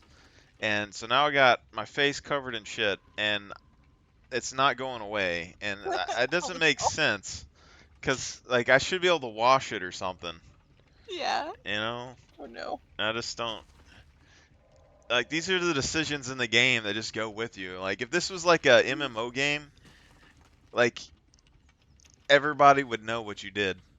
Like they just know. Like they just look at your face and be like, "Oh God, Yep. Yep. Yep. damn." We know. We know what happened. We know what happened in Act 1 for you. Know what happened in Act 2 for you. Um, yeah, no, it's just I like the game. I like how it surprises you and it's enriched with good characters that have good development in them. Still sizzle. Like Fire remains undefeated. I'm not certain what's See, going on, but I don't nothing know good. how like Please, it's like games. think. I feel like games they Retrace my waste steps too to a much glade money of on the whole calm. celebrity thing. To be honest, because I was Mhm. thinking about this the other day because I don't know why this started happening, but like like every game that I remember in like the past however many years, I was never like, oh, that's Vin Diesel. Oh, that's like I didn't know who the fuck Master Chief was. I didn't know who the fuck like the dudes in Call of Duty are, but like now like even like Star Citizen, they have to go get like a top grade A actor and get them to voice act everything. It's like millions of dollars, you know. Like these Baldur's Gate people, I Yeah. don't know exactly who they are. Like maybe they work there or not, but like, if you have a recording studio and just people that are even like slightly good at like making a weird voice, they should be able to just make a character in the game. Like every person that works on your game, just have them make a character and like voice act it. Boom. I would pay Yeah, them the extra money. I think there needs to be a good balance of it. Like I don't see the harm in inviting a new voice actor into something and then like, or instead of like having an already celeb kind of in it. But I think it's just because people are drawn to those voices to some degree. Yeah. But you never And have Morgan so they do Freeman. that. Where's Morgan Freeman in these games?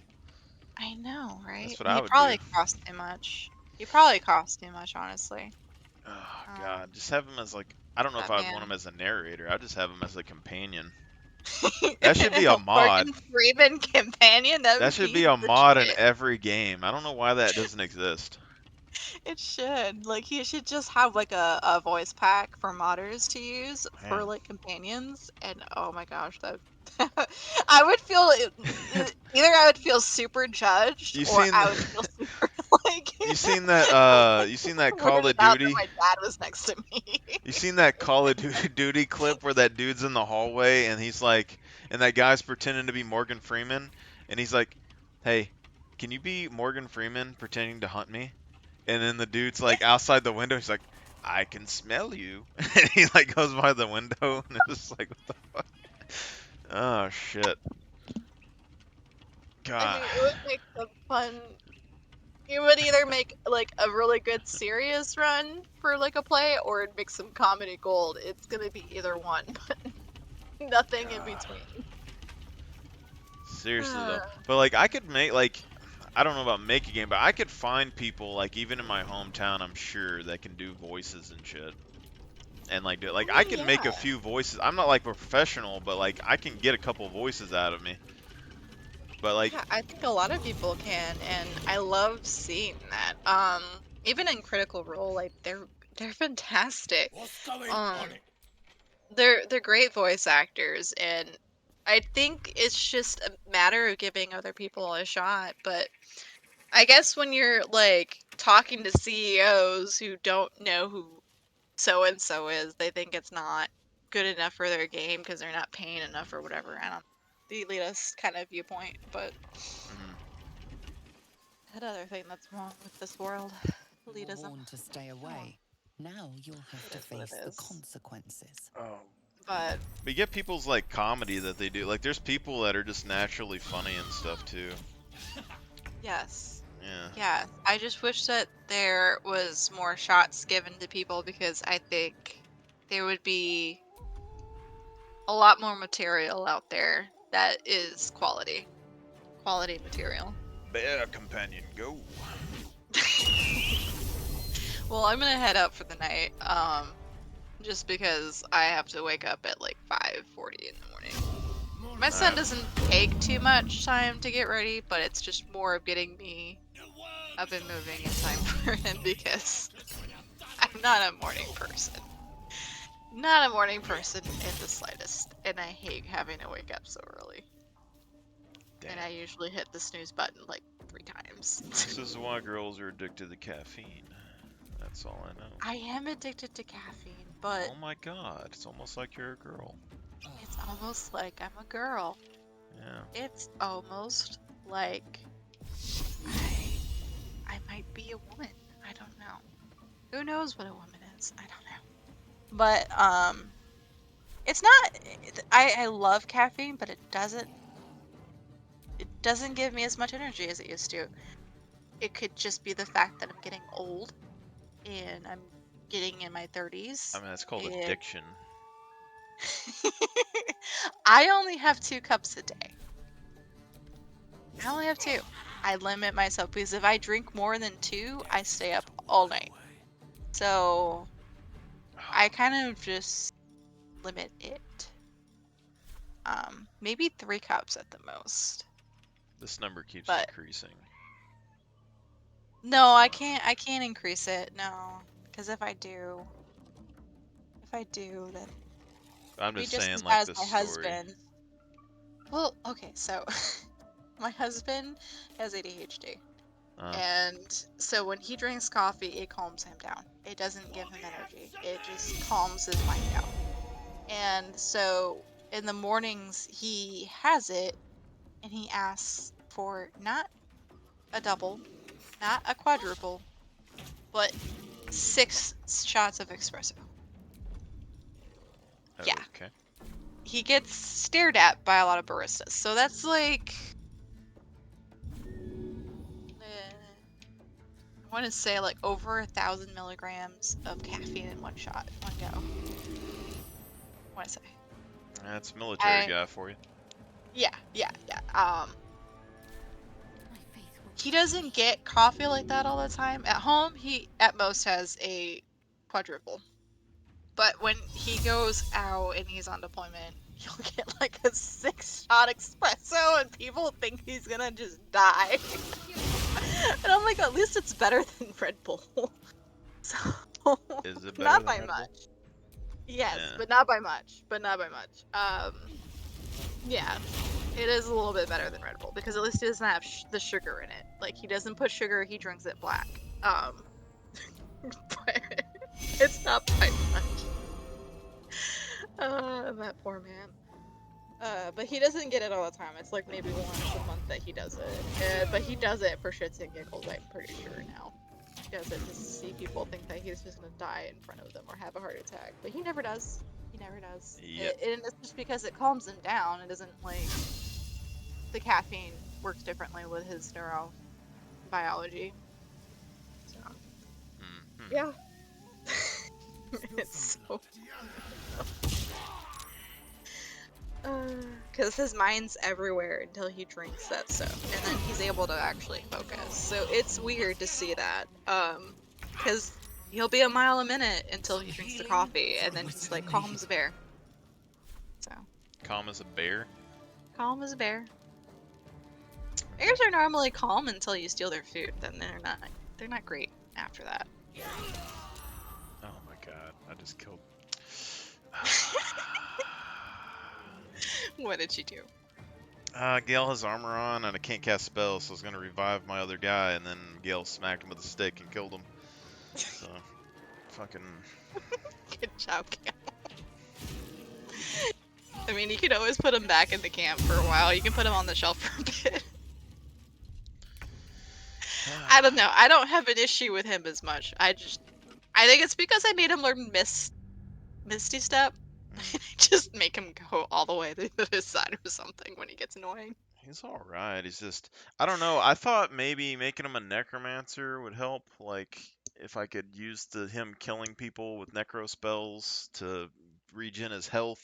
But I think it just progressively just gets worse to where he starts dying. But now he's like, I don't know, he's just having problems. But just even one item just bugs me. For the absolute. Already God. Yeah. Yeah. I don't know. I also play him more as like a destruction mage where he just learns more like buffs or debuffs to enemies and then just does damage. I find that with him, he's too fragile for summoning, unfortunately. I like the Well spoken. I haven't got around to it yet, but like the summon companions, they're like really weak animals, but they're kind of useful in a way. It's weird. But I got to the point where you can start summoning like minions. You can start summoning a dryad, and that dryad could like use entangle and stuff like that, or you can summon like fey creatures, which are like kind of like little double hobligans things, and they're like element based. So I think the only ones I've been able to see is like fire and ice. I don't know if there's like an elemental equivalent for the lightning one yet. And then you can summon a animal companion. At the ready. I think you can pick, but I think at level 7 you can actually have another animal companion with you. But I haven't played Ranger yet, so I don't know how that works. I don't know if that's more like you summon a pet with you from the beginning or not. I mean, level 2, I think. I mean, well, they get summon familiar level 1, and then I think level 2 you get a pet. And then there's a Beastmaster thing. Like your animals eventually get a helmet or something. They get little hats, you mean? I think so. And then, as far as That's I cool. know, it's like level 7 or level 11 or something. You can get 2 pets, like 2 bears or something. but Double the trouble. I don't know about Ranger build. That'll be hard to I don't do. know. I haven't ran through a playthrough on it yet. Just because I'm trying to do everything but my usual, and I tend to be more like a rogue or ranger whenever I do playthroughs. So. I mean, there's really good Ranger builds if you want to follow one, but other than that. Yeah, like I said, like I try to watch them, but like I have to kind of just do it and like fail at it because I'll watch the builds and I'll just like lose interest 5 minutes into the video, and then I'm like, okay, it's gonna be playing in the background for like the whole hour that they're describing how to play this, and I'm just gonna lose attention because either my kids are distracting me or it's just really long and drawn out. Just like, yeah, no. Hardly a challenge. And I'll try, like I said, I'll try to like sit down at night and sometimes watch it, and then I'm just like, I'm ready to go to bed. 10 minutes into watching. What's on your mind? Apart from that is most gratifying to hear. Focus is down the May I? hill now. I don't have much focus. Thank you. It is a strength. Somehow the second artifact hasn't had the effect. That's how I of the feel, first. getting old. Somewhat relieved the discomfort. Like I just put but I fear my documentaries hunger on hasn't quite- at night now just to make me fall asleep on the TV. I don't even try to watch a show anymore. I'm not so Something boring and dry to have on the background as I try to fall asleep because I've just already seen all the documentaries. They just remake them these days. But my favorite so far is Drain the Oceans. I like that. Drain the Oceans. Drain the Ocean. See, I'm at the point where, like, I really don't care what I do for the most part. I feel like I need to be progressing more and, like, normal stuff. But I think it would just be nice having somebody I could just sit on the porch and just, like, not do shit with for, like, 20 years. You know? I don't know. Yeah. Just weird. Have a life partner to share, like, every day with. That'd be nice. Yeah, I don't know how you put that out there, though. Just be like, hey, we can live in the same house and like watch the same stuff and like eat the same food, but like I don't care what you do, you know, just do you, and yeah, and we can talk on Sundays. That'd be great. I don't know. Oh, I don't know how you would put that out there, because well, I do have a friend, and her mom and dad were never married, but they were just always together. Which, honestly, I think is the way to do it. I don't, like... You don't like tax How do I credits? put it?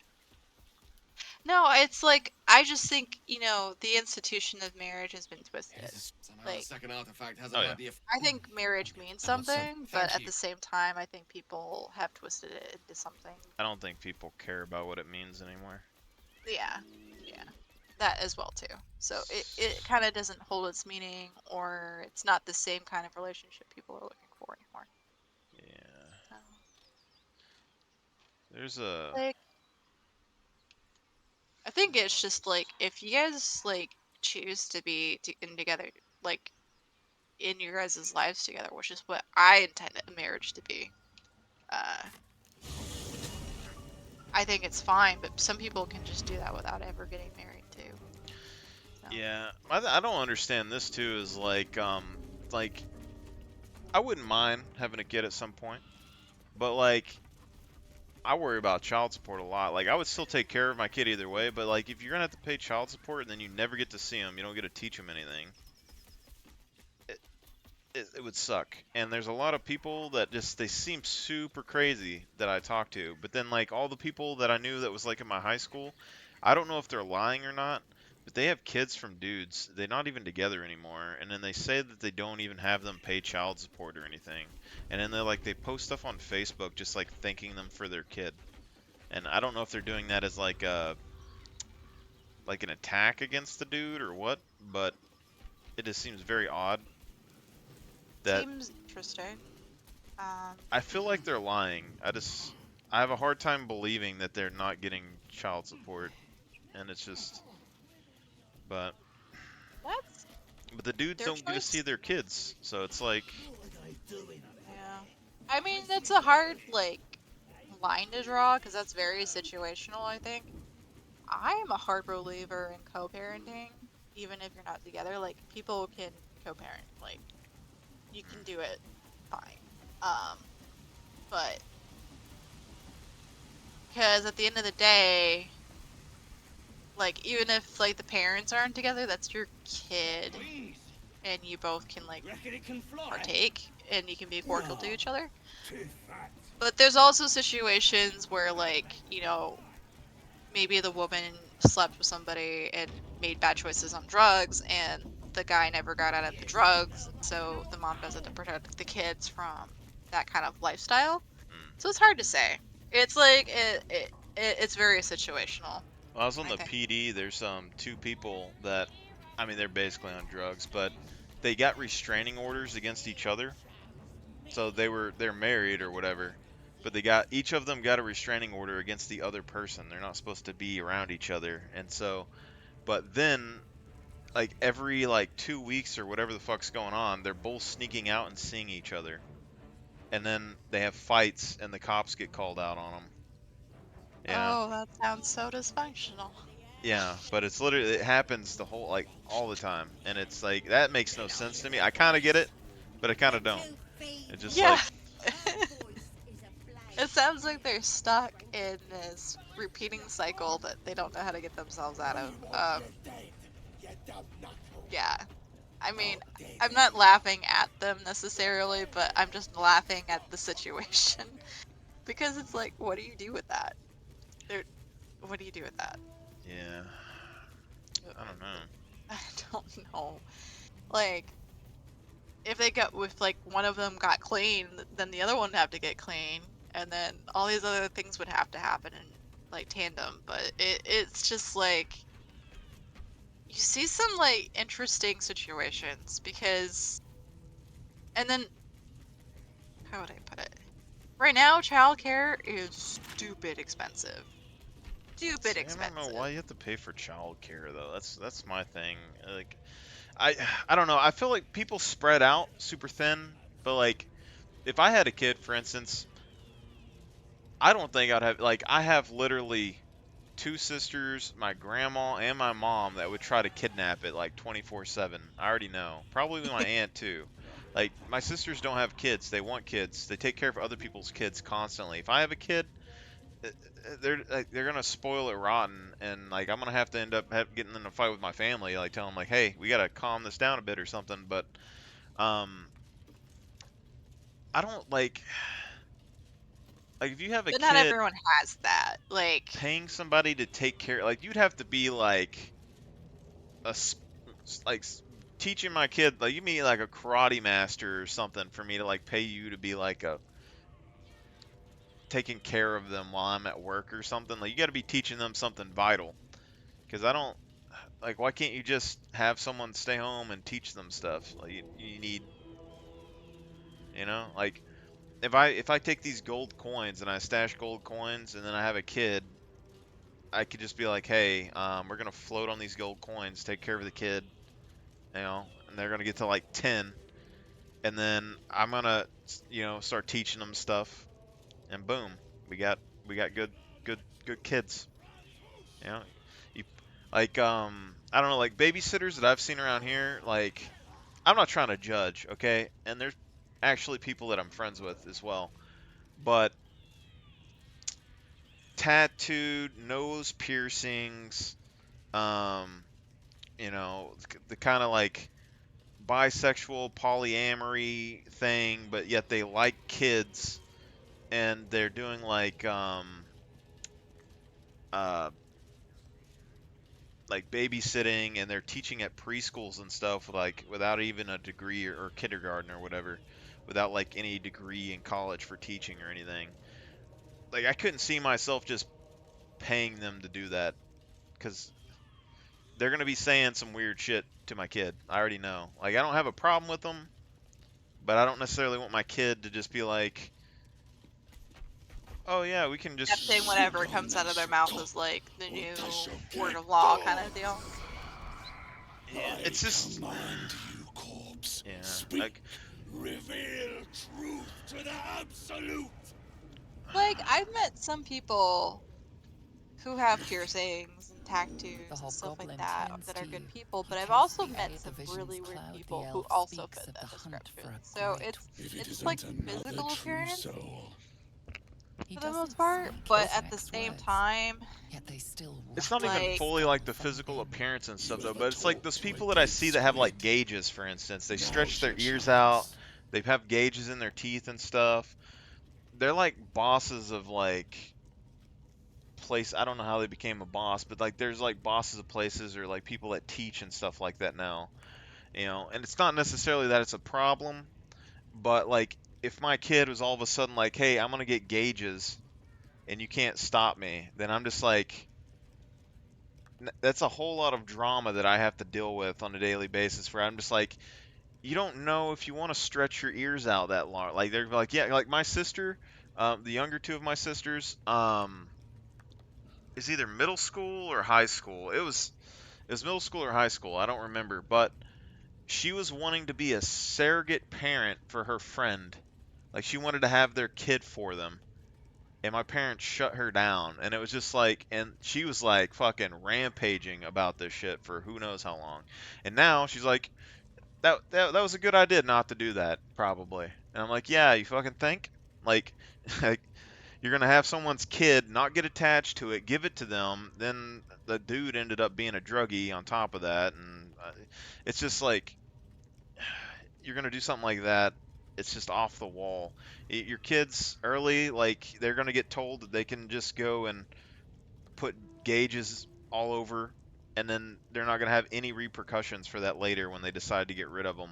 I think it's better to just have your kids be like standard neutral when they get to like 18 or whatever, and then they can do whatever crazy shit that they want afterwards for the most part. But like before that, they shouldn't do something that they can't like take back because they didn't think it through good enough. Like if they're gonna go cut off one of their fingers, they can do that after they're 18, not when they're like 2. It's not. well, I think you're thinking of it like, there's a certain like learning curve and not everyone looks at it that way.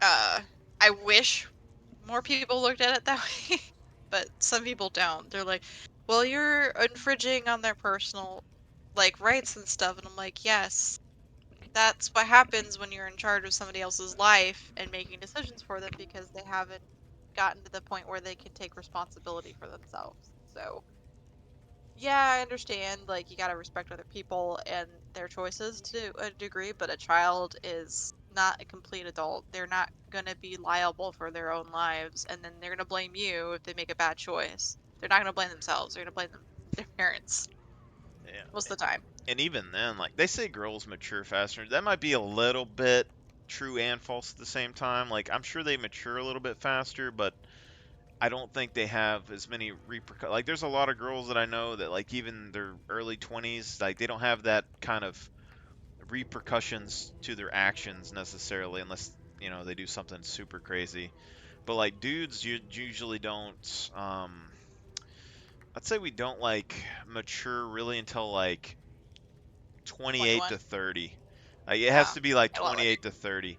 Because it's like, no, because like the dudes, you go, like, unless, I think there's two sides of this. If you're a dude that just kind of has things happen, you go with the flow and nothing ever wrong happens to you, then you could probably argue 20s. Like, they're going to say like early 20s and they're fine. But that could be anything. But the learning curve is like, once you get out into the real world for a dude, like, the first few years is just learning all the fucking rules and shit and trying not to go too far over. I think you don't really get your shit together until like late 20s. Like I don't think they really piece it together. That's when you're getting your life together. You're like buying a house, you're trying to like do good in a career, make money, all that stuff. Um, you know, I pro guess. I mean, I think it depends on the individual because I was one of those. Well, then again, I am a girl, but like I came out of high school like with a plan. Like yeah. I had a plan. But the problem that I ran into is that the job crisis. Like I was either overqualified or I was underqualified because I didn't have a degree. So I was like, fuck. This is awful. Like, I'm not gonna get paid what I need to because I'm attending college and I could do this job, but I don't have a degree, so they won't hire me. But I could totally do this job. But then, like, if I did another job, it didn't pay me enough to like sustain myself. So then I'm like, fuck, what am I gonna do? And so, like, my mindset as like a 21-year-old was, or 20, like, yeah, just even 21 was like, okay, I want to get a career. I want to be able to pay for this. I want to be able to do this. And I came out like running like that. But Mm. um that wasn't like the usual I noticed. But did you have I like did. savings or anything built up Yes, before I that had point? savings. I kept my checkbook balanced. I But had you're gonna like buy a attention. house or something, or is it just? Yeah. No, like it was like just so I could like accrue. I could either invest it or buy a house or get married with it. I don't know. Or I could like invest in like more college so I could get to whatever job I wanted to do. Or if I stayed in a career field and I needed to like take classes outside of college and do more like a trade school, I would have it. But like I know that's not typical of people. I left high school and went into college and most people were like, what am I doing? What am I doing with myself? What is the end goal here? I don't know what an end goal is. All I know to do is to party and to go and do this 9 to 5 job. That's it. And had no idea of what they wanted their life to look like. So a lot of people were like that. I think that's why it was really difficult for me to like date people in general because it was like either too serious or it wasn't serious enough for me. Like I didn't take that person seriously. Like it was like a date or two and like they didn't have an idea of what they wanted to do with themselves and I was just like, well, I don't see a future with you then because you don't know what you want and if you do find out what you want, it may not coincide with what I want to do. Yeah. But like I said, most 21-year-olds are not going to be thinking like that. Forget like 18-year-olds or something. That's I find most people in their 25 or maybe when they're 28 like you said tend to be more on that like mindset. Um I mean, I got so prepared beforehand, but I didn't know what I was doing after school really. I just was doing what people told me. I feel like probably I'm weird because I feel like I'm some sort of hybrid between a dude and a chick. Like honestly, cuz my I'm very logical and stuff how I think things through, but then again there's like some things. that are emotional based. Well, I do both when I make choices basically. It's it's very weird. Like a lot of the guys that I like grew up with and stuff, they're all like, oh, like they're like, oh, I gotta be super masculine. I gotta, gotta fight people or whatever. Those kind of like all those contests and like through sports and everything else, they've did good. But like I've never had any problems like beating any of those guys in sports or in a fight or anything like that. And then now when they're older, they're like, oh, I gotta go to the oil field. And I gotta, they gotta get the best paying jobs, and they work like crazy hours and shit, and then they make good money. And like I've did those harder jobs too, but now that I'm getting older, like I've already thought like 10, 20 years down the road, and I'm like, am I going to be able to do a manual labor job for like 40 years and my life not be ass at the end of it, you know? Like you either invest the money or Not something, or really. you find a Yeah. job that's not like, I don't want to be that guy who like goes to work and then you come home and you're just an asshole, and then like your family hates you, you know? Good It's on like, you for choosing that. Because well, it's I just wish like more people would choose that for themselves. it's like the jobs have to be done, but like I finally found jobs that's like I come home and I feel fine. Like if I need to stay up for like 6 hours after I get home from work, I could, and I would be perfectly fine. But on the other hand, it's like some of my decisions. like say like a guy. You're more well thought out than most people around you. Well, Like it's like you can if a take into guy dates a consideration girl, of it's the like, oh, girl hot. I date girl me family. That's like guy like simple basic guy math in her head. Like, or it's like the dude wants to like conquer territory where it's like this is mine, and like that's kind of like whereas like mine like girls will come out and talk to me, and then I'll be like, she she doesn't have any skills. She doesn't care about kids. She doesn't seem like a kind person. It's like I got this like checklist that's kind of just like filters people out before I even really give them a chance, I guess. Whereas like most dudes, I just don't think have it. They just like see what happens and they get what they can out of it, and then they like go on about their business if it doesn't work out. Like, Yeah, I think you just want something different. Like you've seen people go through certain things and you're like, "Well, I don't want that." So well, this trait is going to probably lead to this direction. So you're just a little more aware. Well, it's kind of like Like, this girl named Felicia. She went to my high school and stuff. She worked with me a while back or whatever. She's like super churchy, but I wasn't fully convinced she was. I think she was a person that acted super churchy, but she really kind of wasn't. And she uh-huh. is like under the radar. But she's saying she wasn't going to do anything until she was married and blah blah blah and all that. And it took her like I don't know like 6 months or something to get me to say that we can be friends. All right, she wanted to be friends. I was like finally like broke down. I was like okay. Um, and it, like didn't last like super long after that. Like they tell you whatever. But a guy from my high school was saying that he thought she would be a good match for me. And then this is the same dude that like middle school wanted me to go out with I think her name was Elisa Fletcher or something, which was like a hulking man of a girl in our grade back then. Like I wasn't gonna do it. So not historically good with picks for No, you. but he's also like the guy who like in elementary school he dated two middle school twins. He's like a guy who got a bunch of girls throughout because he's like super crazy and funny and had his grandparents and stuff had money and shit, so he had like four-wheelers and stuff. And we'd been friends for a long time. But I was telling him like flat out like he didn't understand what I was saying. He basically thought like I was crazy at that point, but basically I was saying that um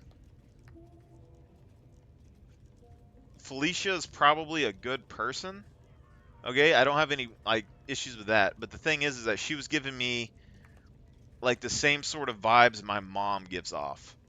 Okay, and it's like she's kind of churchy, but Yeah. she's kind of crazy. She's like one of those people that would be crazy if she could be, but she was like raised a certain way, so she's not. But then she like my mom never went to Massively church my crazy whole with time churchy growing up, stuff. but then she went to church when she was older for some reason. I don't because she Uh-huh. got into like a thing, and then it was like but like my mom too, she's like she would have you like clean the house all the time. She would bicker about everything, and then like you have to move the furniture every 2 days in the house to certain areas, and like her and my dad clashed, and I watched them fight and argue for like 20 years before getting a divorce or whatever, and I knew it was coming, and it's like I can see me and her getting along for like a few years, 10 years or something, but we don't have anything in common. Like, there's nothing. She likes me Yeah. because I was a big sports dude, buff, and she knew me from school and stuff. And then, like, I like her because she seems like a pretty good person and she's kind of hot, but it's not enough for something to last, like, very long, all right? Like, we're going to end up No, getting it's not. together, have a kid, and we're going to get divorced in 20 years, just like my parents. It's like, it's not. Ugh. Yeah. I find that an enriching kind of life partnership requires some friendship, like level of actual genuine friendship, and then I think best friends that you're like physically attracted to is like the best kind of like list there, but So, Patrick. also at the same time you need to some distance to some degree because you need to be separate too. It's like a hard balance to I've like learned that a land. little bit too. My last relationship is just if you're like I couldn't like I was happy in that relationship and I couldn't sleep around them because I was so happy all the time. and it eventually became a problem because like I would be awake and like super like crazy energetic, and I wasn't sleeping very well, and it really affected me like a year or two down the road. So like that distance part of it was just like a big Not deal there. because Yeah. yeah, because she liked going to like plays and stuff, and like I've saved almost every experience in my life for when I have like a wife or something, right? But like I went to a play not expecting to like plays, and then I learned plays are actually fucking cool. They And can be. Yeah, yeah, it depending was on a the good play. time. And then like so like every single day you're waking up with this person and you're going and doing something that you've never did before, and then you're like, oh, this is fucking awesome. Like, so, like, every second is just like an adrenaline rush, but like, eventually it crashes. Like, you can only go so long. Like, I was fucking going, but I didn't realize that I was going, but I was wearing myself down. Like, I wasn't fully there because I was like on this train track of just like go, go, go, go, go. Like, Yeah. spacing out would have been so much better. Like, just give me some time to recharge and we would have been good. And plus, like, you're around somebody like long enough, you get annoyed at some point. Like, um, Going into a relationship expecting that there won't be any fights is ridiculous. There's gonna be yeah, conflict, so problem solving is a good thing to have. Um, I liked I know not everything about everyone's her, but all. like, the only thing that like bothered me, there's two things that bothered me with her, and that was one, anytime that like I was kind of like sitting somewhere, she would like if she had a problem, like if she like was upset or something, I would go to her and try to make her feel better. But like if I was like kind of, like my mom got into a car crash and she was in the hospital or whatever, um, she would pat the chair or like wherever she was at, she would like pat the seat or something for me to come sit next to her. Like I know that's stupid, but it's like the difference between like, oh, I care for you and come here, You're my puppy. pet. Yes, and Yeah. it Yeah. got under me a little bit, and then the other thing was like I would do stuff for her all the time, like I would tend for the fireplace or whatever, fix shit, whatever. Um, but like she'd be like doing her hair or something, and be sitting down, and like there'd be a comb like right next to her hand, and she'd be like, "Hey, can you hand me that comb?" And I just be like,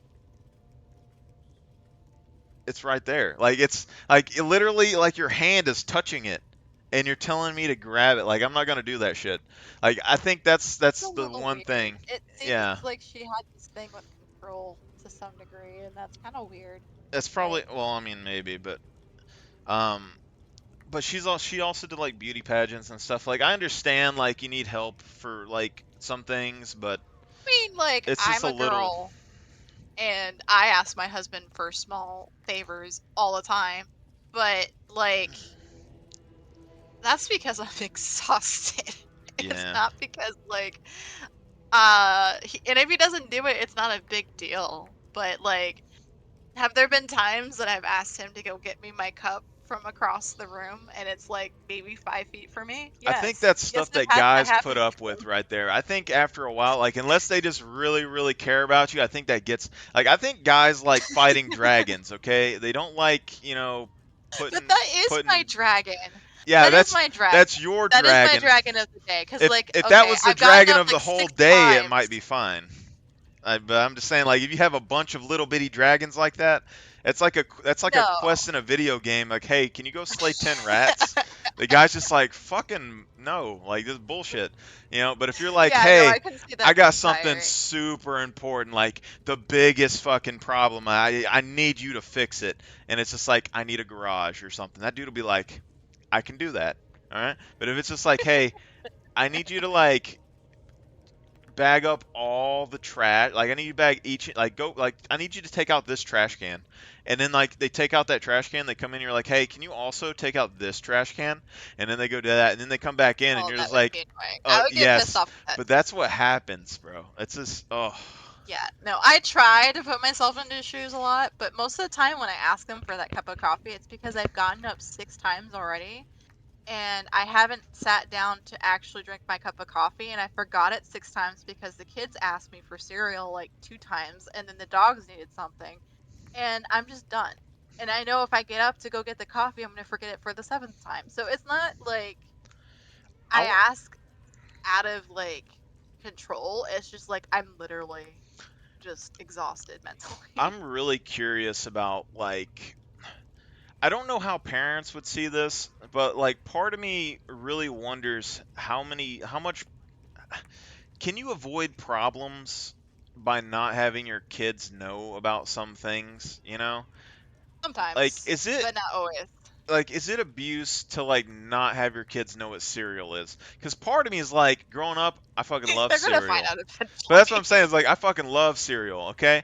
And but like now it's like I would say you can get there's a away with it balance. for probably 5 years, and then you're gonna have to explain yourself. You're gonna have to explain Like yourself in about 5 years. there has to be a balance though. Like I knew what cookies were when I was growing up. Like my grandma made cookies all the time, but she would give me cookies as like a treat, or if like I went and like raked the yard or something, or I went to church. Like there's like Yeah. certain times she would give me stuff. She gave me like a sherbet ice cream at the end of the day, only at the end of the day at a certain period when Wheel of Fortune was on. That's it. And it's like, but like most kids now, it's just like, I want a Snickers, and then they don't show up about the Snickers, and then eventually the kid, like, they get bought a Snickers, and then it just, like, Yeah, it's why do you get a because Snickers parents just bar? don't want to deal with it.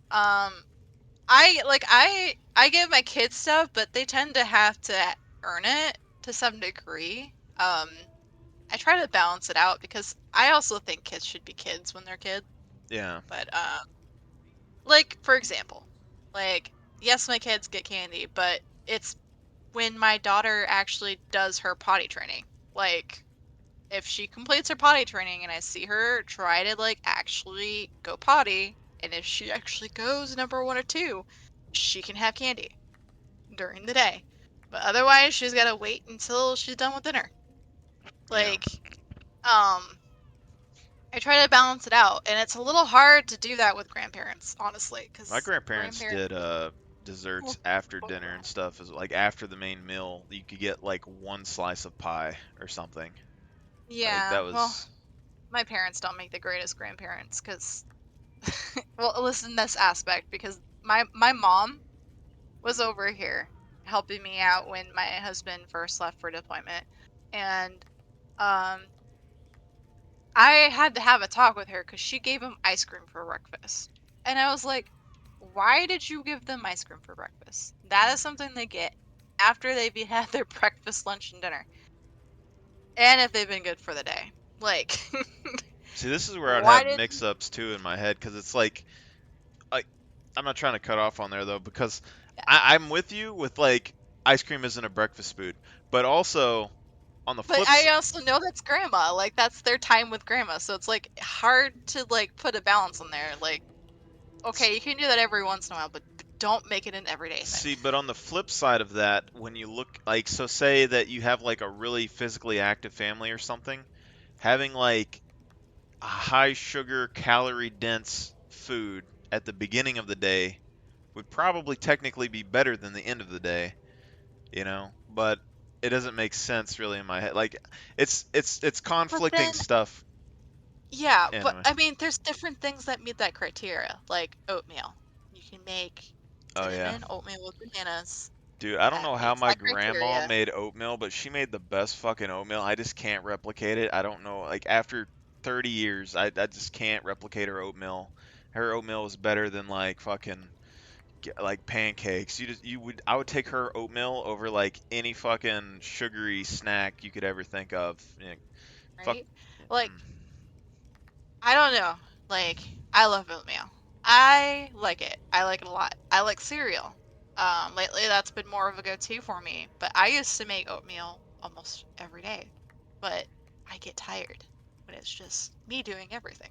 Guess you're So, the I've had to take a shortcut absolutes is and the give them dead cereal more often than Squiddy oatmeal. had a You But weapon. can do like, I reckon the non-cooked killer oatmeal. nabbed Technically, it it's and supposed to be scooted better, off I to that guess. looter camp. You ever do? yeah, I could. We The find the who problem killed is it, that and since my we kid is find who neurotypical, he took that won't weapon. eat it So unless he watches settle me cook it. in.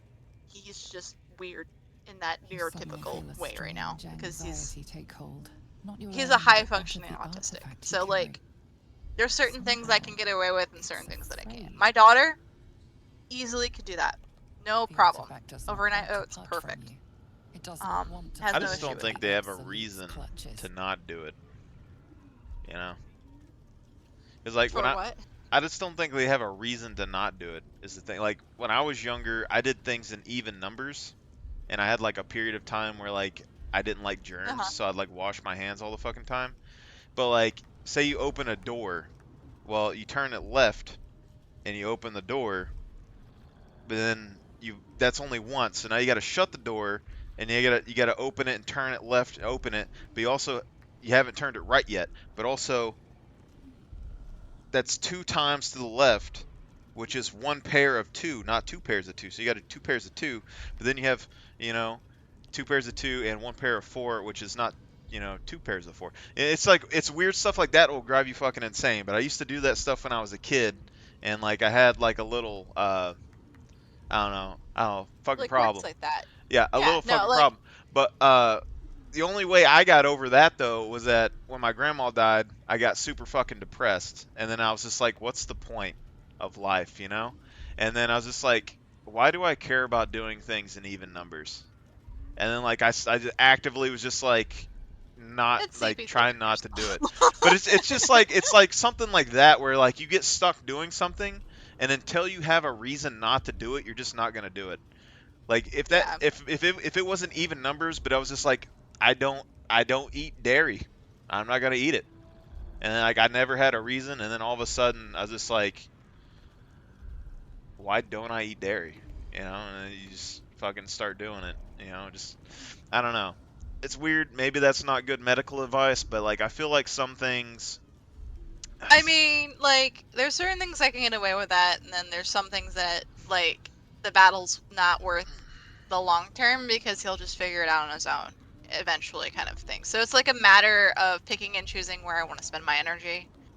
And right now, the bigger thing with him is getting him to actually eat and eat, like, things that are protein based. Like, he had no issue as a toddler. Ate fish, ate anything I put in front of him, peanut butter, whatever. Ate chicken, ate lamb.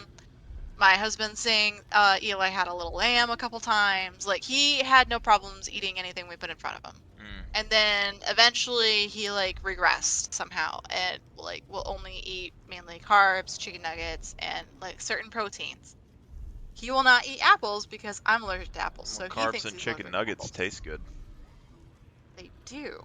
Yeah. And so, and I'm not arguing with that fact, but No. he also is losing out on like eating bacon or eating, a steak or Yeah. eating carne asada or tacos or stuff like that. So like I can't get him to eat Well, a yeah. chicken You club might sandwich, not have even a though it's the taste same for it thing. though. Yeah. Yeah, like I could put like a chicken club sandwich that's breaded in front of him and he won't eat it, even though it's the exact same thing as a chicken nugget, which is bread on top of it. Did he go long periods without eating beforehand, or was there like some sort of like weird meat product that he ate at some point that I like before? I just I don't know. Like it's just like he hit 4 and something just clicked where he was just more picky about what he ate. Like just super picky about what he ate. If he wasn't used to it and it wasn't something that he saw or something that wasn't like a slimy texture, or sorry, if it was a slimy texture, he would not touch it.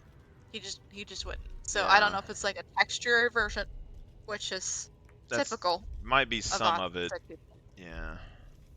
So it's like I finally got him to eat blueberries, even though he ate blueberries just fine.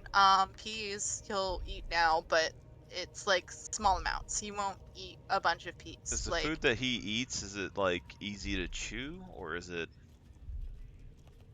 I he would doesn't say like it's mushy just stuff, or I don't think he likes mushy stuff and he likes textures. Like he likes animal fat would be something that he'd be like, no.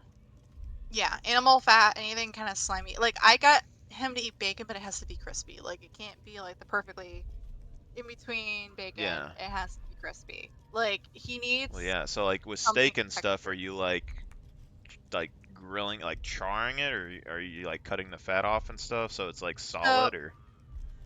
I do tend to go for more like leaner steaks because I'm anemic. So I need more leaner proteins. So um I do keep some fat and marbleizing on there, but like the silver fat and stuff like that, like that's too much. I do take that off, Yeah. but I don't like take off so much fat that it's gonna taste icky. And I tend to reverse sear it just because it's easier. But um Have you tried tacos? I have. He I've doesn't. tried ground tacos. I've tried carne asada tacos. I've tried He doesn't. carnitas. He I've doesn't like tried. tacos. No, he won't touch tacos. He won't even do quesadillas. Yeah. Well, Even though I was thinking it's like like this fajita thing. stuff. You have like chunks of meat with chunks of vegetables and stuff. But I've yeah. even tried spaghetti pasta. He'll eat the noodles, but the moment I put the meat sauce on there, nope, Yeah. nope. I mean, it'd be hard for me to like think of a lot without like actually talking to the person because like I know my sister, she had problems with it wasn't necessarily the meat, it was things that she learned. Like my dad told her how Wiener Wieners was made, like, and then like one time we slaughtered a cow and she refused to eat meat after that point for like a long period of time. She still Makes doesn't sense eat though. Vienna Wieners though. She hasn't ate those in like fucking forever because she doesn't like that. But like my thing when Yeah. I was younger was I either had to have all of my food separate and then I had to eat it individually one section at a time, or I had to mix it all together into one. So like if I ate like a burger and fries or something from like Uh-huh. McDonald's, I would either eat my fries and then the burger, or then I'd eat the burger and the fries, or I'd put my fries on the burger. Like that was like the only way that it worked. So like there's weird things like that I think you grow out of maybe, but Yeah, it's hard to say with him. I think as he's getting older and he's seeing other people and other kids eat things at school, he's more inclined to try more things. Um, like today for lunch, well, lunch for me, but I got him from school and I got some McDonald's for him because I had to go to the grocery store and I didn't pack anything for him other than what he had for school. And Nadia didn't need anything because me and her we've been sick, so we napped during the day after we dropped him off. And so he eats the chicken nuggets, the fries, the apple slice, and that with no issue. they said he didn't But like if I apples. exactly the But skin, it's a slice though. the skin off of the apple slices in McDonald's, they don't have the skin on them. Yeah, the skin is okay. I could see that. Yeah, So yeah. like I'm like, okay, so Well, what's one, different? one. Okay, here's the difference. Okay, one, apple slices are better than apples. That's just hands down. One, you don't have that weird core shit in the middle of it. Two, they taste cleaner. Okay, and you don't have that weird. It's like if you bought into a full apple. You get the juice. You Well, get the juice off. there's juice, and then the apple, the shape of the apple is all weird. So like That's true. because it's like you have that core left and it's all awkward and it's not even, and then on top of that uh the skin one, I remember when I was younger, the skin doesn't taste very good, so and then it gets stuck in your teeth and it's like leathery, compared to an apple. But I mean, that's like the gist that I could think of off the top of my head because I would like apple slices. It's kind of like an orange. Like even now, I hate eating a full orange compared to an orange slice. Orange slices are good. An orange is Yeah, ass. I I'm like, okay, so it has to be a texture thing because like blueberries kind of have skin on them, but the skin on the blueberries is a little bit more rubbery. Like it's got more texture to it. It's not as like slippery. And the blueberries themselves taste really good. So I'm like, okay. So the apple, it has to be the skin that like you said doesn't taste good He or might it's not just know what an apple slice is either. He might not know it's an apple. I If think he that's does because when I asked him, he knows where it comes from. So oh. it It's like it has to be texture.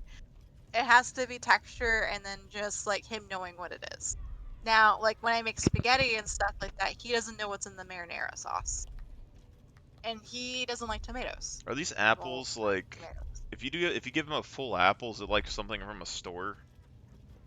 No, Like I slice it up. Like I slice oh, it up, but I keep the skin on the slices. yeah. I'm Well, just I'm like I'm not used to having to peel well, I was the saying too the is like skin. some things you buy at the store or whatever, they have like so like pesticides and stuff people use will go into the skin of like certain like fruits and veggies and stuff, and then there's like wax coatings that they'll put on fruits and vegetables to keep them fresh and stuff longer too. So like a That's lot of stuff texture. you're supposed to, yeah, if it's still on there, it's something that you might. It's just like that freaking uh cream that I Sometimes was I putting have in that time, ice like cream. patience to give it like a good vinegar wash and let it soak in like some water and vinegar so all that stuff comes off. But I don't do it as often as I probably should. Mm, Um, but you do have a point there. So like maybe that's what it is. But it's just like certain things like it might just be me being exhausted and not wanting to take the time for the small details too. It could be that. But at the same time, it's like there's just certain things you will never try. yeah, So it can be a little difficult. I But mean, I've been guilty of sneaking protein powder and shakes for him because he doesn't need enough protein. if you get the good stuff, I mean that's you know. I like some Yeah, of the protein shakes more than I like milkshakes. So at this point, like some of those protein shakes were ass though. Like they're it like depends on the flavor. super chalky. Yeah, I remember. God, I don't remember what it was, but my dad used to buy fucking like surplus, some sort of surplus shake thing from like Sam's Club, and that shit was like cancer, and he like made me drink it every morning, Yeah, and you didn't want it to touch your tongue. You just funnel that shit. you just drank it as fast as you could so you could get Oh it yeah, it over was with and not terrible. Like, taste you it. ever had hominy? My parents had made us all eat Ugh, hominy one time. It fucking mentally scarred me. I didn't even want to eat corn after that. ugh, Um, sorry. yeah, it's just like weird stuff like that, like black eyed peas. No, not happening. Ah, Yeah, no, I have to get like the nice, like I've tried doing more vegan plant-based proteins and they all end up tasting disgusting to me. I I vegan have to do, plant-based proteins. yes, they sell them at What like is that, GNC. soy? I don't I don't I know don't what remember. tofu tastes like, but I bet it's terrible. It was awful. And I was like, It's like all those this people that tell tastes me that like spam is shit. good. That shit's terrible. Who the fuck eats spam? Hawaiians. It's Hawaiians nasty. eat They tell spam. you to grill that shit. Also, the thing is too is like like depending on what you eat, like you adjust to this stuff. Like I wasn't as sensitive to some things as like I like soda and stuff these days does not taste good to me at all. Whereas like in the past, like I Soda, but I fucking think it's chugged a that shit. habit. Yeah, I think soda for me is now a habit. Like I'm not into Sprite anymore. I'm not into ginger ale anymore. I had to drink ginger ale so much when I was pregnant with my kids because I was so nauseous and I Yeah. needed it. But like now I just drink like Coca-Cola or Dr. Pepper, but I think it's more of a habit. I I, could live without it I if think I it's could just get an rid of the add up habit. to like if you have something, it's like I've had this debate for a little while. Like, why does every meal have to be your best meal? Like everyone acts like you have to eat the best thing for every meal, and I think it like you never clean your palate. You lose sense of like what a good meal is after a while, and you keep getting that like that bigger high. Like it's kind of like sweet tea. My dad used to do like 4 cups of sugar in his sweet tea or whatever when we were younger, and like he got like diabetes and all that stuff, and so he slowly took back the sugar and stuff. Like I haven't been eating sugar and all that stuff a whole lot for a long time, but like I Yeah. can drink his tea now, and it tastes like kind of sweet tea to me. Like it's not, but there's not hardly any sugar in it. Like, but I remember my When there like was like a lot of it, yeah, when it and was it's kind of like those sugar. God, what are those fucking those barrel juice boxes that you see like at kindergartens. I don't know why that we give this stuff to kids. I really don't. But there's these little barrel juice boxes, Oh, and I remember. Yeah, Yeah. I, Yeah. I never saw them after like kindergarten or whatever the fuck it was. They used to give them to you at school, and I remember them being so good. And like a few years ago, I picked one of those things up, and I was like, "Fuck it," and I drank one. It's like fucking stomach acid. It was so strong, like it didn't even taste good. It was like it was burning my throat, and it's just like, why is that like something that we give to kids? That's like Yeah. ridiculous. It should be. Ugh. Like I give my kids juice, but I tend to like water it down. And then the juices packs that like I tend to get are either like natural sugar or it's like half the sugar. Like they have Capri Sun now where it's like half the sugar now in Mhm. them. Capri Suns are And good. they are. You know, there's a They are. recipe you can make it homemade at your house. I did not know that, so now I'm gonna have Yeah, to it's look that up eventually. online, I think. It's a mixture of like fruit and stuff. You blend it up and juice it or whatever. Actually sounds like fun. I might have to do that. Well, I made like sweet tea for the first time, like in a large like gallon holder for like I used to make sun tea, like where you would heat up the tea in the sun and Yeah. put sweet tea in there, but I have yet to do it for my kids, so like I don't remember how much. I put like 2 cups of like sugar for like an 8-quart container. I'm like, I hope like that's 32 cups of tea. Yeah. And I'm like, 2 cups of sugar should be low enough, but also enough to taste it. But I also put pure like raw cane, like sugar cane. I didn't like put like Yeah. the processed stuff in there. But Well, that's something like so like I ain't gonna say how to make your sweet tea or whatever, but um like I've gotten to the point now where like I don't even hardly use actual sugar for much of anything these days. Um, 'Cause like if I drink tea, like I have a box of tea that I have in my work, and I literally just put tea bags in this tea, and like a good quality black tea, and I just let it set in there, and it's good. You know, I can drink it just fine. Um, but if I was gonna do like sugar or something nowadays, I'd use honey. Like not even just because it has antioxidants and shit in it. Like that's totally, just what I would totally. do. Like you do But that you oatmeal, gotta be you put it careful in with the ice that. box. Oh yeah. Yeah, you gotta be careful with honey with like newborns and stuff though, because that can cause like Because they're weak. Yeah, well, their intestines are not as developed as other people, and so I they can get gotcha. so. Yeah, I'm sure. But I Yeah, don't have newborns anymore, so I should be okay with the honey. But I want to I try know to that make some some households cookies with honey because like I don't like on my grandma's old cookie recipe. She uses like they said, regular white and brown sugar and stuff in it, and like I just wonder like how much honey would I have to put in it to replace that taste, you know? But good question.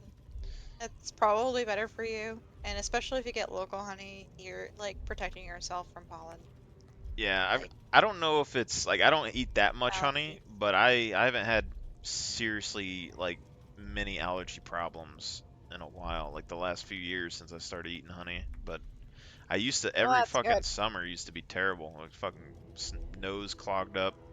We move so much that I can get adjusted to wherever we're at. That by the next 3 years, I'm gonna have to readjust, and so I'm just always got allergies to some degree. At least they're not as bad as they used to be, but um, when I was pregnant with my son, my asthma came back really hard. So I had an inhaler when I was pregnant with him, and Yeah, only when I was pregnant with him. I can only Once imagine he, that in the room, and they do that he whoo bullshit, and then like you go in there and you have a fucking asthma attack, and it's just like, uh, well, I had pneumonia. The doctors misdiagnosed me, and they never realized I had pneumonia. So like, I was just like, "Are you fucking it's serious?" because So then they doctors use finally gave YouTube. me, yeah, eventually like they got like me antibiotics, and then like an inhaler with antibiotics, and I was fine. But like it was just so frustrating, and I I had tried to give natural birth with my son, Mhm. but as soon as they put the epidural in, I was so calm. It was ridiculous. Like my husband was so disappointed that I wasn't like tearing off his arm. I Yeah. they're like, "Are you even in labor?" I'm like, "Yeah." yeah, I'm dilated. They're like, yeah, you're almost to the 10 and you're just as calm as I kind of anybody in this wonder room. about that sometimes. Like, I doubt that I'll get a say in how my kid's born if I have a kid, but like, part of me is just like, it's so easy probably now. But I've seen this stuff too, where it's like people that get C-sections, something about the kids being like better, like higher IQs or something. And like I was a C-section too. Like I think there was something about it, like something about your skull is less deformed. Maybe it was like attractiveness or something. Like I don't people that know. had C-sections were more attractive when they were older. Like something about me is just like that slight 10% bonus that I could give to my child might be worth it, but I don't know if I would be able to convince the other person. Well, I ended up having to give him a C-section because his head was too big. He got stuck. Yeah. So I we wonder had to about give that him a too, because C-section. like with modern medicine, with how we can just like have more and more kids and stuff, I wonder Yeah. like at what point does natural birth become not an option anymore? Because like I know people died doing natural birth in the past, and so we had to do modern medicine. But like it's kind of like if you have like a disease and then you do the humane thing and you just you let them live and then they have more and more kids and eventually it slowly becomes more and more common in the population. If people can't have kids and then we medically allow them to have kids for like 1,000 years, like at what point are they just not able to have kids naturally anymore? Like if the doctors disappear, they just not gonna have the potential to have kids at all. You know? Like there has to be a toss up, I would think. There is some toss up. I mean, like I deal with a lot of medical stuff, so the fact that like I even had kids is a blessing for me in a sense that like how would I put it? Like I just have a lot of hormonal imbalances and it's just genetic. Like there's nothing I can do about that. So like the fact that I could have my son and my daughter has like been a blessing, but unfortunately my bone structure is more smaller than most people and so the problem we were running into is that like the way that my bone structure doesn't match with what my kids needed when they were like bigger because um thankfully to some degree um prenatals are really good at keeping the baby healthy. But when they're keeping the baby healthy, they're also making the kid bigger than what you would naturally do on your own. So What, my steroids? children were not small kids. Like I think my son was almost a 10-pound baby. And I'm like, oh my God, his head was huge. Like he was almost a foot long Then coming take out. it. Like he was a huge Absolute kid. knows I am not. You There read was no way aloud he the was gonna fit words on the through scroll. on someone that had such a petite bone frame at the time. And so I'm just like, yeah, there was no other way other than The C-section. hideous But it's corpse like kind of like rises, modern medicine sometimes tentacles creates writhing. that issue itself because when they're trying to make sure the kid's healthy and it gets all the nutrients, sometimes they outgrow the mom. Literally the mom. Hmm.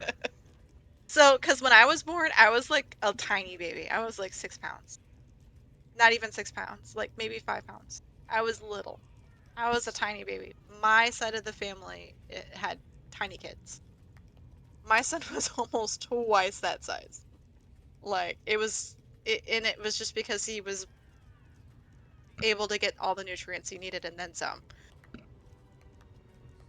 Hmm. So it's like it's crazy because there was nothing wrong with me physically um in carrying him. There was nothing other than the pneumonia. But that's more to do with my lungs and not my actual like body shape or my bone structure or other things like that. Um so it would have been fine to give natural birth to him, but because he was so much bigger than what my body was probably needing. we had to go to the C-section, and that then after you have a C-section, you can try to give a natural birth again, but then it's like more trouble for the mom, and you're just better off giving a C-section. So with my daughter, we just went straight to C-section because we were just like, yeah, we're not bothering with that again.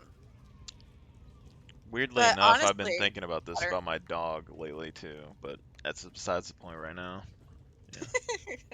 I mean, it makes sense. Like, you Yeah. kind of have to figure out how to do it with animals as well. But like, honestly, I liked or preferred the C-section, even though it was really mentally challenging. Because like, I know they're taking out all of this stuff out of me to get to the baby. Um, that's a little like nerve-wracking. But I would say success-wise for the kids, it's a lot better. See, was that necessarily does having the kid is that what changes like um how I don't know how to describe it, like the way the hips are positioned and shaped, or is it just being pregnant that does that? You know, like 'cause you know like they say like birthing hips, you know, like once you have like a kid, So is that what spaces the hips out and it changes how like girls walk, or does that just happen already and it, then it it, it doesn't can matter if you have a it's like C-section? both, honestly. So like if the child is big enough, they can push around the bone and break it. Like it's possible. They can break hip bones when coming out. Having a larger hip bone structure means you're likely to be fine with kids that are bigger and not have so much issues. But you could also be tiny and be fine with giving birth to a child that's bigger. It all depends on like That's something I probably got to think about because I'm not the biggest in my family, but we're some we got some big fucking dudes in my family. Okay, like yeah. I'm only like 6 foot, you know, but I get like to 320, and like my uncle, fucking massive. He's like 6'7", 6'4", 6'7", I don't know, fucking big, and his shoulder width is like 2 or 3 of me. I got another uncle that's even bigger than that dude. Like they're all massive. Um, man, I mean, a petite woman can deliver a large baby. Like it is something that can happen, but it does move the hips around. It can break bones. It can do all that stuff. It does inflict a lot of burden on the mom, and that can change a lot of things for the mom. But there's also like big bone women that have a hard time giving birth to small kids because there's too much of a gap. And I want to know how those, those TV shows, it's like quintuplets or whatever the fuck. How does that yeah, happen? You telling me that that person gave birth to like 8 kids? No, no, it's no way. Like I have a hard like twins is enough. I don't even know about going to four. And then are all these like are they all small kids when they're in there? Because like yeah, because they have to share the same womb, so they kind of like the at some babies point it will has to be like Alien not versus get Predator. infants. Yeah, Just it is to some degree. A lot of the times when like quadruplets or octuplets happen, it's because the parents decide to do an insemination and they do then one more than one pair. And because not every pair is successful when you put the sperm in the egg, so a lot of people will put in like two greedy. or yeah, some people get like really anxious and put in 10 and 8 of them succeed and they weren't only expecting maybe 2 and that's what happens. That is what happens. Um On one hand, that's scary as shit. On the other hand, you get like it's kind of like a they did ton it to of themselves kids to all some at the degree. same time. Yeah. I mean, Well, just it's knock it out artificial of there, like right at the insemination. beginning. Yeah. But Yeah, usually when that happens, it's artificial insemination. That's why like when twins happen naturally or triplets happen naturally, that's okay because like that's a normal and reasonable amount of like yeah, sperm and see, egg it should be combinations. like a legal obligation when people do that that they have to tell people that's what they did to get pregnant because guys would be hyping that shit up. Like you already know. Like you just be going to your like they go into their friends. Oh, you only had one kid? I had eight. I had just like fucking I'm all studs over here. Just everything. Just fucking ace A1 10 out of 10 hitting out of the park. Just guys get into competitions over weird shit. But Yeah. Yeah. Well, uh they should, I guess, like to some degree. It would be a huge anomaly for like something past a triplet to happen naturally. Um, it happens, but it is not the norm. It is definitely not the norm. Um, Most of the time when that happens, it's because of artificial insemination or the couple is having issues with pregnancy and the doctors tell them that they're going to have a very low chance, so they put a lot more in to kind of like make sure it's successful, and then sometimes it's too successful. something that's in the back of my mind with kids though that I know the likelihood is probably really small, but like if your kid ends up being like a really fucked up individual, I would like to think that I would pick up on it at some point before something bad Most happened, parents but do. just like I yeah, think most parents do. I think most parents sometimes will like pretend that they don't see it, but especially with serial killers. yeah, it's on the back of my head because I'm just like, if that like, how do you explain like that? You ever seen The Orphan or whatever that show is? Like there's still like psychopaths that come out and they're just normal people. They just end up being doctors or CEOs. I mean, there's a So guy that I knew in fucking well high school. I went over to his house one time. We had like a camp out and stuff. His parents were like super controlling for the most part. They lived on a ranch. They're all truckers. This dude knew he's going to be a trucker for like however long. He had a video game console in his room, but the only game that he had was a trucking game. He just sat there and followed the traffic guidelines and deliver packages and shit. That's all you do and you make money. Um, but he like went out to a pond or something at one point. I remember this because like there's like a pond. They would throw stuff out there and feed catfish or whatever. And they like caught a fish and he was just sitting there stabbing it with a knife. And I was like, something's fucked up here. Like you don't just brutalize a fish for no fucking reason. Like it's I don't know.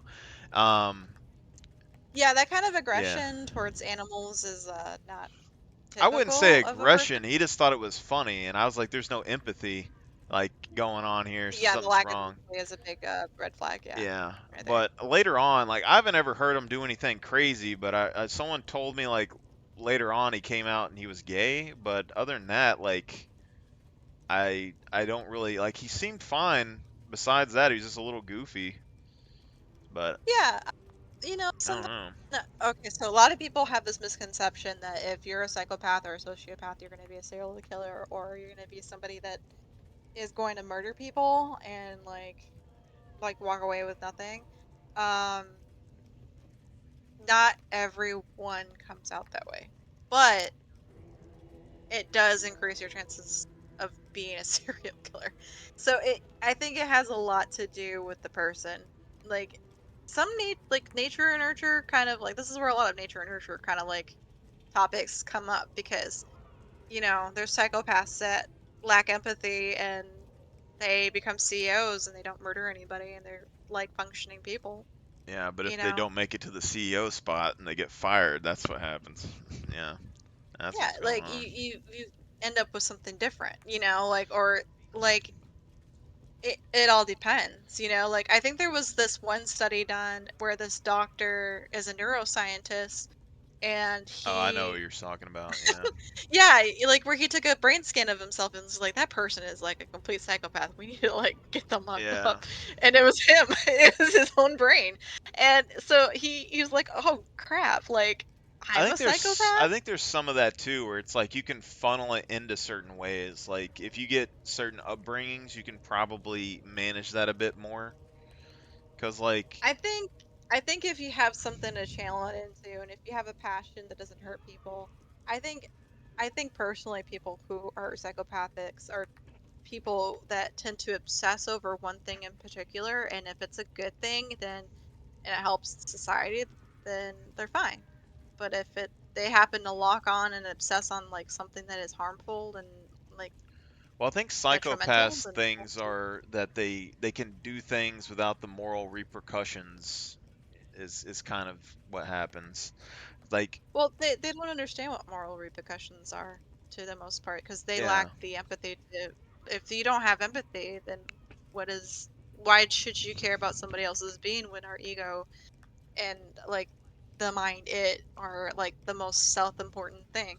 The thing that keeps us a society is our empathy, not so much the way that we exist naturally. I don't know. Like empathy, I think society can probably go past without empathy, but it probably makes it a little bit better, I would assume. I think it allows for more people and better at like social like interactions. Um, Otherwise it'd be overly logical in everything we did, and it would be like, I mean, people oh, get over empathetic too. Like there's a lot of stuff in that's true. jobs right now where it's like they have empathy, but they don't. There's like a lack of like Getting out of competence that or somebody else's like, shoe. well, it's like it's like I think it's competence or like investigation or something. Like they're not like somebody's like, "Ow, I got hurt," and everyone's like, "Oh man, that sucks," you know. And then there's like, "Yeah, like such and such, make me feel terrible," and then everyone's just like, "Oh, we fucking hate that guy." Like out of nowhere, and like they don't get the whole stories of things. Like it's just that weird thing. Like there's a guy, actually just talking about this. There's a guy, been like 20, 30 years, been like the boss of some business thing. He got fired the other day because someone that started working for him was uncomfortable with him.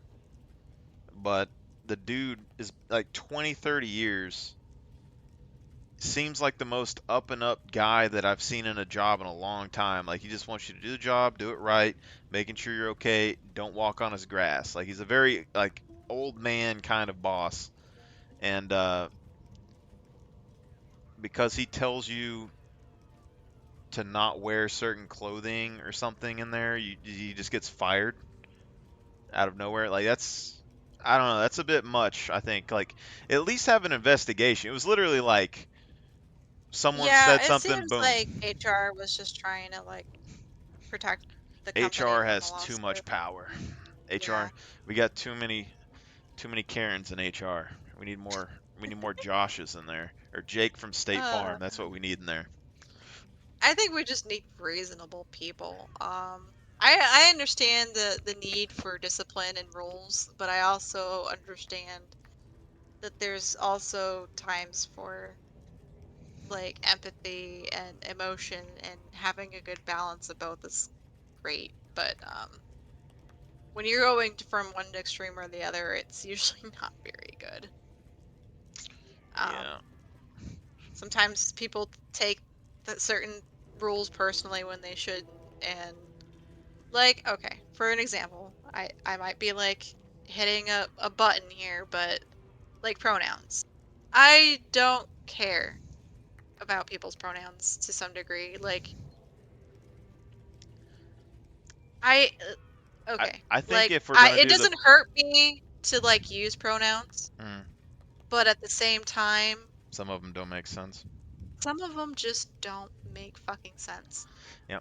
I think And if it's like, pronouns became mainstream, we should all just use human. yeah, That's what I'm just saying. yeah. Like, why do you need a special pronoun? Like, if they came at me and they were like, we all have these things and we don't fit in with these genders or whatever, we would like to just be called human or something. I might be like, okay, but you don't get to go like, I'm a Zico. That, Like, and it's like, what's the fuck is yeah. Zico? And you're just like, you don't know what a Zico is?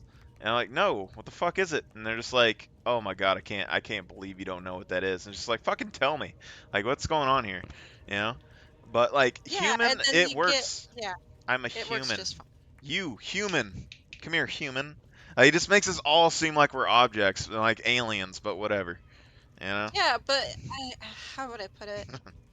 Fucking. It's like they're trying to make society, like, to some degree, make too much room for them. Like, I don't mind making some room for them so they can feel comfortable in society, but then there's like a point where they're like You know what's a infringing on good everybody argument else. for this? Like, You know, it's like why? like a Why? thing that's like this though is the like religion in the past. When like someone comes Yes. up and they're just like, "Oh, our sun god, Zenith," and they're like, "No, that's Zeus or that's Ra," and then like people are like, "What do you mean?" And he's like, "No." And then there's a fucking war that just happens, and eventually there's only like one thing left. You know, that's what you start replacing gods with other like and pronouns with other shit. Eventually, it's Yeah, gonna just. like, Mm. I don't know. I just find that a lot of people are very close-minded. Um, how would I put it? Like, okay, I tend to affiliate myself as a Christian, but do I care if somebody is Buddhist? No. Do I care if somebody is like, oh, what's the term?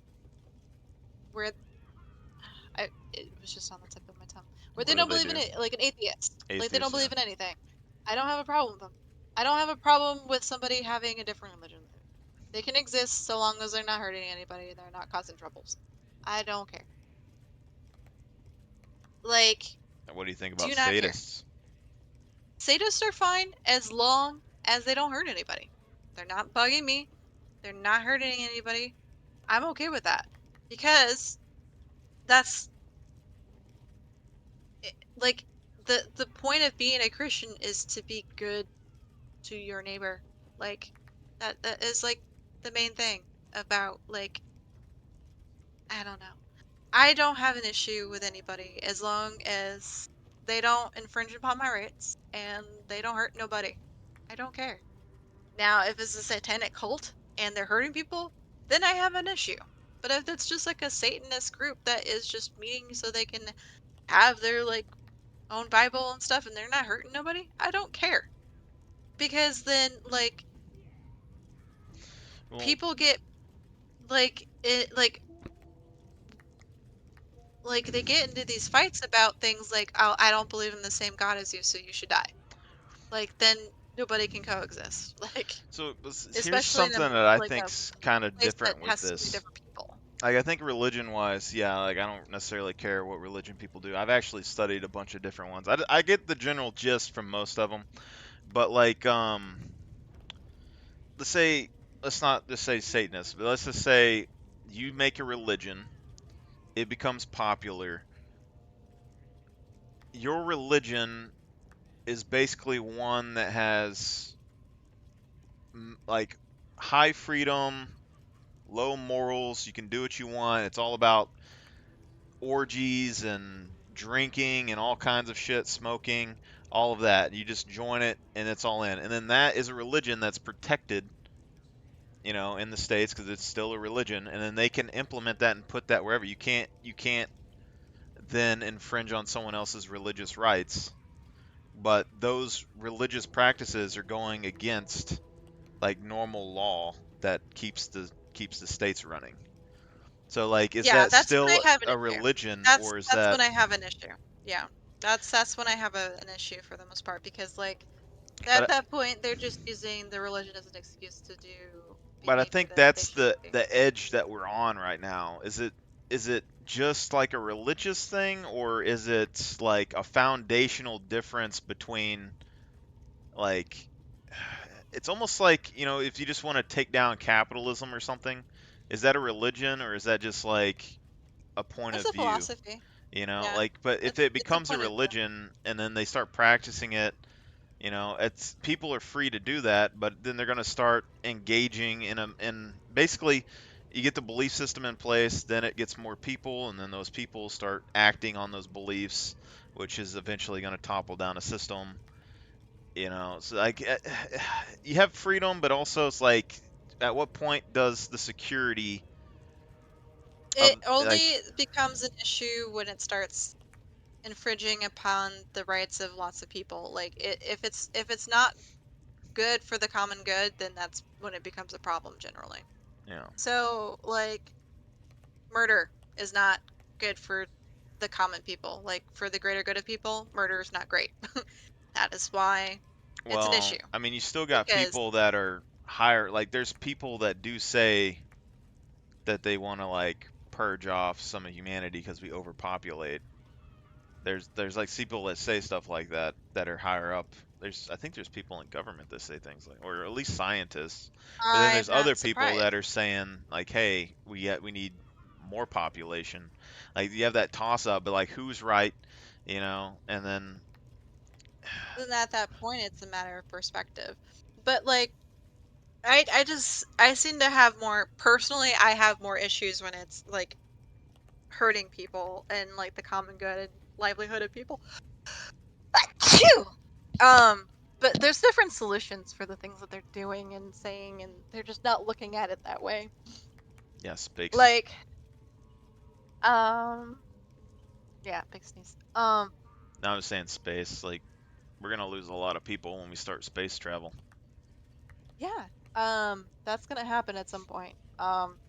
We're gonna figure it out. I don't know if it'll be in our generation or the generation but it will be happening within the next 3 generations, I in my wonder opinion. how that works out. Like once our civilization becomes spacefaring, like once we figure out how to actually transform planets to be livable, I feel like Terraforming? yes, Yeah. but I feel like that's gonna be like right now things are bad, but I feel like that's when something's gonna get really bad. Like maybe it won't because you have less people on the planet, I mean, eventually it's gonna be kind of messed up at but some point because you gotta well, realize that, like, eventually we might come to a planet that's supplying Earth with all of the nutrients it needs to feed the people on Earth, and then, like, there's issues there's because that then too, but like I'm saying like if so like once everyone like if you say that you went to go colonize like 100 planets and you have these massive ships and you're going to go out there, it probably isn't going to be something like that. But on one hand, you would reduce the population on Earth, which we might have AI to supplement to like still make things work and operate.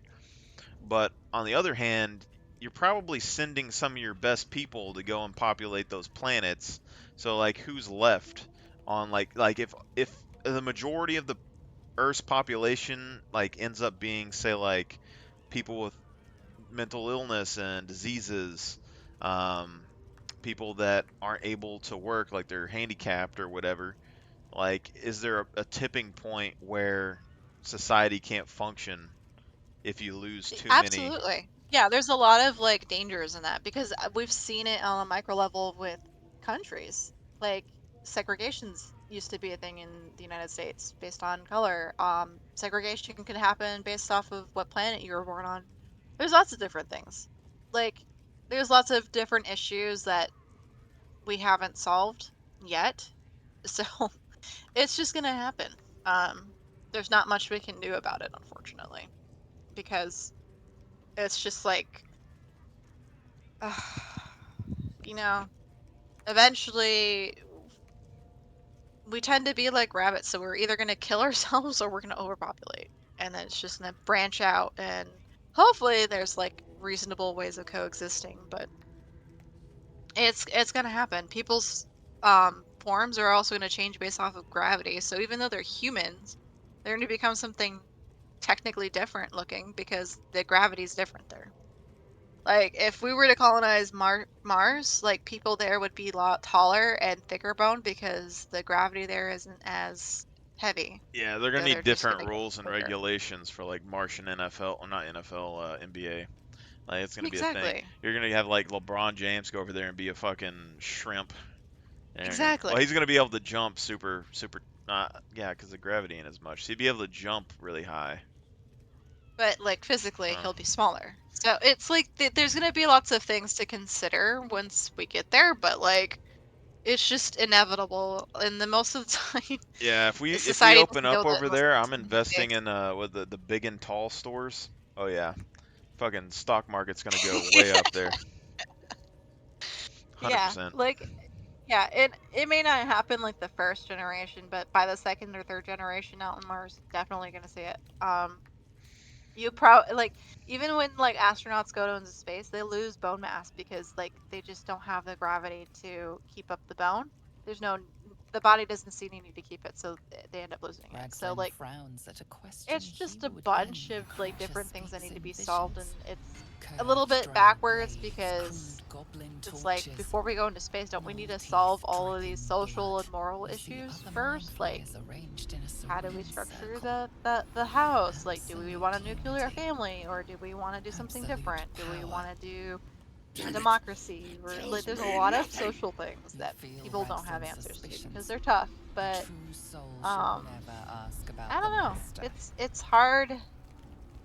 I don't get paid enough to actually like. I don't get paid enough. I don't have enough investment into solving these answers. I just don't. Um, Yeah. All of our problem solvers unfortunately. are on games these days, though. I really I feel like know. that's a thing. Like we have so many people that are like really smart, but not like super like I ain't gonna say educated. Like maybe they don't have degrees, but they're probably educated. Um, but like they don't run businesses or anything. They're just like playing games.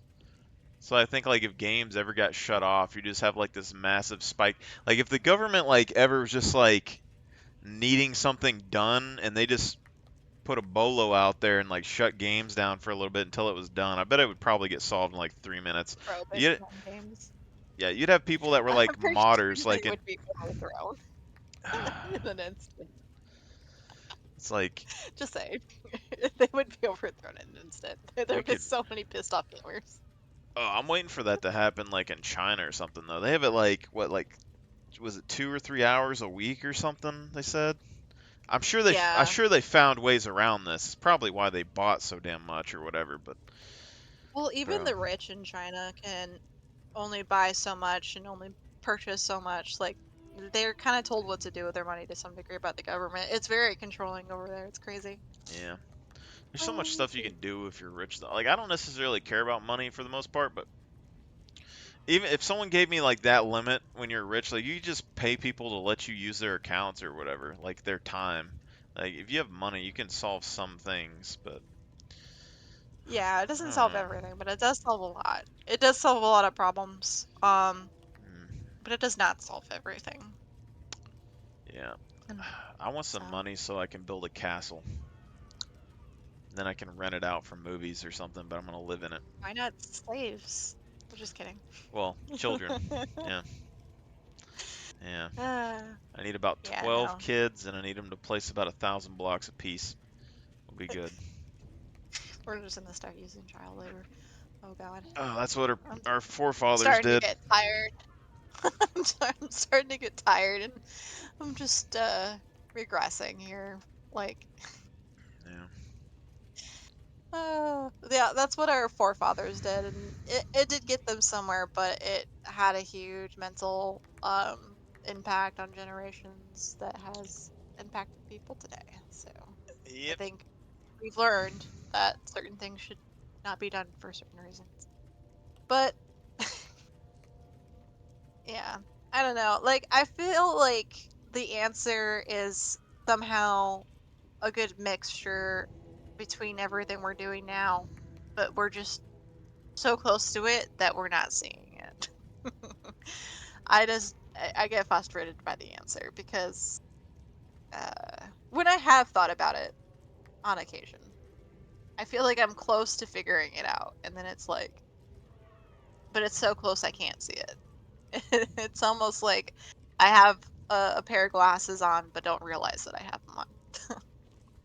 Oh yeah. You know what's It's weird? Do you have frustrating. like glasses that you wore for a long time, and they just like put a crease in like your face? You know what I'm saying? Like Yeah, it feels like your skull like shapes itself shapes around where around your it. Yeah. glasses were. That's weird. It doesn't seem like they'd put that much pressure on you, but They weigh enough to do it to some degree. Um, maybe some VR yeah, glasses. yeah, something. But I definitely stayed up longer than I should have. Yep. So I need to go to bed. Yep. But always a pleasure talking with you. More than likely I will be able to play tomorrow. Um, but tonight it was probably not a good night to play. Yeah, I need to check on my puppy. So I left Alright. her over at Grandpa's house. He's probably upset by now. Oh yeah. Well, go get your puppy. I'm gonna head to bed. All right. Have a See you good one. later.